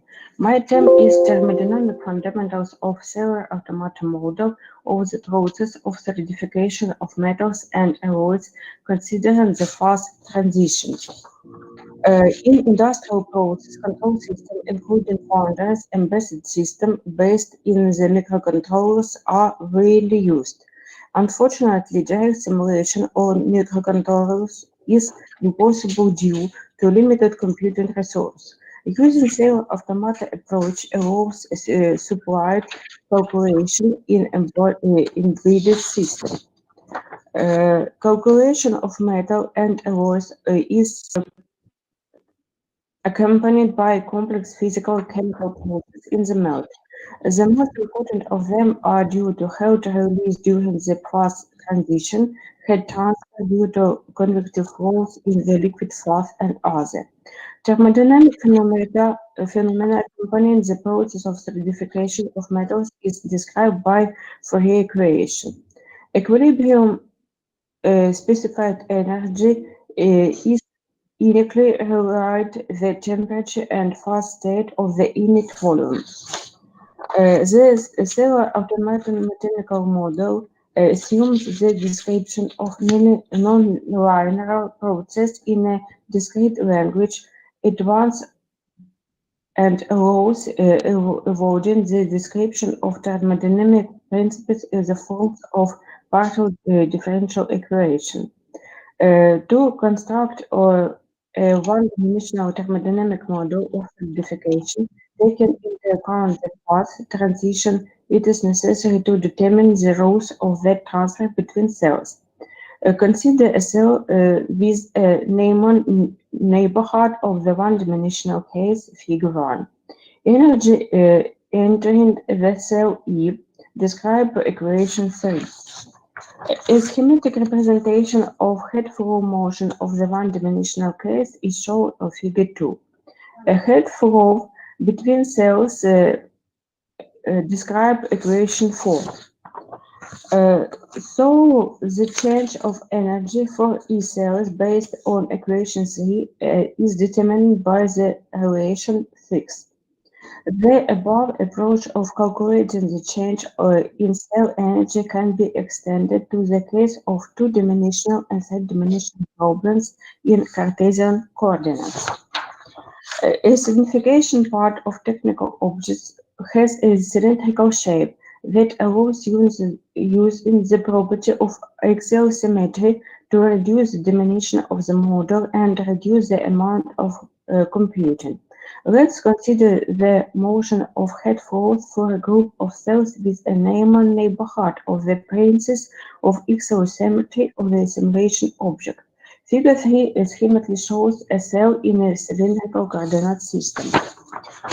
Figure 4, 5, 6 show a schematic representation of a cell and notation of its literal size.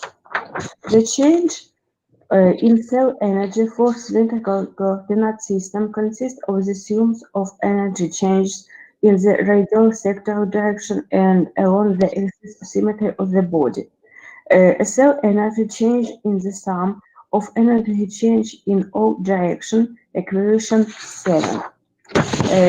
In the above formulas, the unknown parameters if the effective thermal conductivity head is calculated from the equality the head force between cells for a cylindrical coordinate system. The value of effective coefficient of thermal conductivity for radial head propagation described equation 9. When calculating the change of energy along of axis of symmetry and along the circumference, the effective coefficient of thermal conductivity is calculated similarly with the one-dimensional case using the equation 5. The presence of mathematical model can be integrated into automated production control system, the components of which communicate in order to optimize the parameter of production cycle. We have given a description of a cellular automated thermodynamic model of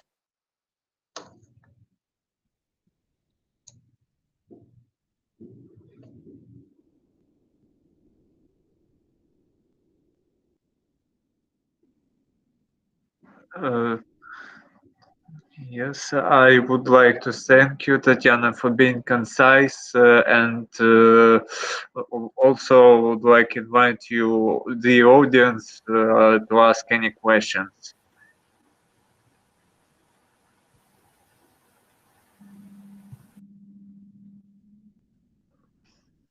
Seems like no questions.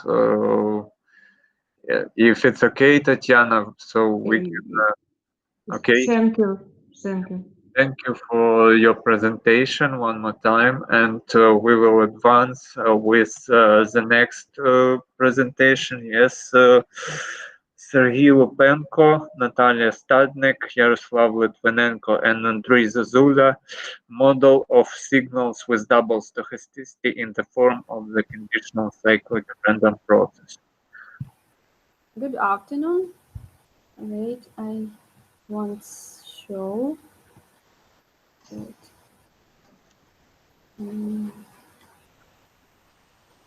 To present at the bottom, pick the command present now and select maybe your entire screen option. I have presentation.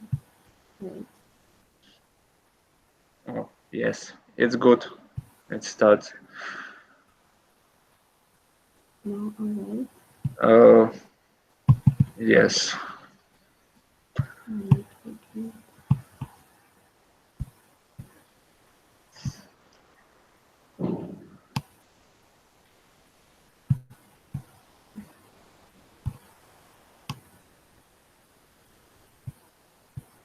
Maybe I open PDF file because. Okay.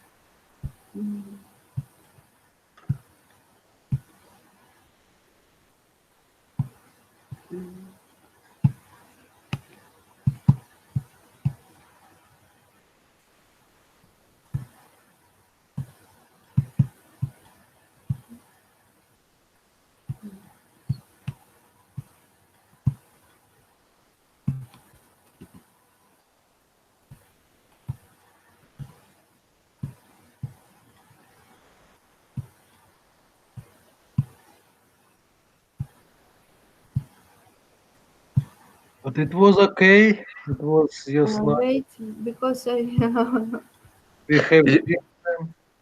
Look, if you choose to show your entire screen, it would be easier probably. the first option when you present now. Okay. It will show the whole screen and there'll be no obstacles.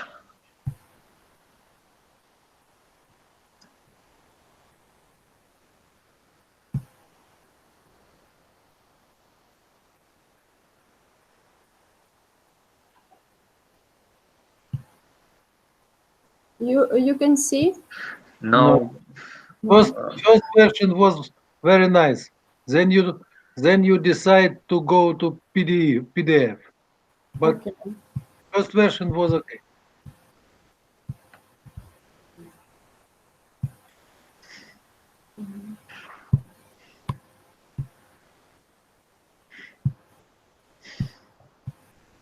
I'm sorry.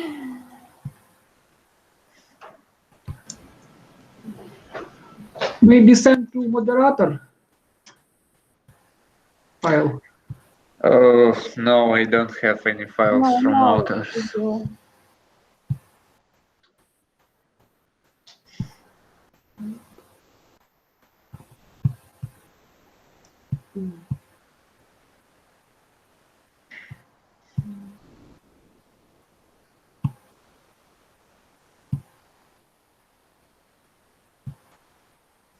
PDF don't want. But you don't need PDF. You can use PowerPoint presentation here. Yes, It's okay. It was okay. First time it was okay. Then you switch off it. Why?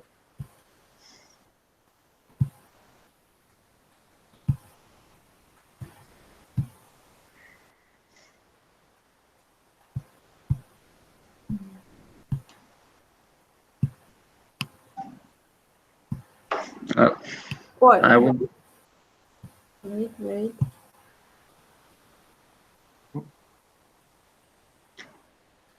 It's okay.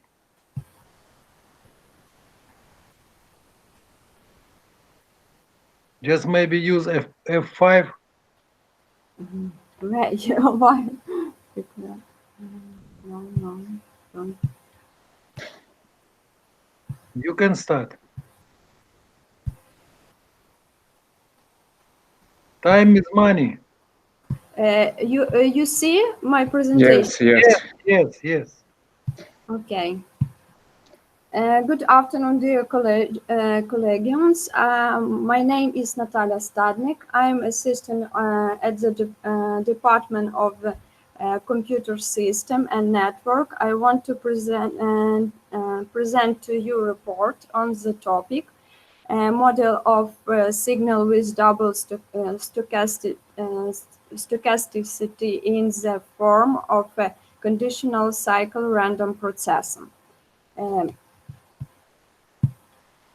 Slide 2.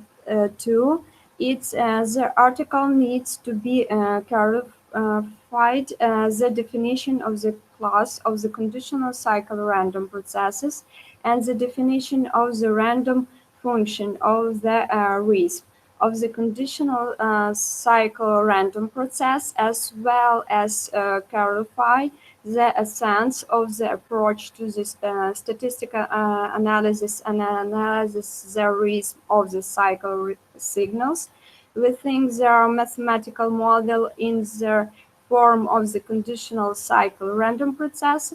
It should also be noted that there is no definition of a conditional cycle random process of discrete arguments, which makes it possible to develop adapted statistical methods for analysis digital signals.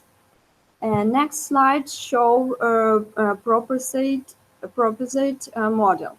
In this paper, we develop the procedure for the constructing a class of conditional cycle random process, namely constructs a mathematical model of a cycle signal in the form of the conditional cycle random process of the discrete argument, which would consistently reflects its double stochasticity and made it possible to perform statistical, morphological, and risk analysis in the modern digital data processing information system.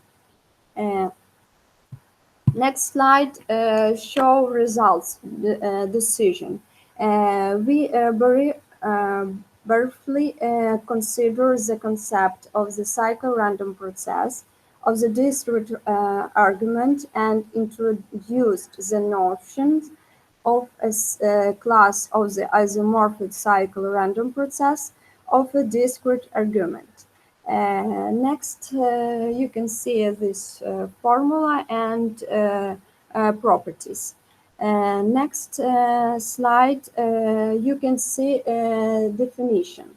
A discrete random process is called a cycle discrete random process if there is such a discrete functions that satisfies the conditions of the RISC function that finite dimension vectors for all integers are stochastical equivalents in the broad sense.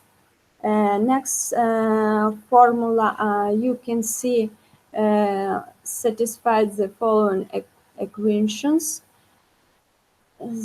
Next slide. Next slide.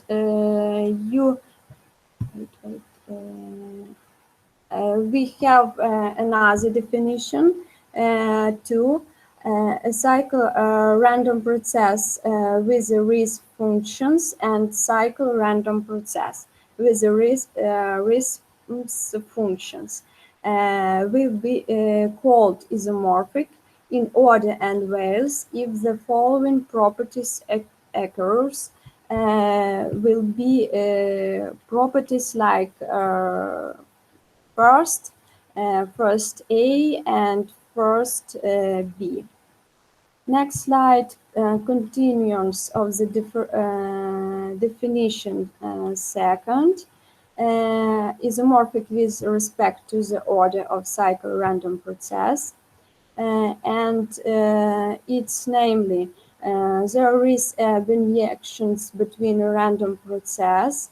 And then next slide is cycle random process are ordered by the domains of definition and the ordinal type of the random process considered with the ordinal types of their domain of definitions D and D prey.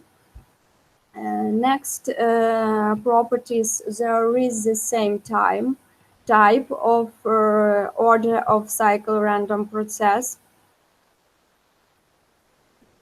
And then three properties equivalence of the values of cycle random process. And you can see the relation exists like this. Next slide, suppose we have a class theta of all possible cycle random process of discrete arguments give on a probabilistic space omega fp and on one of the sets of the class set of D of the all possible sets of type D.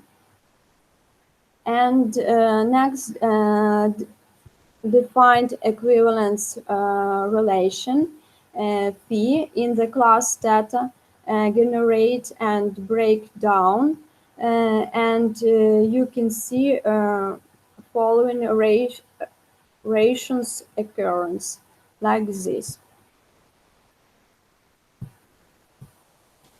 Next slide, we select one arbitral elements for the partitions, namely some class of the equivalence, theta C, of cycle random process of the discrete arguments. This class includes isomorphic discrete cycle random processes, which are different in order and value, difference only in their RISC functions, and the transition from one process to another can be ensured by the action of the corresponding skull transformation operators.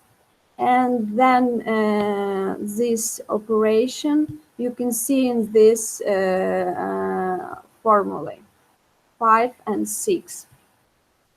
Next, skull conversation functions like this, and we have increased function as following like this 7 and 8.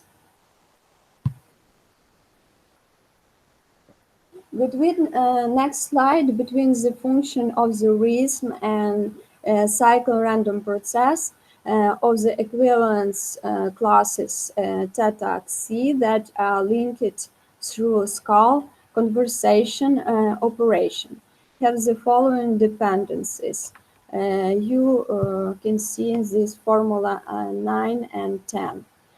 Statistical analysis of any two cycle random process of the equivalence class theta C by their two multi-cycle realization should give approximately results, name similar statistical estimates of the probabilistic characteristics of the cycle signals. Next, we have like this formula determining its risk functions in 11. Then, though the set of D of all possible domains for determining isomorphic in order and value of cycle random process of a discrete argument from a class theta C can also be represented as a parametric set, namely like this, set of D.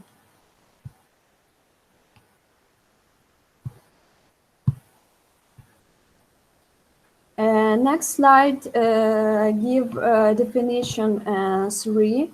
A random object that is give on stochastically independent probabilistic space is called a conditional cycle random process of the discrete argument if for each omega prey its corresponding omega realization belong to a class theta C isomorphic in order and value of cycle random process of the discrete arguments.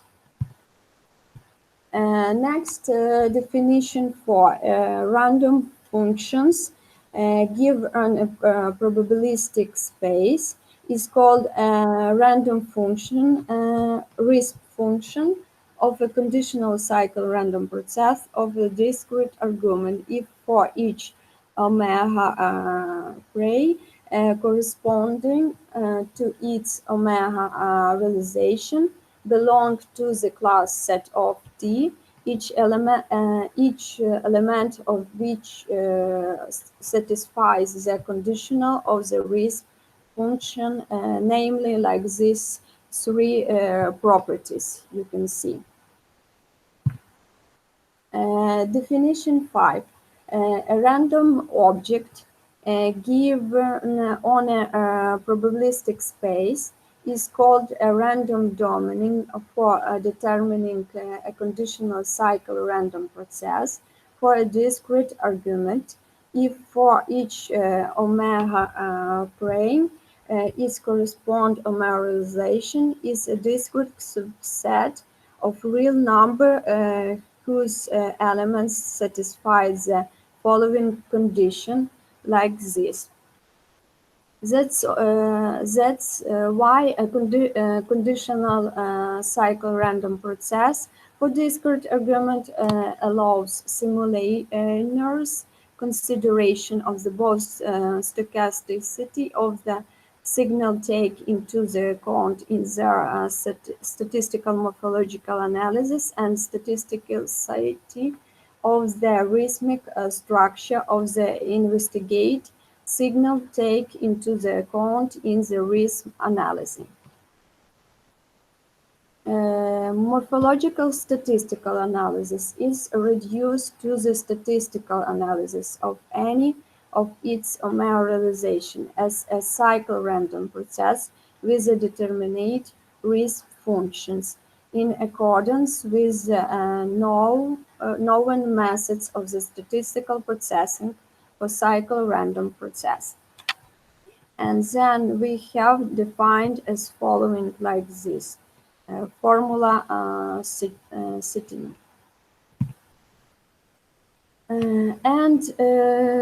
Heart risk analysis is reduced to a statistical analysis of elements of the random domain of determining a conditional cycle random process of the discrete argument, or to a statistical analysis of its random risk functions.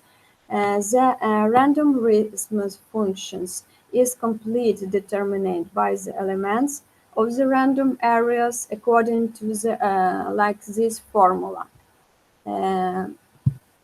Next slide 20 show the cardio cycle number when we present the mathematical models of the rhythmocardio signals as a vector of random sequences, this formula setting. And then we have formula investigate electrocardio signal. It's to adjustance cycle. It's formula setting. And final conclusions. The procedures of mathematical models of cycle digital signals in the form of the conditional cycle random process of discrete arguments is developed in the work. The class of isomorphic in order and values of cycle random process of discrete arguments is given. Its model allows to take into the account stochasticity of the cycle signal both in the raw morphological statistical analysis and its statistical analysis of the risk. The definition of the random risk functions of conditional cycle random process of discrete argument is given. The developed model eliminates the logical construction between the known probabilistic mathematical models of digital cycle signals and the risk model and enduring the development of new highly information methods for statistical analysis of cycle signals and based on the new mathematical models in the future research. It's necessary to clarify the probabilistic structure of cycle signal with double stochasticity, which will allow the use of new diagnostic feature in the computer diagnostic system. Thank you for attention. Thank you, Natalia. Maybe one small question from the audience, if any. I have one question. Thank you very much for your presentation. Thank you. Did you have any implementation or practical application of your research?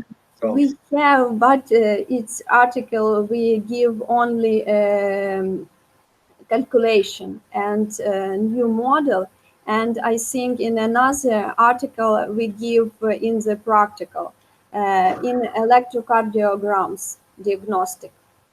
Okay, so you use for more figure this data processing, yeah? Yes. Okay, thank you very much. Thank you, Natalia, for your presentation. And now I would like to invite authors of the next paper, Gennady Chiko, Olga Dvornik, Yevgen Tarnapuk, and Olga Dermchuk, blood oxygenation among healthy adults, recurrence plots, analysis and quantification. Hello, ladies and gentlemen. My name is Yevgen Tarnapuk. Do you have presentation? Yes, 1 second. I will share my PowerPoint presentation. Can you see it? Yes, it's okay. Okay. And then I will start.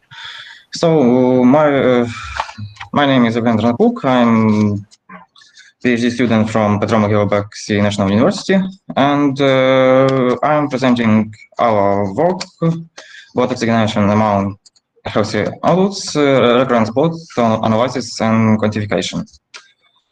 Coronavirus disease 2019 forced the studies of reasons and the prevalence of accompanying hypoxemia. Hypoxemia or sharp oxygen deficiency is in the arterial blood was pointed out in the recent studies of COVID-19 as a severe mortality factor.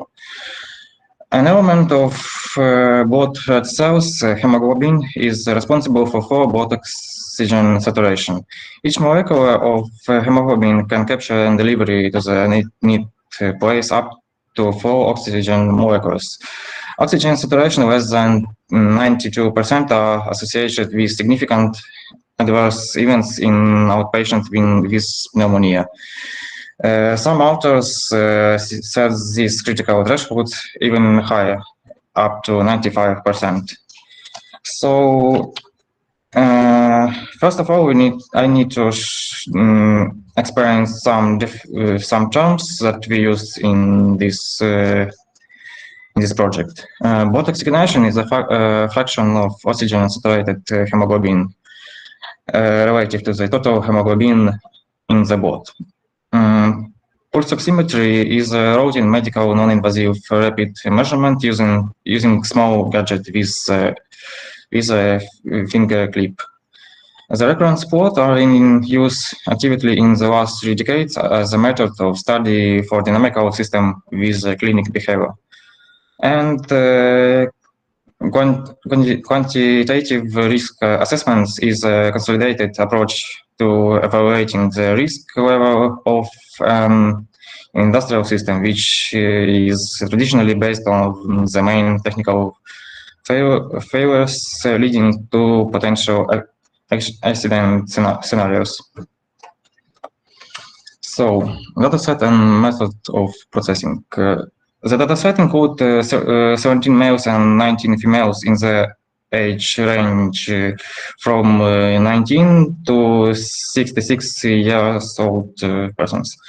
The patient's body mass index was in range 18.5 to 28.4, which was close to the recognized norm. The majority of participants were non-smokers. There is 28% that were non-smokers. The rest was either smokers or ex-smokers. The duration of every personal record of the blood oxygen saturation was about an hour, with the sampling rate equal to 1 Hertz, 1 measurement each second. So, result of first analysis of this dataset is first, relative small variability of data within each record, especially its the short time variability descriptors. The long time variability of the oxygen saturation does not extend to 1.1%, which while the short time variability was less than 0.2%. Second, high recurrence of some trials. They could be repeated hundreds and even over 1,000 times. Therefore, spring reports turned out strongly clusterized. And last one, significantly non-Gaussian distribution for trials within every records. So, in this chart, you can see the recurrence plot for the without subset. Those people from the dataset who showed the higher recurrence ratio in the range were included in this subset. It was 8% or about 22% of the population. Gaussian distribution without any outliers turned out as as fit also in the other two subset. The next slide, you can see the recurrence plot for the riskier subset. It shows the recurrence plot for the person and the recurrence ratio values are following 0.298, 0.281, and so on. Participants demonstrate significantly higher variability and much favorable recurrence ratios. Those oxygen saturation processing are less stable and easier to change. That's why we called the subset riskier to COVID-19. Besides the saturation process for the people from this subset in non-stationarity, so the cyclic ties and linear states are less expressed as for previous subset.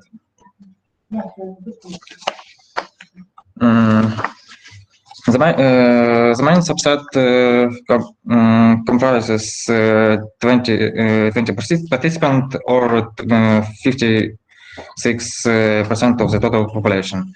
The range of recurrence ratio is 0.327 to 0.568, with mean equal to 0.430 and a standard deviation of about 0.065. Thus, this range likely overlays with the previous vital subset, while the border with the riskier subset looks clearer. The participants demonstrate middle variability and recurrence. Conclusion was made about for smaller subset remained valid for the main subset. We mean here the Gaussian distribution unequal texture of recurrence plots, non-stationarity, and presence of cyclic ties and laminar states in the blood oxygen saturation process. In this picture, you can see the negative correlation between standard deviation and recurrence ratios. And here in this table, you can see the correlation coefficient between recurrence ratio and some statistical indicators of the dataset variability.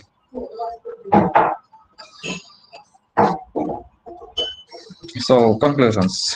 The recurrence and statistical descriptors of variability, such as standard deviation, range, and interquantile ranges have the essential negative correlation. The vital subset, for instance, has not only the lowest variabilities, but higher oxygen saturation levels. The risky subset have not only much higher variability, but and the lower oxygenation. And the recurrence ratios and as a measure for the variability are free from dataset drawback because they have Gaussian distribution and have no outliers. Thanks for your attention. If you have any questions. Thank you, Evgen. Dear participants, if there is any questions, please you're welcome.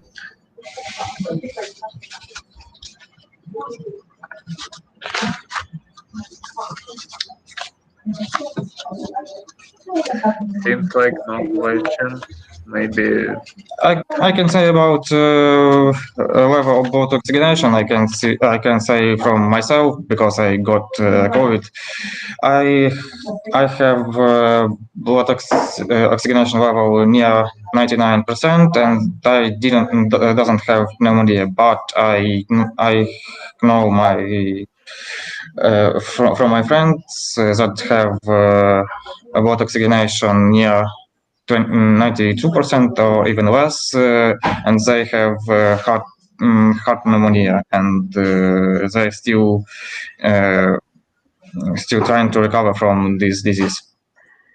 Okay, thank you. Seems that's all for you. Thank you one more time for the presentation.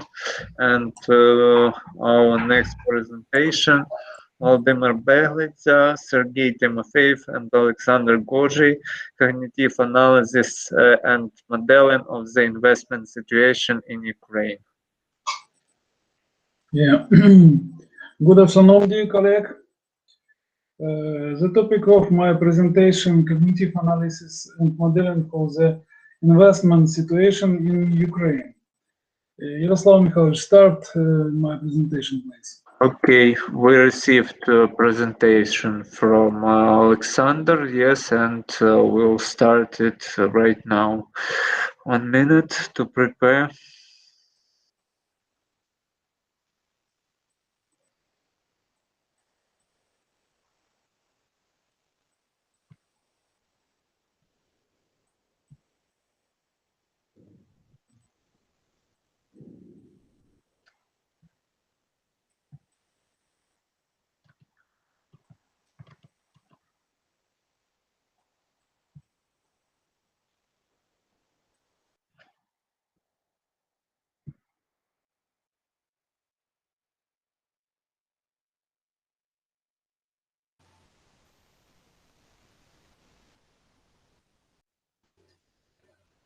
Complex socio-economical systems, parameters, and laws of behavior which are described mainly on a qualitative level are difficult to predict because the change of their parameter can lead to difficult predictable change in their structure and behavior.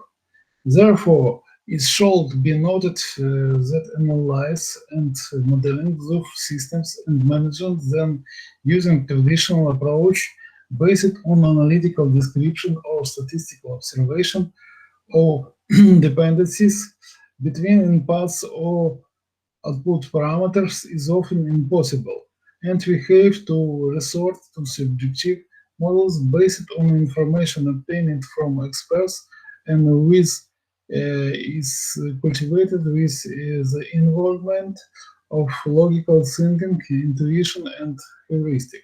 When expert construction of real models of complex social economical systems, in practically impossible to build an adequate model and make a forecast of the development of the system.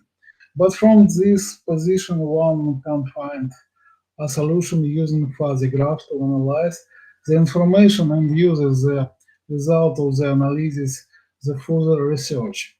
One kind of fuzzy graph is fuzzy cognitive maps. Fuzzy cognitive maps have an advantage over traditional models in the form of thin graph. Using special algorithm, it is possible to trace the path of influence of positive and negative connections on one or several elements of the system on a fuzzy cognitive map. The report presents the result of fuzzy cognitive modeling to study investment situation in Ukraine and the use of Bayesian network to make forecasts based on fuzzy cognitive analysis. One of the main indicator in European integration relation is the investment climate in Ukraine. The development of the investment market depends on many factors, of the main being the development of social and legal institutions of the country and the level of favorable conditions for development of the investment situation. The analysis of the investment situation in Ukraine in recent years suggests a reduction of direct investment from foreign investors. The economic situation in Ukraine can be characterized as unstable. The economy of Ukraine is significantly behind the development countries of the world in terms of the combined productivity of all factors of productions and accordingly the level of welfare of the population. Most enterprises are technologically backward, energy intensive, with a weak diversification of products and markets. This is due to the fact that Ukraine is a situation of military conflict and instability on the state investment policy, investment law issues, lack to proper development of the investment market and its instrument and the consequence, insufficient level of domestic and foreign investment.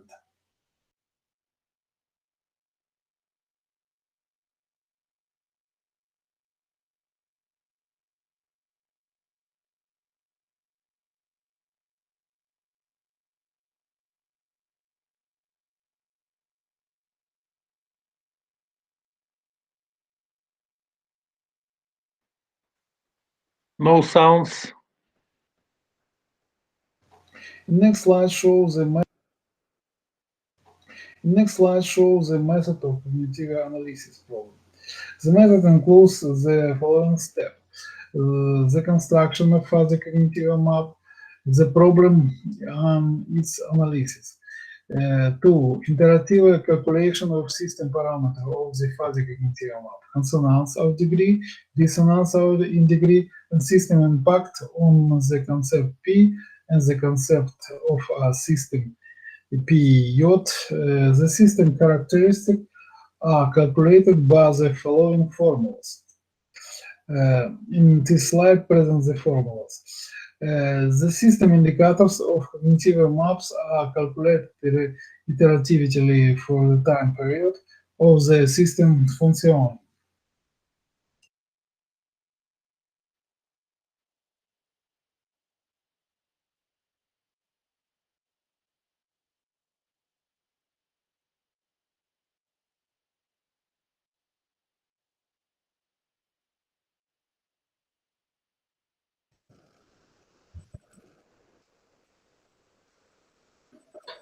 Excuse me.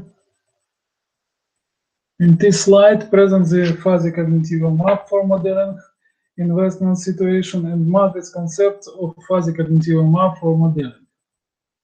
On the basis of the concept matrix, system indicators were calculated. System indicator is out degree, in degree, and impact on system concepts. According to value of the system indicator, the most important. In next slide, you see fuzzy cognitive modeling results. Based on the analysis of the result of fuzzy cognitive modeling, we can conclude then the most important concepts in the system that affects in the investment situation in Ukraine are C1 corruption, C2 corrupt judicial system, C3 corrupt law enforcement structure. The concept C5 conflict with Russia, C9 tax administration, C10 labor migration are more likely consequence of C1, C2, C3. The concept C4 monopolization, C6 problems the legislative sphere, C7 corrupt the law enforcement structure, C8 restriction of the movement of capital and foreign exchange operation are causal concept. Yes, and next slide presents the modeling base of the investment situation of Bayesian network. Bayesian network are widely used for probabilistic modeling and forecasting in information processing system. Statistics represented by time series and time session, as well as qualitative data represented by expert estimated, linguistic variables and interval values. To model the investment situation in Ukraine, a model was built in the form of a Bayesian network. The main criteria for determining the current level of investment in Ukraine, tax legislation, unstable monetary situation, restriction of the movement of capital and foreign. Next slide. Next slide show the result of modeling the investment situation in Ukraine. In Bayesian network considers the probabilities of the three situations. Situation 1, investment are insignificant. Situation 2, investment grow. The situation is possible, positive. Situation 3, there are no investment. In table 2 present the probabilities for estimating the current investment situation. The model is effective. For more accurate model, is necessary to build a large cognitive map, but the high probability of error when defining fuzzy links in the model. This may affect the accuracy of the model. The probabilities of possible outcomes are presented in table 2. The most probably situation 2. Investment grow, the situation is positive. And conclusion. A fuzzy cognitive map was developed to analyze and model the investment situation. With the help of system indicators, the main factor influencing investment in Ukraine were identified. The main factor affecting investment are high levels of corruption, hostilities, monopolization of market, restriction of the financial market, and high levels of labor migration. Based on the analysis of a fuzzy cognitive map, a Bayesian network was built for probabilistic modeling of the investment situation in Ukraine. Using the Bayesian network, the probabilities of the possible development of the investment situation were calculated. Thank you for your attention. Ask your questions.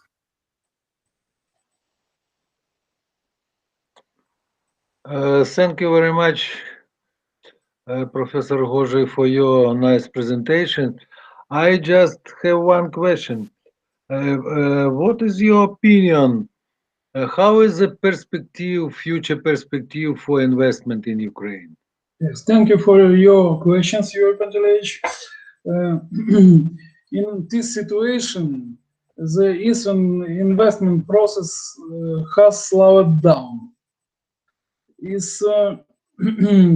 But situation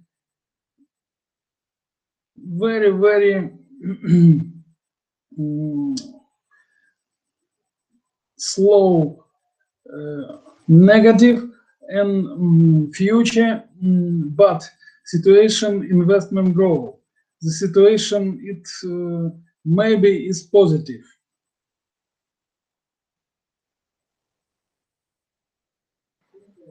Thank you. Thank you.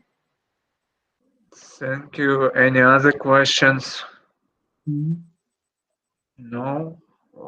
Then one more time, thank you for the presentation, and we will move on with the presentation. Yevgen Sidenko, Helena Kondratenko, and Valentin Petrovich, Neural Network Technologies for Diagnosing Heart Disease.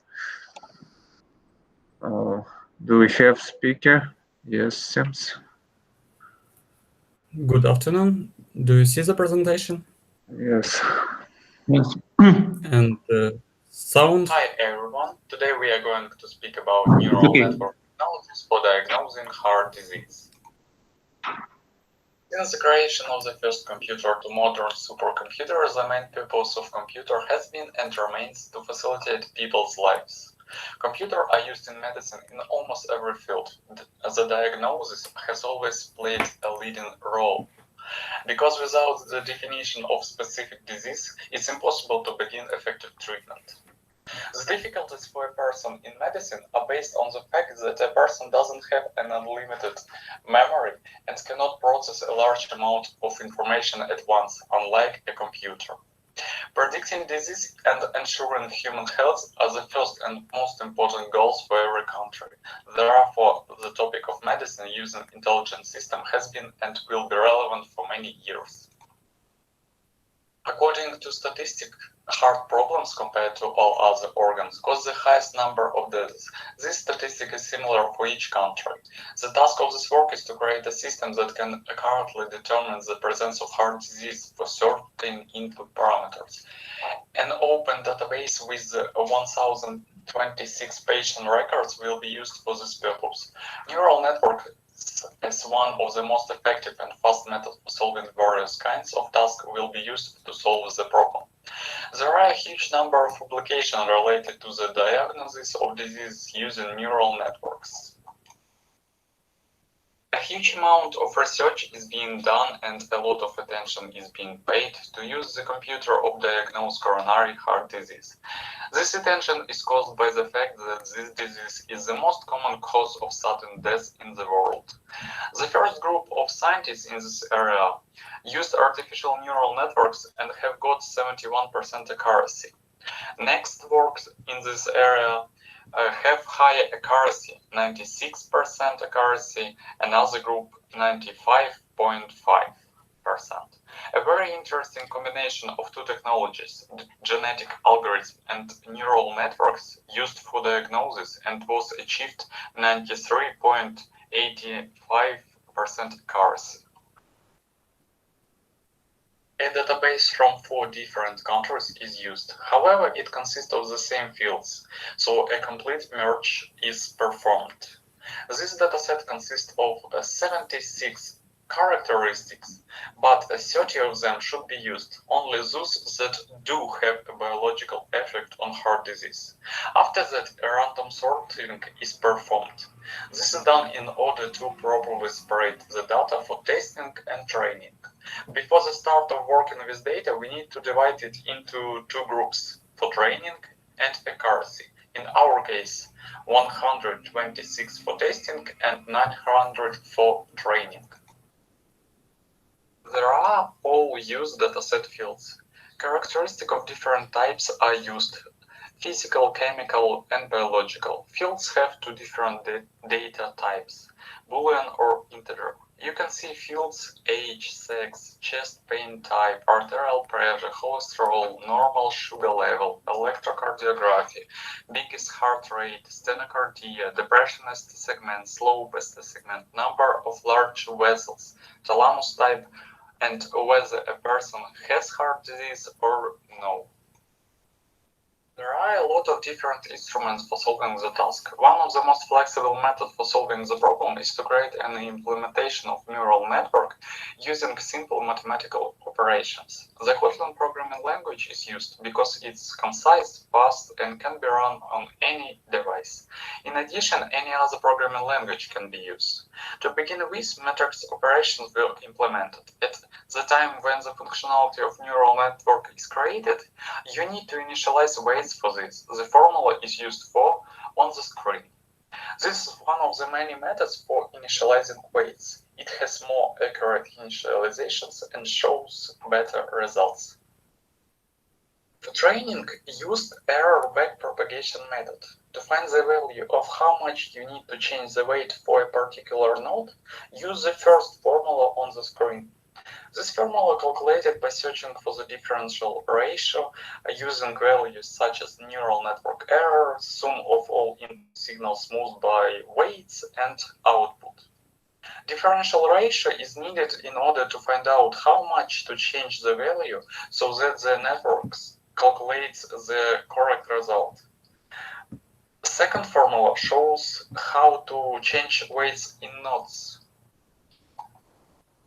After creating neural network implementation, we need to start setting properties. For our task, they are number of nodes in each layer 3051, learning rate 0.3, activation function sigmoid, all data normalized by min-max feature scaling, learning method error backpropagation, Because the amount of data is quite small, the neural network needs to be trained more than once. For the neural network is needed 200 epochs and 40 seconds to get 100% accuracy and 0 complex cases. Also, you can see a table, pairwise comparison of some network results and correct answers. For solving the problem, we can also use different libraries. One of them is Deep Learning for J. It's an open source library designed to implement neural networks. Neural networks properties: number of nodes in each layer, 3051, learning rate, 0.1, activation function, sigmoid, learning method, gradient descent error backpropagation function, updater, Adam, loss function, mean squared logarithmic error. The neural network is needed 200 epochs and 1.89 seconds to get 99.21% accuracy and 0 complex cases. Therefore, the number of epochs was increased to 230 epochs. It was enough to get 100% accuracy. Another very popular library is TensorFlow. It's an open source platform for machine learning. It has a flexible ecosystem of tools, libraries, and resources. Neural network properties: number of nodes in each layer, 3051, learning rate, 0.001, activation function, sigmoid normalization, page normalization, learning method, error backpropagation function, optimizer, Adam, loss function, mean squared error. Unlike previous networks, where there were enough 200 epochs, here 200 epochs gave an accuracy of 85%. And only with 500 epochs lasted 22.5 seconds, it can reach 100% accuracy, and complex cases count is 2. Also, for our task can be used scientific system MATLAB. It's a system for scientists that combines a huge number of libraries for calculation in any field of science.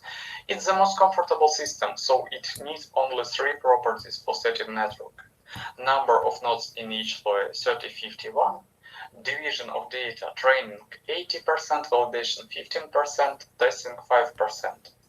There were 3 methods for training. The third method didn't show good results, but the first and seconds are very accurate. Both are 100% accurate and 0 complex cases, but the first was faster and took only 90 iterations and 3 seconds to complete the training. Simple creation of neural network isn't difficult. It's just working with matrices for calculation of nodes and implementation of method of error backpropagation. However, this is not enough for efficient and accurate network operation. Therefore, after creating the implementation in Kotlin language, the network needed to be set up. First of all, we need to explore the right number of epochs to learn from a database of patients.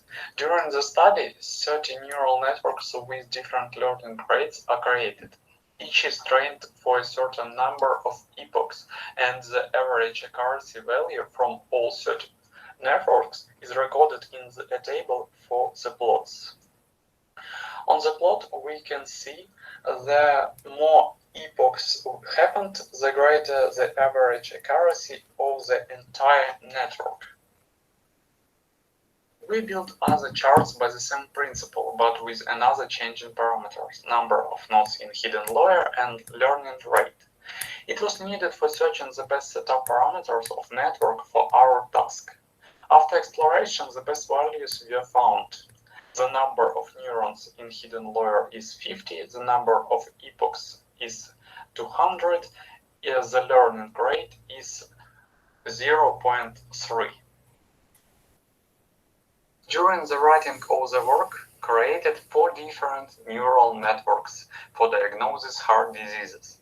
All 4 implementations showed the highest accuracy, 100%, but at the same time there is a difference in the number of complex cases. The created systems can be integrated into any device. This will help to make an early diagnosis of the disease, and as a result will reduce mortality from heart diseases. Undoubtedly, computers help in medicine, but they are only a means of decision support, and the last word is always up to the doctor.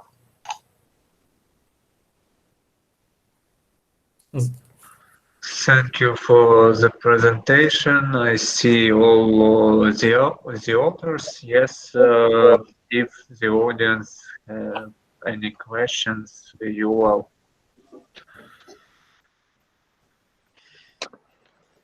May I ask the question?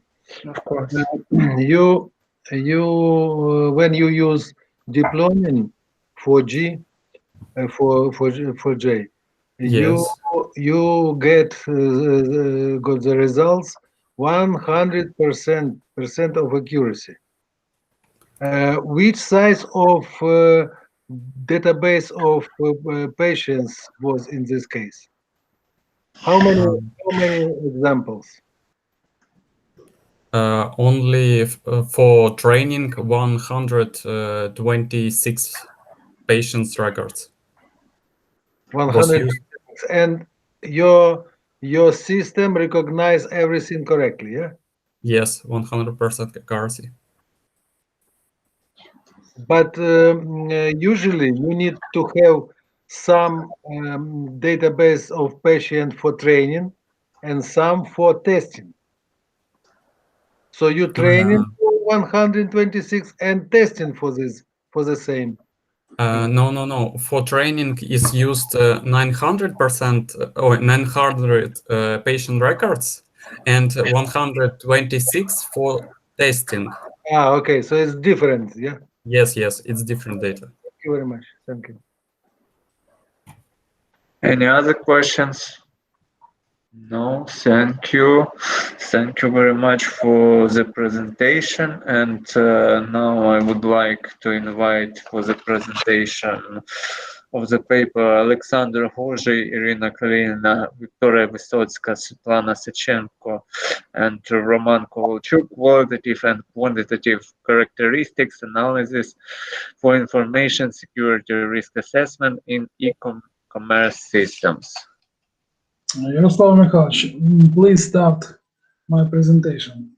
Of course. So I received one more presentation, another presentation, and we'll start it right now.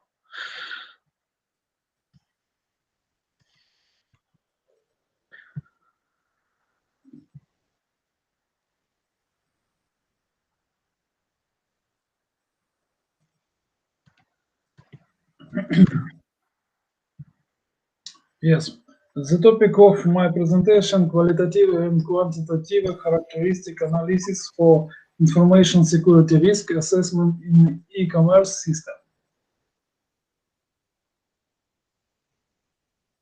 The human consequences of the diversity of the surrounding world not only has a secret information needed a protection.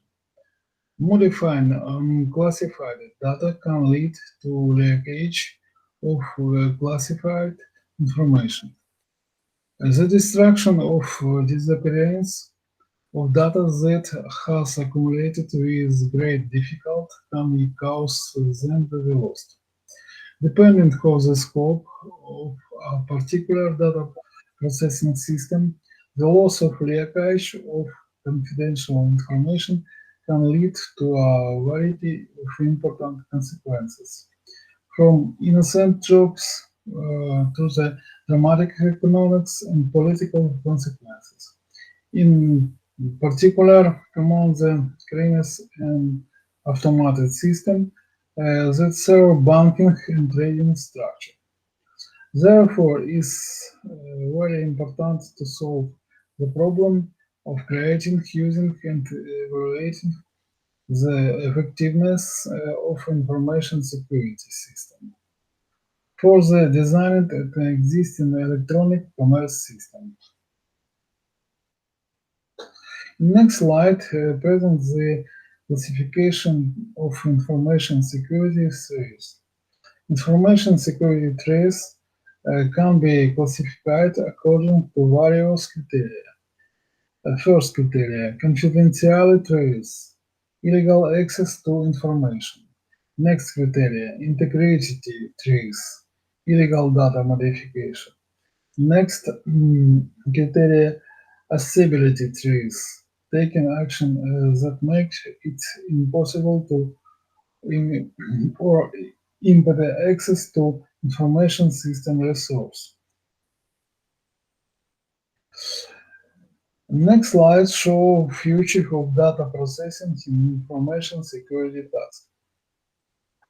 In completeness and uncertainty of initial information of the composition of IP and specific thread. Next future, multi-criterion of tasks related to the need to account for a large number of indicator requirements of this. Next future, available of quantitative and qualitative indicators that must be taken into account when solving the task of KISS development and implementation, and impossibility of applying classical optimization method. The next slide shows the method for assessing information security risk. First step this method is determination of the period of attack on the e-commerce systems. Next step, determination of the series and frequency of successful attacks. Next step, calculation of the binomial distribution of the probabilities of successful attacks on the series. Next steps, determination of the most significant series, and next step, forecasting the time and maximum load on the security systems. Next slide show graphic illustration of this method. In first illustration, present graphically displays the number of addition of the event probability. Next illustration, the present representation of the number addition in the likelihood of the opposite event. Slide presents the illustration 3 and 4. Its graphic representation of the number of addition of the event probability and the graphic representation of the number of addition in the likelihood of opposite event. Illustration 5 and 6 present the graphic representation of the number of addition of the event probability and graphic representation of the number of addition probability Pn. Next slide presents the experimental result and the discussion. For determining the characteristic of the period of systematic attack of the e-commerce systems was randomly selected 100 time intervals of 10 attacks each. The frequency of successful attacks in the series are given in table 1. It is necessary to calculate the theoretical binomial distribution of probabilities of X successful attacks in one series. In this slide show the table 1, the frequencies of successful attacks. In this table shows the number of occurrences of the event 10 event X and empirical frequencies of the sample Sx. In next slide presents the table 2. The remaining values of the expected number of samples. In this table presents the X empirical SX, probability PM, and empirical ST. And this slide presents the graphic of dependence, the values of the expected number of samples of attack series, and graphic of the binomial probability distribution of a series of attacks. Next slide presents the Pareto diagram of the distribution of a series of attack in descending order, and on the auxiliary axis the line of the set of value as percentage of the total. In this presents the result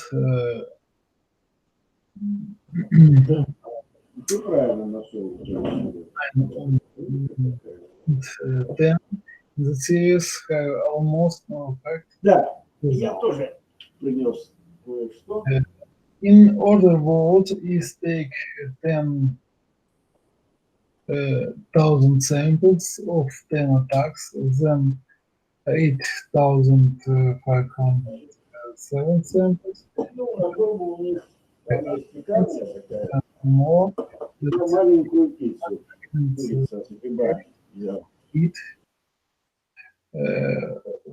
On the security system goes to 2-5 attack series. By systematic the statistic of period of the attack is possible to predict the following system load and improve security levels in e-commerce system.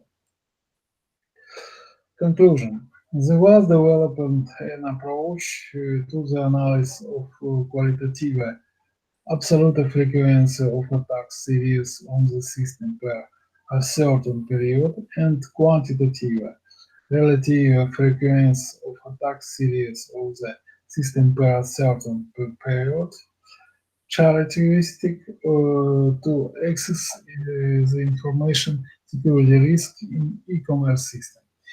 It is proposed to use the method of the sequential monitoring to study information security threats and conduct risk assessment. In this case, the mathematical model of risk provides the result of the test for the hypergeometric law. In the basis for the constructing of the other probabilistic models, including two that are widely used in the study of threat to information security. Qualitative and quantitative characteristic of the event from a series of attacks are analyzed. In the future, it is expected to investigate the attack series on the information system depending on the period, day, week, month, and season. Thank you for your attention. Ask your questions.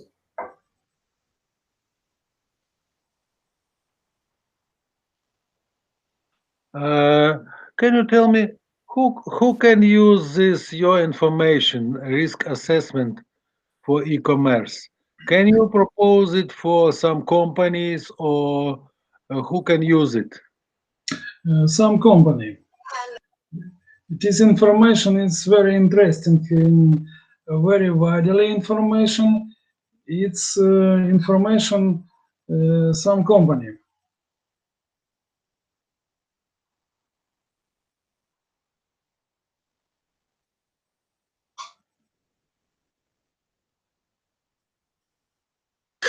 The audience, maybe some other questions. Seems like no questions about your paper. Thank you very much for your presentation, and now I would like to invite for the presentation of the paper Andrei Topalov, Helena Kondratenko, Alexander Gerasin, Alexei Kozlov, and Alexei Zivenko, Information System for Automatic Planning of Liquid Ballast Distribution. So I guess it's Andrei, yeah, who will be presenting. Yes, yes. Mm-hmm.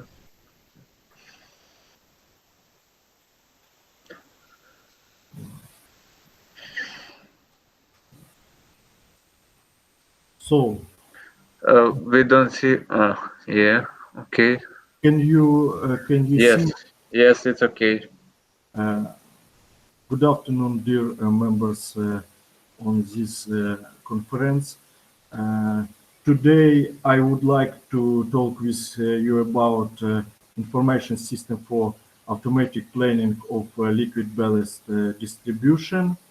At the outset, outline the presentation introduction, generalized functional diagram of the floating structure ballast system, peculiarities of flow calculation in a ballast system, pipeline and algorithmic support of information system for automatic planning of ballast distribution, software implementation and testing of information system for automatic planning of ballast distribution, software and hardware implementation and conclusions.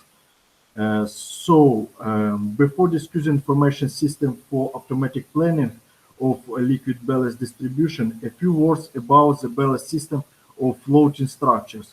The ballast system is designed to fill ballast tanks with water. Ballast in dry cargo vessels is approximately 15–20% of the tonnage, and in tankers up to 50% and more. For floating structures, this value may be high depending on the purpose of the floating structure. The double bottom tanks are used as ballast tanks on board and deck tanks, and on tankers, cargo or special ballast tanks. The stability problem of floating structures, operating monitoring of all parameters with high accuracy and timely control of ballast submission in tanks of floating structures for support absence of dangerous inclusions and big deflection of the floating structure are the difficult technical tasks.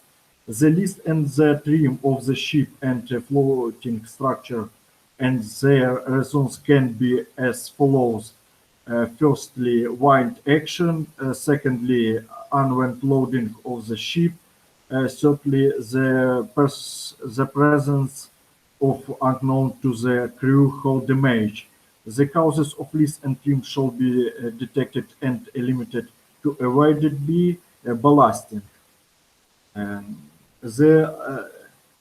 The light of the ballast tank, two types, linear and circular.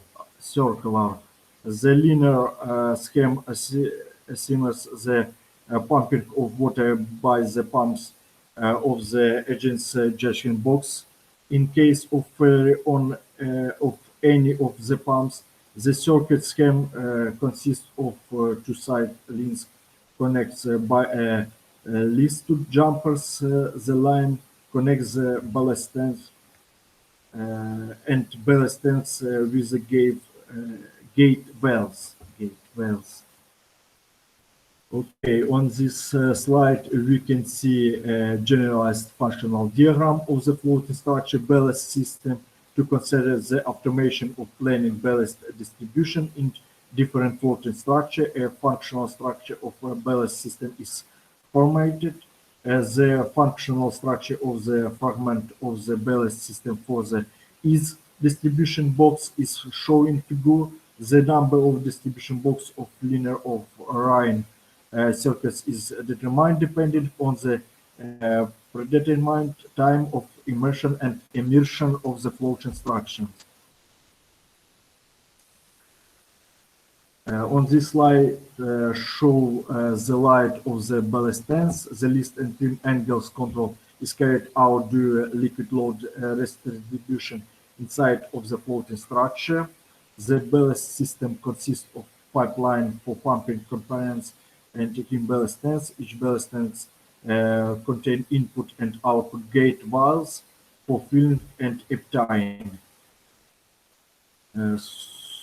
We can see a Kvyat diagram of the moments of filled ballast tanks to calculate the static moments of the volume of any filled ballast tanks relative to the base plane, relative to the plane of the midship section, relative to the diameter plane. In case of all filled ballast tanks, their distribution moments are shown in figure. More each axis represents separate ballast tanks. Structure of complex pipeline distribution box with a branched pipelines.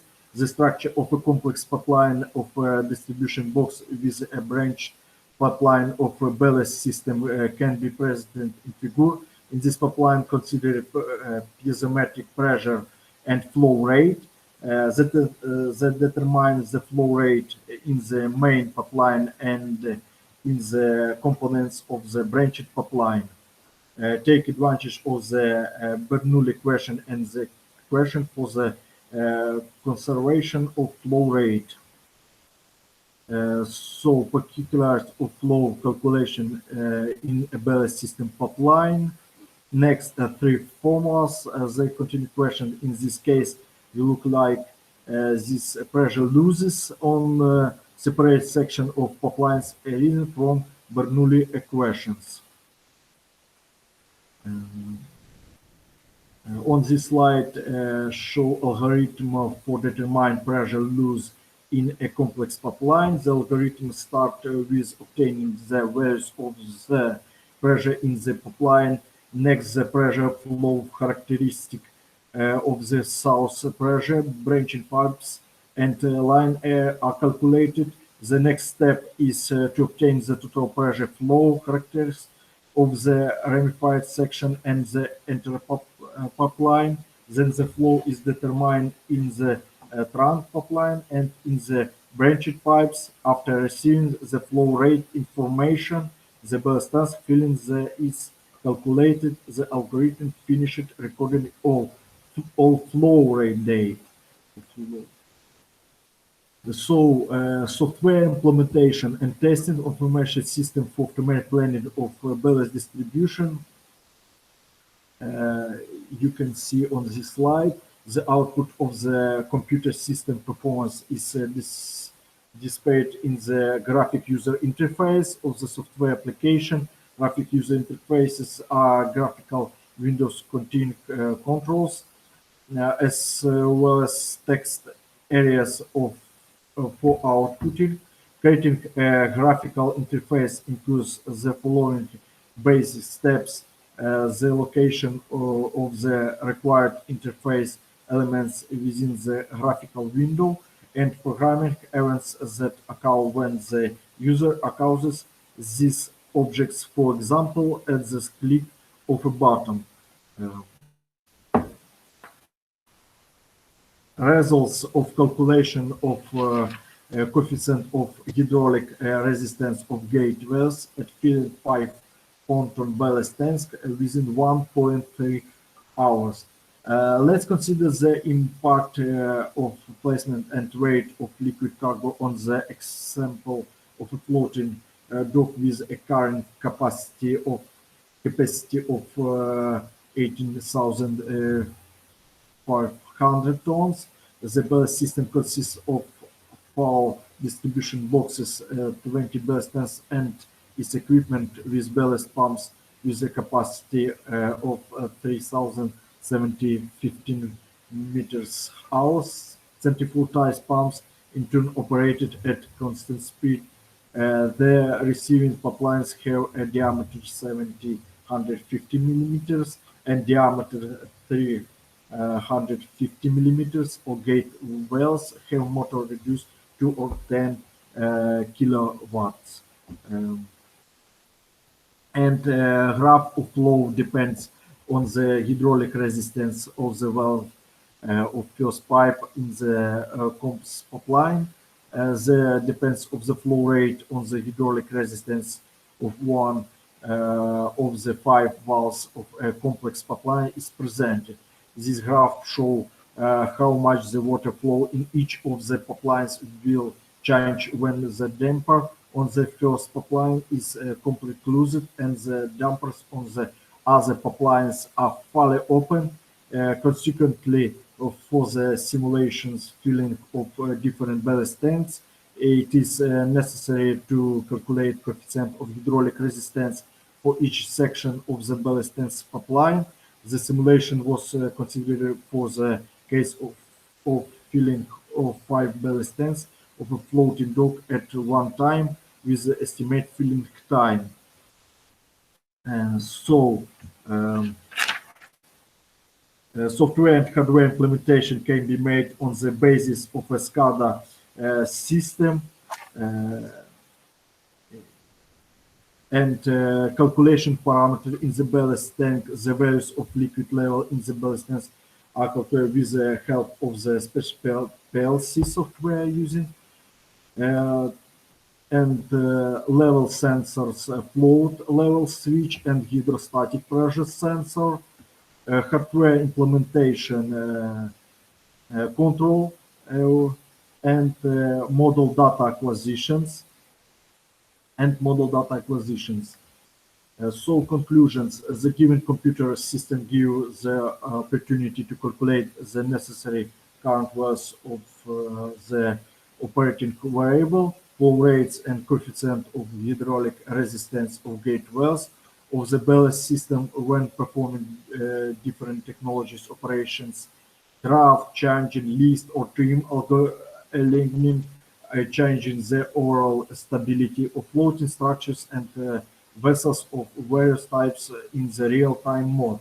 Developed algorithmic supports and software of the information system allows to use analytic and rough analytical methods of calculation of filling and emptying processes of ballast system on the basis of the Bernoulli equation and pressure flow characteristics for accurately determine the required parameters of the liquid ballast distribution. Thank you very much for your attention.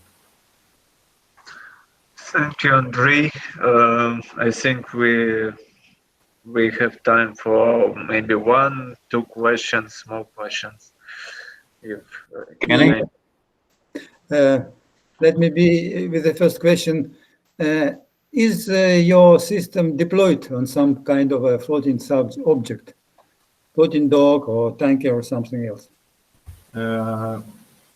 This system we can use for floating dock or floating structure, floating building, and tankers, ballasting systems.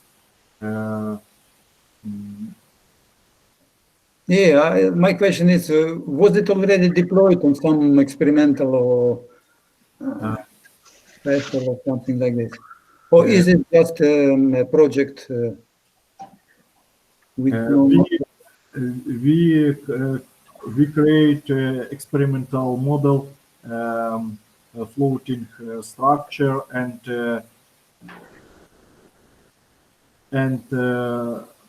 filling and emptying ballast tanks, pumps, and care. Okay, thank you. I'm satisfied. Good luck. Thank you for the question, and I thank you for the answer, and finally thank you for the presentation.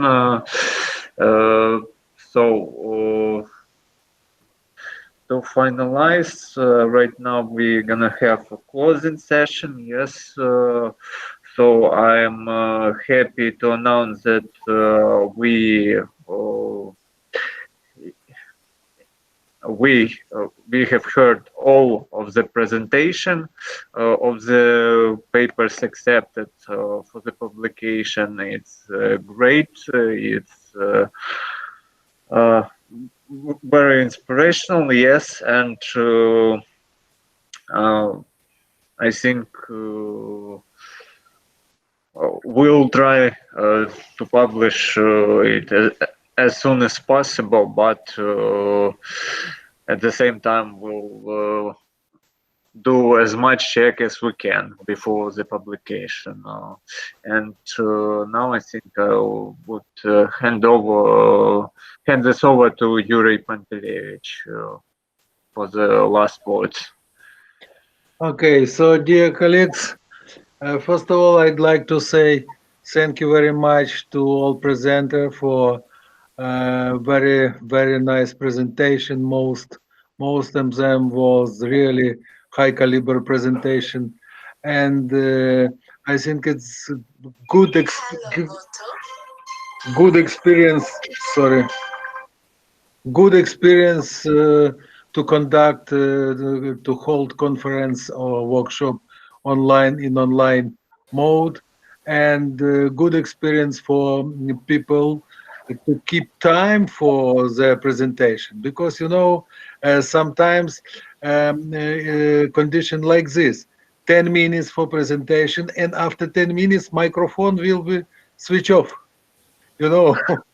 switch off. So I'd like to say that really our workshop was successful, was very fruitful, and was very useful, I think, for everyone.